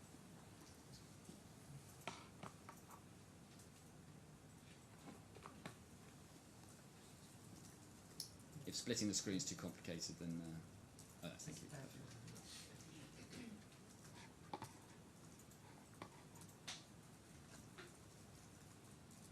And I think it's on the final page of that.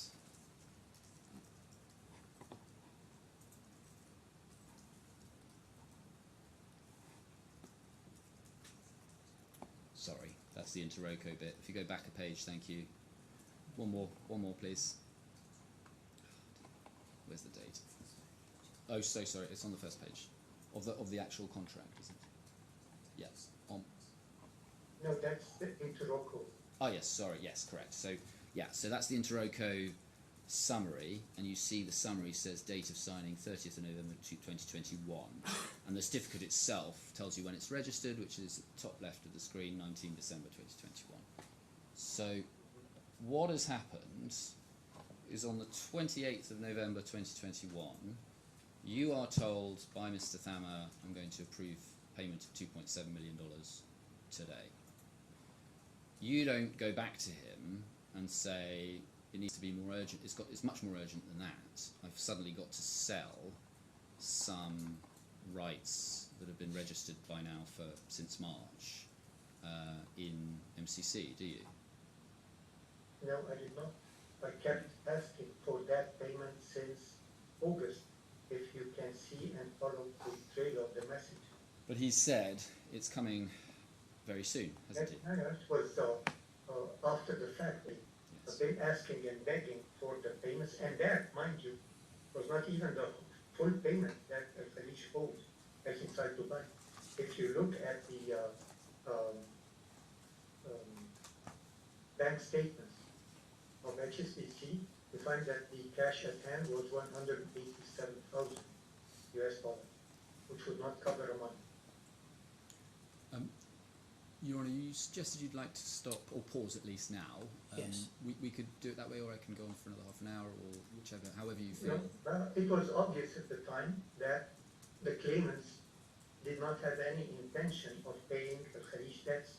It was just a scheme to get me to register MCC under this very small file deposition, just to get an invest certificate and then push me out from Exercise Dubai. Well, Mr. Shehata, just on that, may I just ask one follow-up Yes, question on this all right. before we split? I'm so sorry. But they did in fact pay the $2.7 million, didn't they? That is only 30% of what they owe Exercise But Dubai. they did, when they made this statement on the left-hand side of your screen, Mr. Thamer made the statement, I will approve the disbursement tomorrow, he was talking about $2.7 million, yes?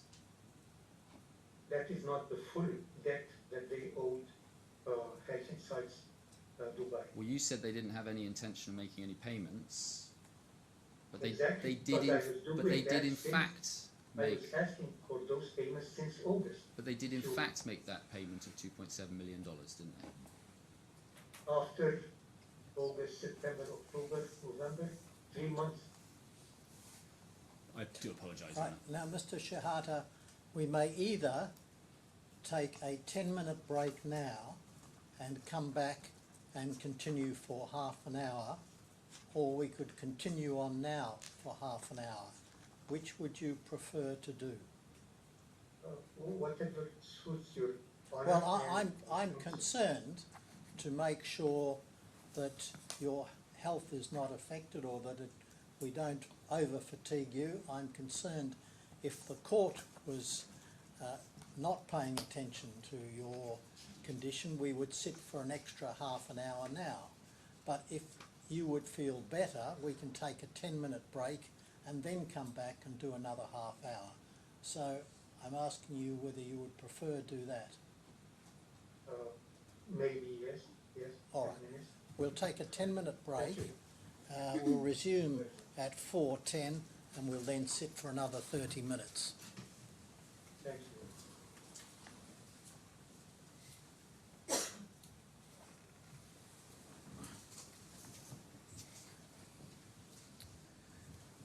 All right, Mr. Shehata, you said, do you remember this, in your first statement, that Health Insights Dubai provided work for hire to Health Insights Malaysia, yes?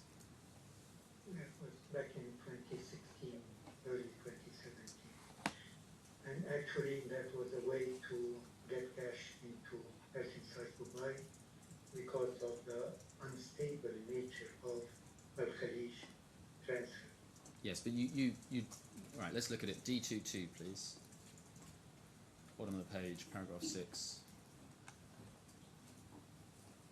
You say, final sentence, the claimants also knew that I authored the MCC system and that HI Dubai's involvement in the same was limited to providing work for hire, for which it was paid by HI Malaysia. So you were saying that in this statement that it provided some work, yes?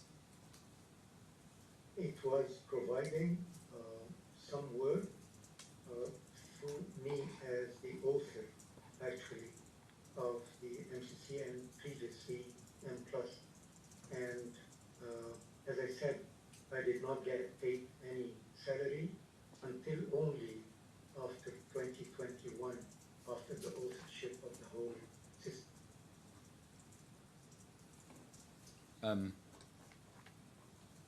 So hang on. You are saying that Health Insights Malaysia hired Health Insights Dubai for you to do work on MCC.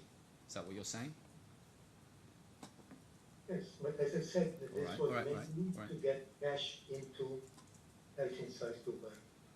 All right, but doesn't that mean that the work that you were doing for Health Insights Dubai, sorry, start that again.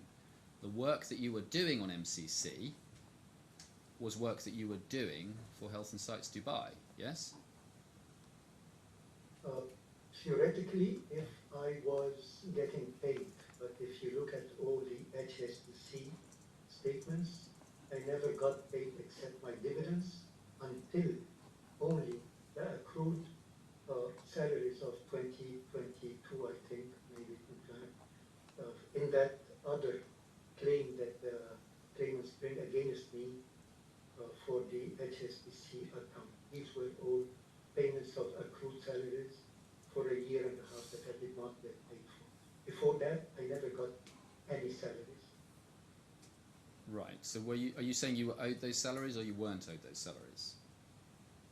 I wasn't getting paid any salaries. I was content with only my dividend distribution. So are you saying that you were due to be paid salary or you were not due to be paid salary? I was due, but I never received any. And And then subsequently you say, recover it all, didn't you? No, not all. Just after the 2021, when the claimants obviously went along with their scheme to get me out, put me in prison and all of that. So, And they had no intention of paying the outstanding $5 million so of their debt. just because don't I change the could sue. subject. Let's talk about this one thing. So, would you accept then that if you were being paid salary, the work that you were doing would have been work done for the benefits of Health Insights Dubai?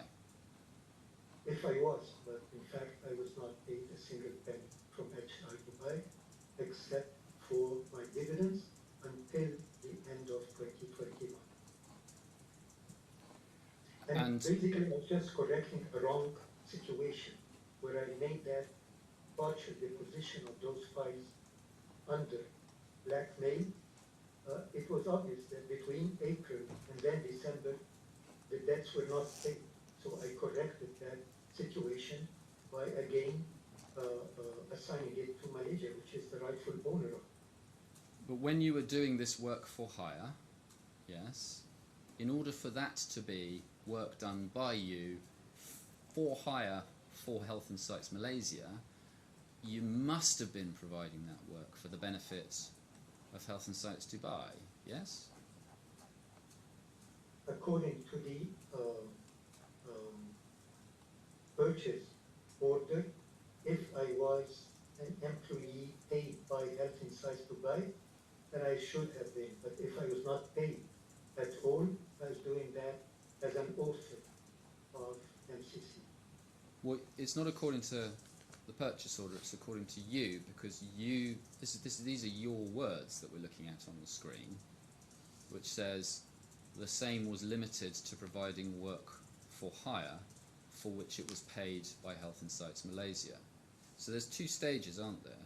First of all, you have to do work for Health Insights Dubai, and secondly, it has to be agreed that that work that is being done by you will be paid for by Health Insights Malaysia. Yes? Do you agree with that analysis? It was first it was a small portion of the MCC, because MCC was mostly developed before. But again, because of the continuous delays in payments from Al Khalij and then the cash being withdrawn out of it, that I made this arrangement to get this as a win-win situation. I was developing the software. It would be owned by HI Malaysia, but still I'm getting cash into Health Insights Dubai. Remember that I co-founded. But if you were, even in relation to a small portion of the modules of MCC, if the work you were doing on that was work being done for Health Insights Dubai, then logically, doesn't it follow that all of the work that you did on MCC was being done for Health Insights Dubai? No, that was very specific. Purchase order. You're not a party to the purchase order, are you? Not me as an individual. No. So I'm talking about the relationship between you and Health Insights Dubai. Yes, I was not getting paid any salaries from Health Insights Dubai. I see. So it just comes down to that. With Medica Plus, when I registered it, I was not getting salary or any benefit from Health Insights Dubai to register in the US for the Medica Plus. Likewise for MCC. Well, let's look at the purchase order. If you go to E60 page 28, please.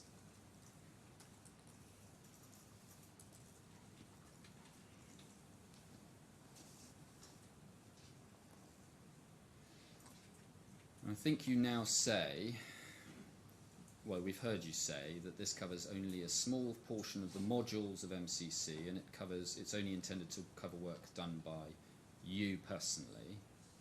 So, just pausing there, when you did the work that was covered by this purchase order, was there a special agreement that you entered into between you and Health Insights Dubai that covered that work? I'm sorry, can you come again? Can you read that again? I'm not reading anything, I'm asking you a question. Okay, which paragraph? No, I'm not looking. We're not looking at the document.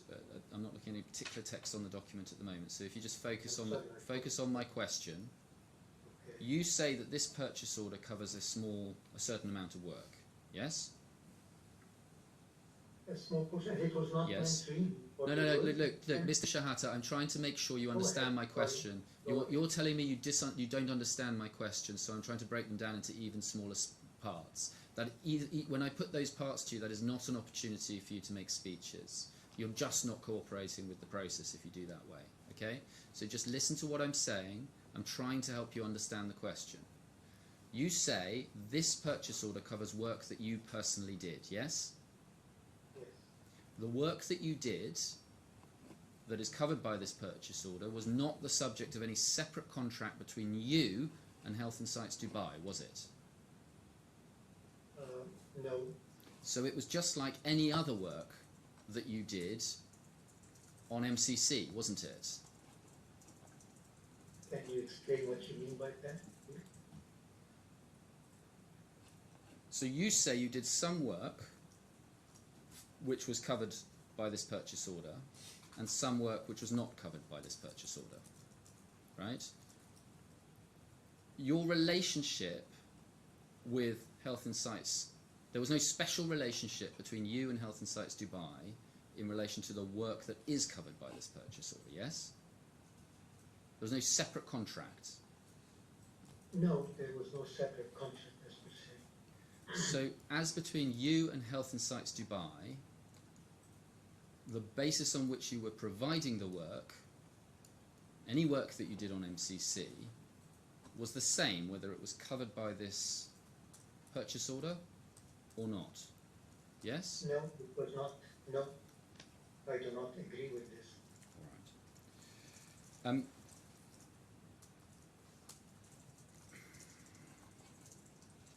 If we look down the page, we're on. Actually, sorry. Can we just start at the top of the page, and you can see what is covered or purporting to be covered by this purchase order. You can see Health Insights, top box, Health Insights hereby places this purchase order, and then it says, as work for hire to develop the below listed web browser based hospital and clinical information system applications, including their submodules, user interface, front end, and server side back end, software tools, and framework platforms included in the list below. So would you accept that that description is a description of the whole of MCC? No, of course not. It is not. And mind you, that MCC was already developed since 2015. What I was doing between 2015 and 2017 was actually transforming first the existing active medical sheets framework to be viewable at the hospitals, the customers that used to use Medical Plus, but as well to move, rewrite, if you wish, the modules that were developed on top of active medical sheets and rules at work to the rules, the Dynadocs platform and the new rules at work platform. And, well, the description in the document of what is being developed is a web browser-based hospital and clinical information system applications, including their submodules, user interfaces, front-end and server-side back-end, and so on. That is not describing a small portion of the modules of MCC, is it? No, the list, basically this effort, if you might, is a small portion, and as you can see, there are more than 3,500 other modules available in the list that was supplied in my bundle. But as well,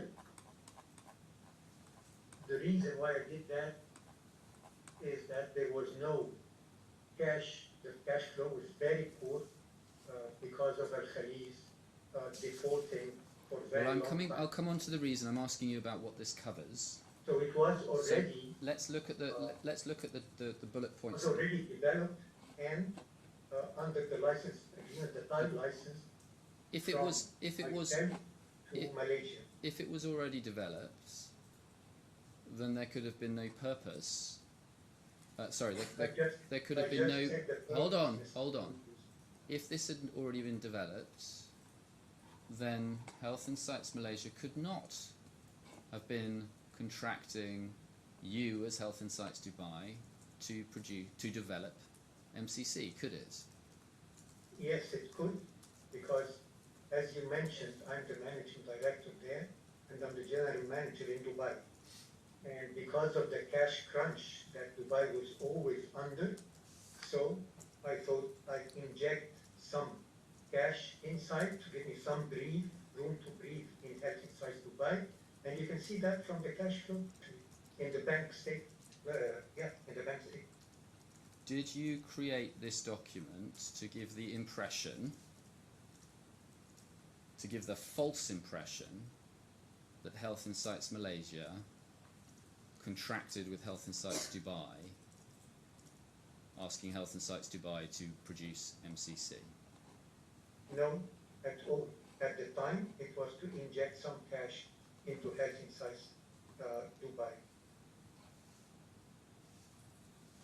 And you've produced nothing which could tell us when this document was created, have you? You can see the date. Can you scroll on the top, please? You put that date on that document, didn't you, Mr. Shehata? No, I think it was Mr. Nader Hanafi that put that at the site. So you think somebody else put the date on the document? Yes? So all we have to go on about this document is what you are telling us. Yes? If you wish, I assume yes. And the bank statements that show the payments as well as the invoices, so all together would tell you that was just first this one, and then there were the invoices for the software development, and then there were the payments from Malaysia to Dubai for software development. This document, if we go to the top, is dated 5th of July 2016, isn't it? Now, Yes, you told us that this was a means to inject cash into Health and Sites Dubai, yes? Yes, to have a win-win situation, as Mr. Thamer put. And so you are telling us, are you, that on the 5th of July 2016 there was an urgent need for cash injection into Health and Sites Dubai? Is that what you're saying? It's exactly like the situation in 2021. Just answer the question yes or no, And and then you can carry on, because otherwise I'm going to have to keep asking you the same question. So are you telling us that on the 5th of July 2016 there was an urgent need for cash to be injected into Health and Sites Dubai? no, it was not specifically on the, when was that? 5th of July 2016, but it was for the projection of a year of expenditure. Usually, according to the bank statements, the expenses amounted to $3.5 annually from Health and Sites Dubai. I prepared to have the cash by the time so that we can sustain the operations of Health and Sites Dubai at the appropriate timing. Al-Khalij and the claimants couldn't care less. Any money that was transferred Don't move on to another topic. I've asked you a very narrow... No, stop, Mr. Shehata. Can we bring up, please, page C426? In that answer, Mr. Shehata, you said the expenses amounted to $3.5 US. That's the more or less the expenses. Did you mean $3.5 million? Or did Yes, you $3.5 million. Right. Thank you. So this is where you introduced this document in your 6th witness statement. If we can scroll down a little bit and look at paragraph 77. You say the purchase order was entered into as a means of providing cash flow into HI Dubai at a time when we were short of cash and there was almost no money left. So I asked you the question, are you saying that on the 5th of July 2016 there was an urgent need for cash, and you said no. So I just want to understand this. When you said there was almost no money left, when were you talking about? First, I do not have the bank statements in front of me now. However, logically, I would not have expected the cash to be transferred tomorrow or next week, because naturally there is a process of, logically, if there was any development to be done, it would take a few months, and then it would be invoiced, and then it would be transferred. So again, I'm referring to the expenses, on average expenses that Health Insights Dubai incurred on an annual basis was in the range of 3.5 million US dollars, over or above, plus or minus. But it was to get that win-win situation, to have some cash to allow me to plan any activities for Health Insights Dubai, knowing that I will have the cash for that. However, in 2021, before that last transfer that the claimants made or pledged to make on 28th of December, before that I had only 186,000 US dollars. So I transferred 500 million from Malaysia to Dubai, and then they transferred then on the 28th, I think, or whatever in December, whenever they transferred that one. All right. Well, let's just break that down a little bit. Can we bring up, please, bundle E tab 60, page 30? Remember, they kept blaming me. No. Just wait for the question.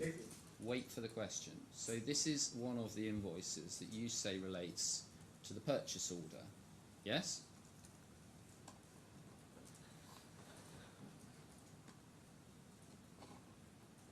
Yeah.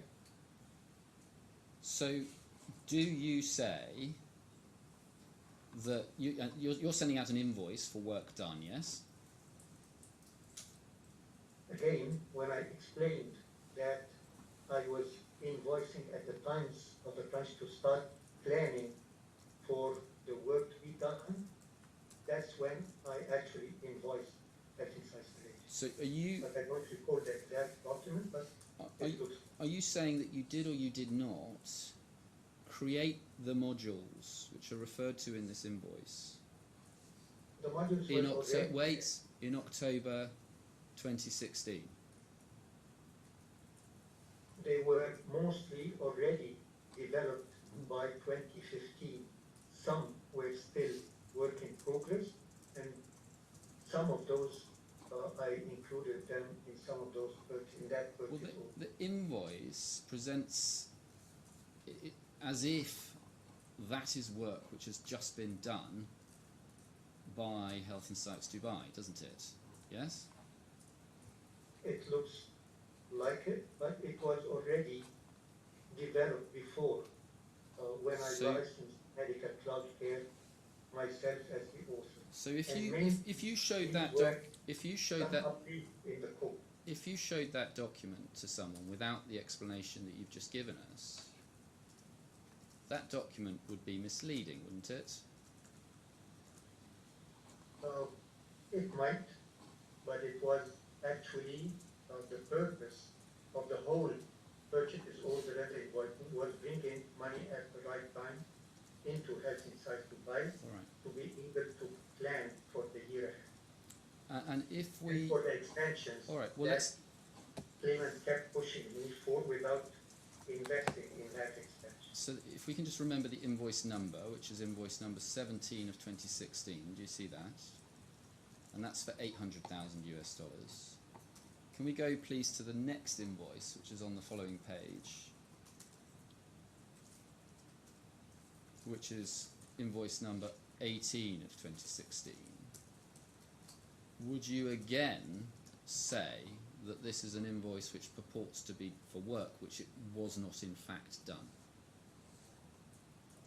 Oh, I don't understand what you mean. Well, I was trying to shortcut the discussion we've just had, but I think what you would say is that the help menu, the multi-tenant administration, and the SMS notifications of MCC were not in fact developed around the time of this invoice. Is that your position? No, what I say is that the majority of those models were already developed before. Yes. But there were some updates, and there was an opportunity. But what I'm saying. Inject cash. No, I know you don't need to repeat that. You don't need to repeat that. We'll come on to that in a moment. But what I'm saying is that from this invoice, it would look to someone who didn't have that explanation as if that wasn't the case, and that the work was in fact new work that had been done on these modules. Would you accept that, just as you accept? Someone yes. from the outset Yes. that does not understand the details So of that situation. that document, without your explanation, would be also a misleading document, wouldn't it? No, it wouldn't. Why would it be? I see. From a financial standpoint, All right. there was a purchase order, there were invoices, Can and we- there were paid. Can we go over the page to page 32, please? This is a document that you produced. This is a redacted copy of the Health and Sites Dubai bank statements. Can we zoom out a little bit, please? And you see you've annotated this, haven't you?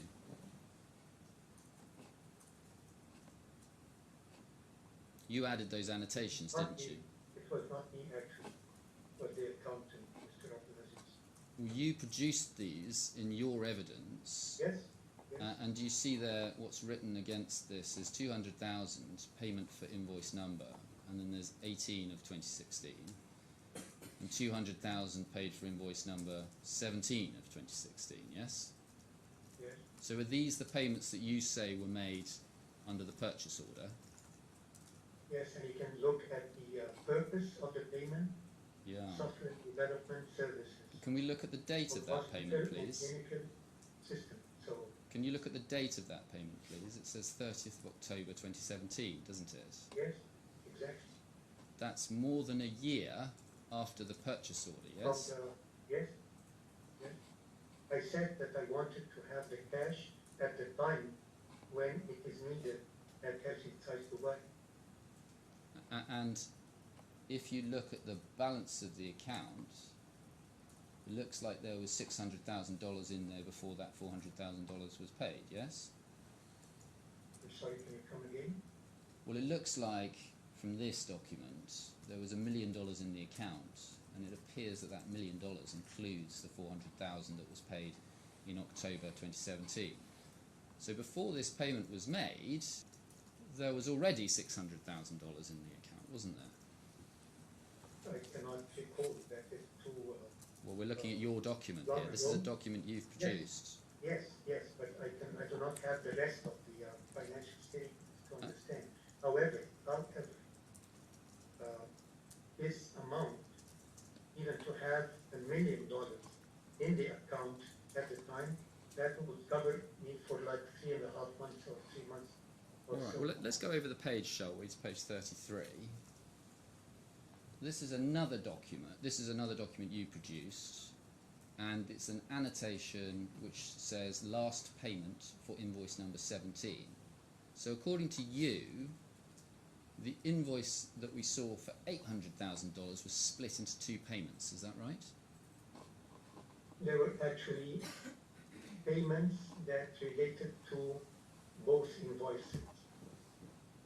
And Sometimes it's part of this plus the remainder of that, but the whole idea was the whole amount.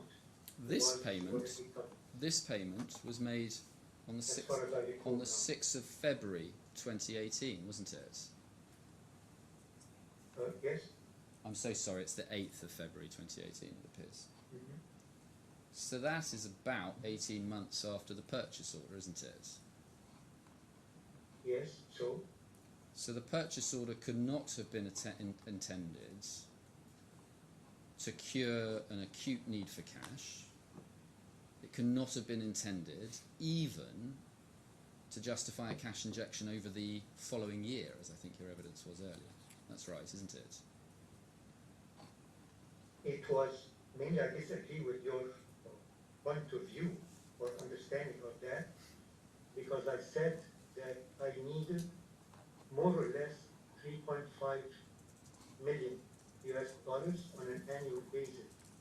So some of that was coming from payments from Al Khalij, whatever was left from it at the bank account after those distributions with each transfer, and others were coming from Malaysia based on that purchase order in the time when I needed, plus other transfers which were not related to this purchase order, coming as well from maintenance and so on and so forth, support for Medica Plus. Can we go to E86, please? What I'm going to show you are the audited accounts of Health Insights Dubai for 2017. Do you see that if you scroll down? And if you go down to page 5, please.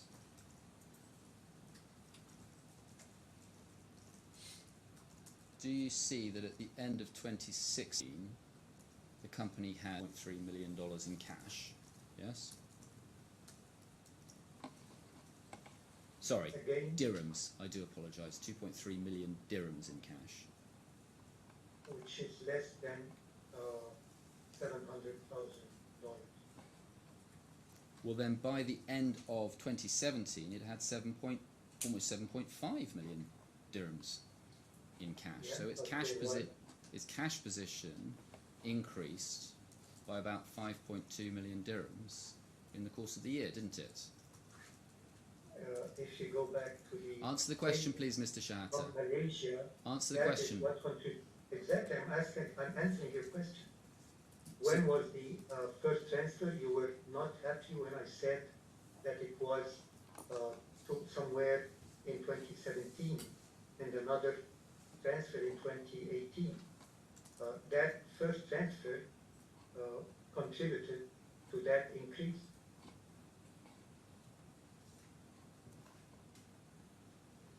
Bear with me. So, between 2016, the end of 2016 and the end of 2017, there's an increase of about 5.2 million dirhams of cash in the company, yes? Yes. That's about $1.4 million, isn't it? 400,000 of them at least, at that, the payment that was done first against that purchase order, which is So if that $400,000, if that $400,000 payment had not been made in October 2017, Health Insights Dubai would still have increased its cash by about $1 million, wouldn't it? $1 million Yes. increased it. Yes. What do you mean? That would survive less than 4 months to start with, but what do you mean that it increased? And the Its payments... bank balance. Its bank balance without the payment has gone up by $1 million, hasn't it? Which covers how long? That's not the point. The point is it's No, that's the point. No, That's no. exactly the point. No, Mr. it's not the point, Point. because the cash flow, despite the expenses, is sufficient not only to pay all the expenses, but to leave a surplus of cash of $1 million over the course of the year. My dear, that means that for the next months, January, February, March, I'm done. That's why there was another transfer, I think you mentioned in February, I do not recall, February 2018, for 600,000 to cover additional 2.5 months or so. But if we go back to So, E60... Have you ever run a company? If Mi- we- Mr. Shehata, that's not appropriate. Please confine yourself to answering the questions. If we go back to E60, page 33, please.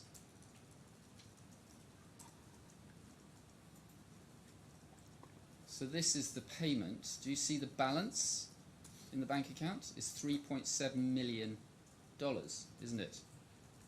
In February 2022. That was, 2018. yes, may I explain, or you do not want an explanation? What my question to This you... was based on a payment from Al Khalij just before that was then withdrew or paid as dividends directly to the claimants. So if you would like to see in the bank statements of HSBC, after that date, what were the distributions and transfers to the shareholders, Mr. Thamer, Mr. Mustafa, and at a later date myself. Would you like to have a look at that? Well, you've redacted it, haven't you? You've deleted, you've covered up what happens next. The claimants have got all the bank HSBC bank statement, so it is there. We'll come back to that if we need to.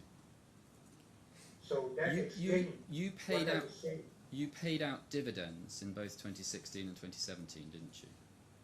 Every year. That was not at the end of the year. It shows in the financial statements at the end of the year, but that was happening whenever a transfer was made by a Khaleej to Hutchinson Dubai. If the company That they drive most of the time. If the company had been so desperate for cash, you would simply have reduced the amount of the dividends being paid, wouldn't you? Have you seen or referred to the WhatsApp chats where they say we distribute, okay, we transfer 2.4 or 2.7, I say we distribute 2 million and keep either 400 or 700. That was just an example of each time a transfer was made by a client. And you'll see that in the bank statements of HSBC. I would have wished that all the cash would have stayed so that I know where do I stand at the end of the year, but unfortunately, again, the coercion all the time, as if we were a grocery shop, distribute that tomorrow. Is that transferred? I transferred up to the maximum limit I could transfer per day. The next day, I transfer another amount, and I would tell them, but has that reached you? No. This is all in those chats. And Mr. Shehata, the sole reason that you produced that purchase order was to provide some sort of document that you could show people to falsely claim that Health and Sites Malaysia owned MCC. I disagree. What about the description in the HSBC bank statements that explicitly mentions software development service? Well, was that so those statements, let's look at them. If we go to page 32, those are statements those are descriptions you created, yes? These were statements in 2016, 17 and 18 for the payments coming from HI Malaysia to HI Dubai. But purchase order. You provided the bank with that narrative, didn't you? In 2017 and 18, yes.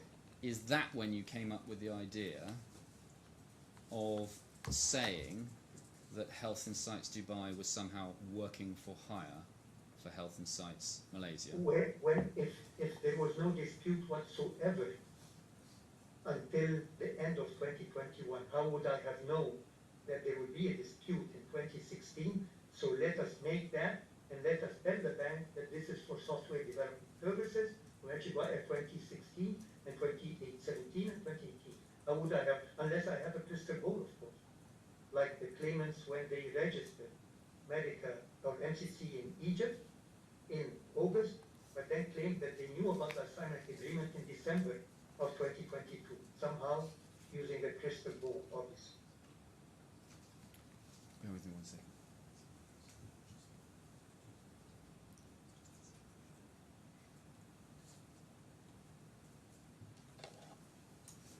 And again, sorry, bear with me.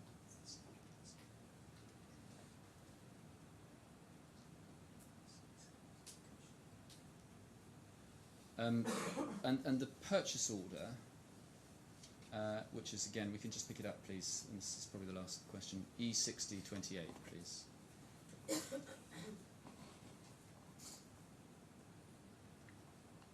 Thank you. Now, that was not the product of a negotiation, was it?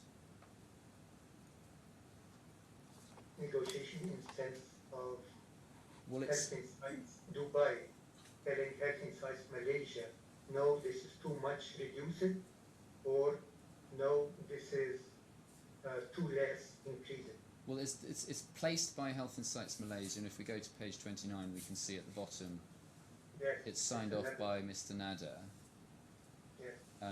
and you accept it by signing it. That's not the product of a negotiation, is it, between you and him? No, as I said, this was to inject cash when needed from Health Insights Malaysia to Health Insights Dubai. The products were mostly already developed. So you decided the $1 million, did you?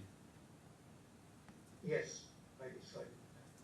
And you just... I negotiate, talk to Nader about, do we have enough cash now? What cash would we be expecting during those periods of 2017, 2018, based on the contract? And those discussions, would they have taken place by WhatsApp? No, I was in Malaysia at the time, I recall. So just oral discussions? Yes. I see. Oh,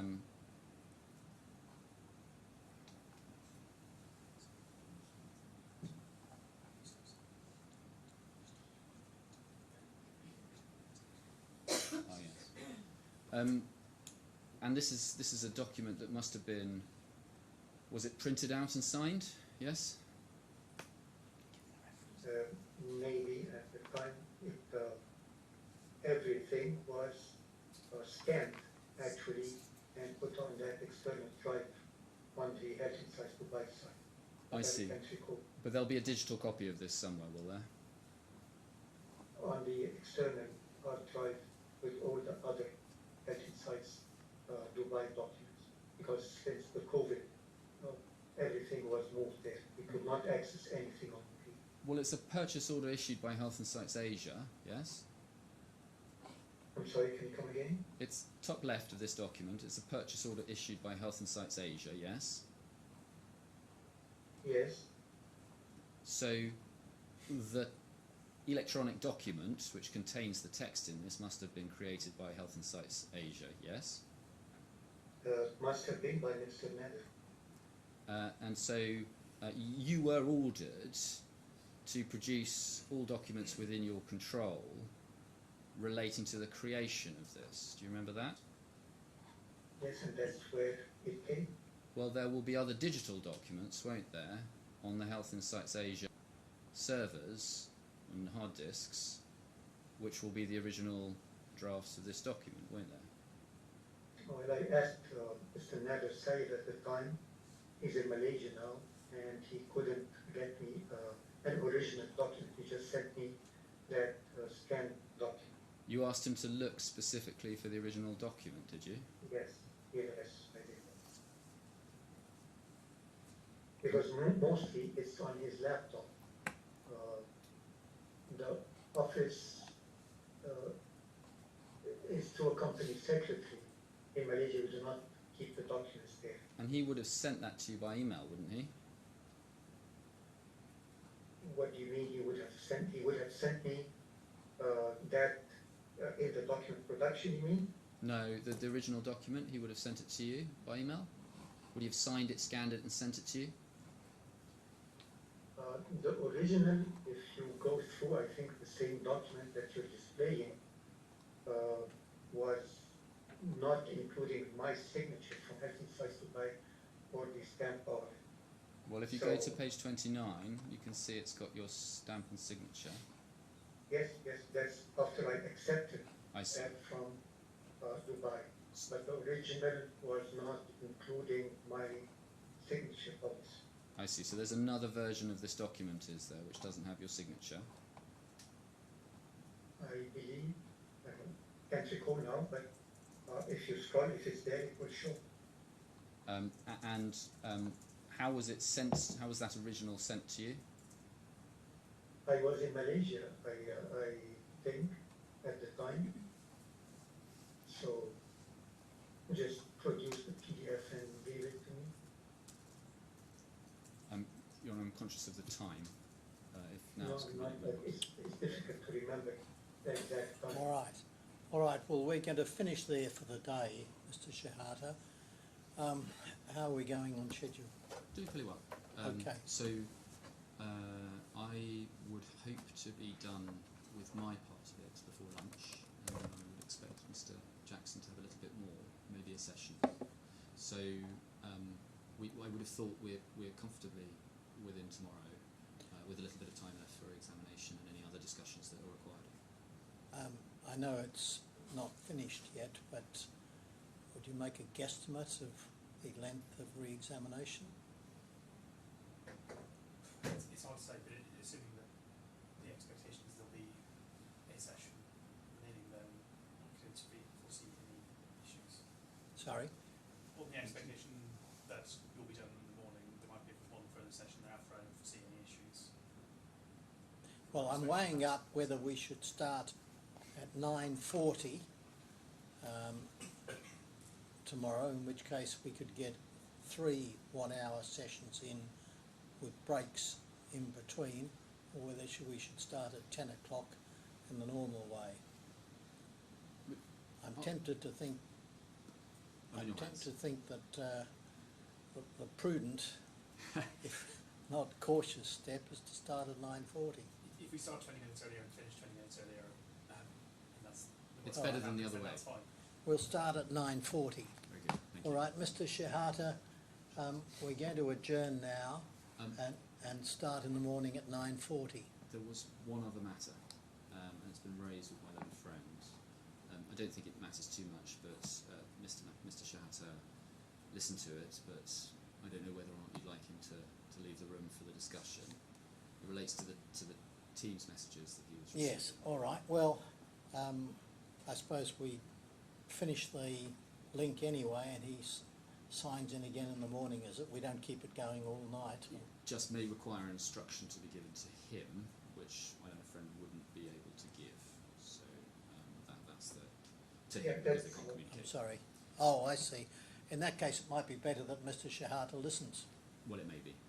So you will recall that there was some there was a Teams messaging that had been, that Mr. Shehata had opened. Sorry, so Mr. Shehata, could you Mr. just Shehata? I would like you, I have to excuse because Oh, really all right. my blood pressure has gone quite Yes, Fine. yes, I can see. Essentially, the point is that we would like Mr. Shehata to produce an electronic copy. All right. of the Teams Are you chat. able to contact Mr. Shehata other than through this link? You can Not phone him allowed or to. something? But if council wants to do it, if I'm sure we're that'll able be to fine. contact him for the purposes of taking instructions. Yes. Um, Well, I mean, I'm just meaning practically so that I allow Mr. Shehata to go and attend to himself. We don't need to keep him here if it's necessary for you to give him some instructions. You can do that. it's the other side of the issue with us contacting him for limited purposes of seeking instructions. Yeah, I'm just asking whether practically you can do it if it's all Yes, I agreed. should- and- yes, I Yes. should say. Wouldn't All be right, any Mr. more. Shehata, thank you. Thank you very You much. please go and rest or attend to what you need to do, and we'll resume at 9:40 tomorrow morning. Thank you very much. All right, thank you. Thank you. So I apologise, Your Honour, I don't want to make this day any longer, but at the outset of his evidence, I asked Mr. Shehata to confirm that he did not have in front of him his mobile telephone or any other means of communication with third parties. Yes, Sorry, definitely- Mr. Shehata, you can stay or not, but please don't interrupt. Thank you. We heard chat notification sounds throughout his evidence, not just the one that I commented on, but there were 2 or 3 beforehand. We do not know what those were. Having confirmed, therefore, that he had no means of communication, he subsequently confirmed that he did have and was using means of communication, and he said with his employees. And there are concerns on this side of the court that he was looking down, looking at notes, looking at messages during the course of his evidence. So we would suggest that there is credible reason to believe that, contrary to what he said at the beginning of his evidence, he was in fact in communication with third parties throughout the giving of his evidence. And what we would ask for is production of a download of the Teams chat, which I understand is capable of being extracted, and production of that to us overnight, so that we can take a look at it. Well, Your Honour, I haven't had the ability to discuss this with my team. This seems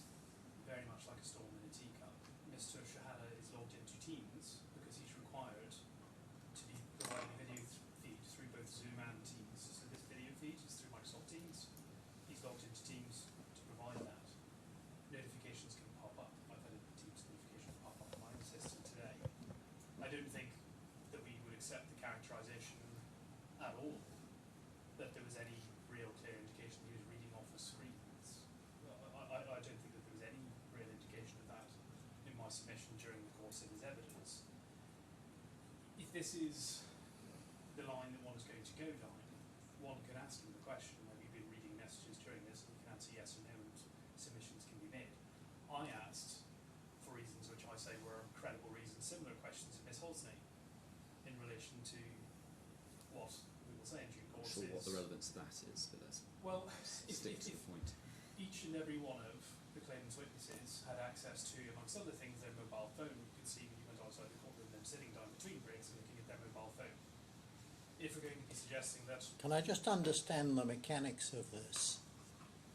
The pings that we heard, they were coming from the Teams messages, were they? Yeah, so Teams is an app which is broader than, I think, just a video feed. So, for example, it can be an internal company feed, there can be messages. This pings can come through if you're part of a chain of people talking about work. So I don't know. And well, say my only experience of Teams is when I'm in a Yes. chat with somebody. But are you saying to me that if you have if the Teams app is open and you have a link for the purposes of this hearing, then that of itself would result in Mr. Shehata receiving Teams messages from others, even if he had not done anything to connect with them? That's what I'm trying to get Yes, my head around. As my understanding, a bit like if your email was running in the background, you might be taking up notifications without actually reading or opening anything. So Yeah. to give an example from my own experience during the course of the hearing today, a meeting popped up, or a notification popped up on the right hand of my screen suggesting that a video conference in another matter was starting, which I obviously wasn't attending. On Teams. Yes, that happened to pop up because I assume that my Teams must be open in the background, but it's not a suggestion that there's a deliberate attempt to load up Teams and to receive messages through it. And I don't think that during the course of the evidence that was at all obvious. But the broader point is that all witnesses in the middle of the breaks can go and look at their phone, they can go to the bathroom and look at their phone. Unless there's an obvious reason to suggest that someone is doing that to communicate with someone, I'm not sure that this is not somewhat over the top for the sake of someone receiving a notification. The witnesses have multiple devices, they will have had WhatsApp, they'll have had emails. I don't know whether they've been communicating. One takes up the trust that people will have faith in the court process. If there's an obvious reason to suggest that someone's being fed information, then one can challenge that. But we to request a series of disclosure of documents, then really there's no suggestion that Mr. Shah's being fed lines by someone. It's in my submission, inappropriate. It's just it's inappropriate, Your Honour. I think that's a little Well, bit the question is strong. whether understand I he think- disagrees, and I understand. I think the question Yes. was appropriate or not. No, quite. It's whether there is good reason Yes. or of sufficient reason course. I understand that. to as- believe that Mr. Shehata may have been receiving some communication from people in relation to the Yes. hearing. So what he said at the outset, as I mentioned, was that he had no means of communication with third parties. My learned friend says, well, that might be just a feature of the fact that he's joined the Teams link. But as I understood, what Mr. Shehata said at the time was, oh, you want me to close it? Well, then I will close it. And then he took steps to close it. Well, that's what I'm that's my- struggling with the technology of it. Well- So well, if we he don't was know. connected on Teams, We don't know what sort of chat communication he was.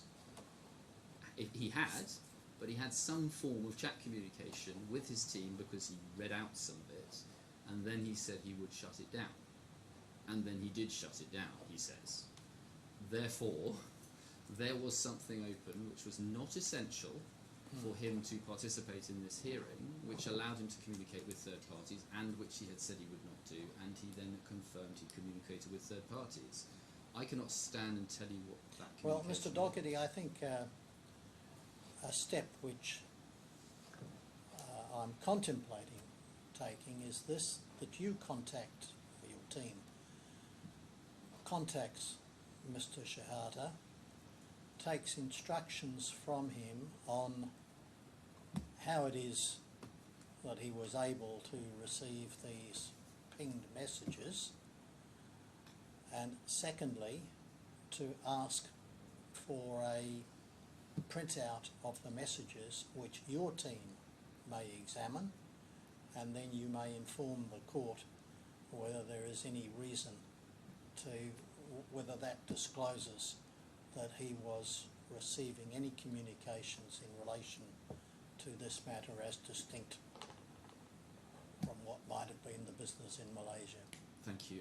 And may I just make one observation, which is rather than a printout, we have provided to my learned friend's team the means by which one can produce a digital export of the data, so it can't be easily manipulated. So that is the only thing. It will be easier for him than trying to find a printer and then getting it across. So if you're content for that. But as I say, you've got some team there who can devote themselves to that task, Mr. Doherty, and then if they can show you what the messages were, you can inform the court. Well, if there is, on your examination of them, reason to believe that they were or may have been communications in relation to the evidence, then you should show them to Mr. Montague-Smith. If not, then you may inform the court that they are not matters related to this case or the evidence. All right, we will adjourn till 9:40. All rise.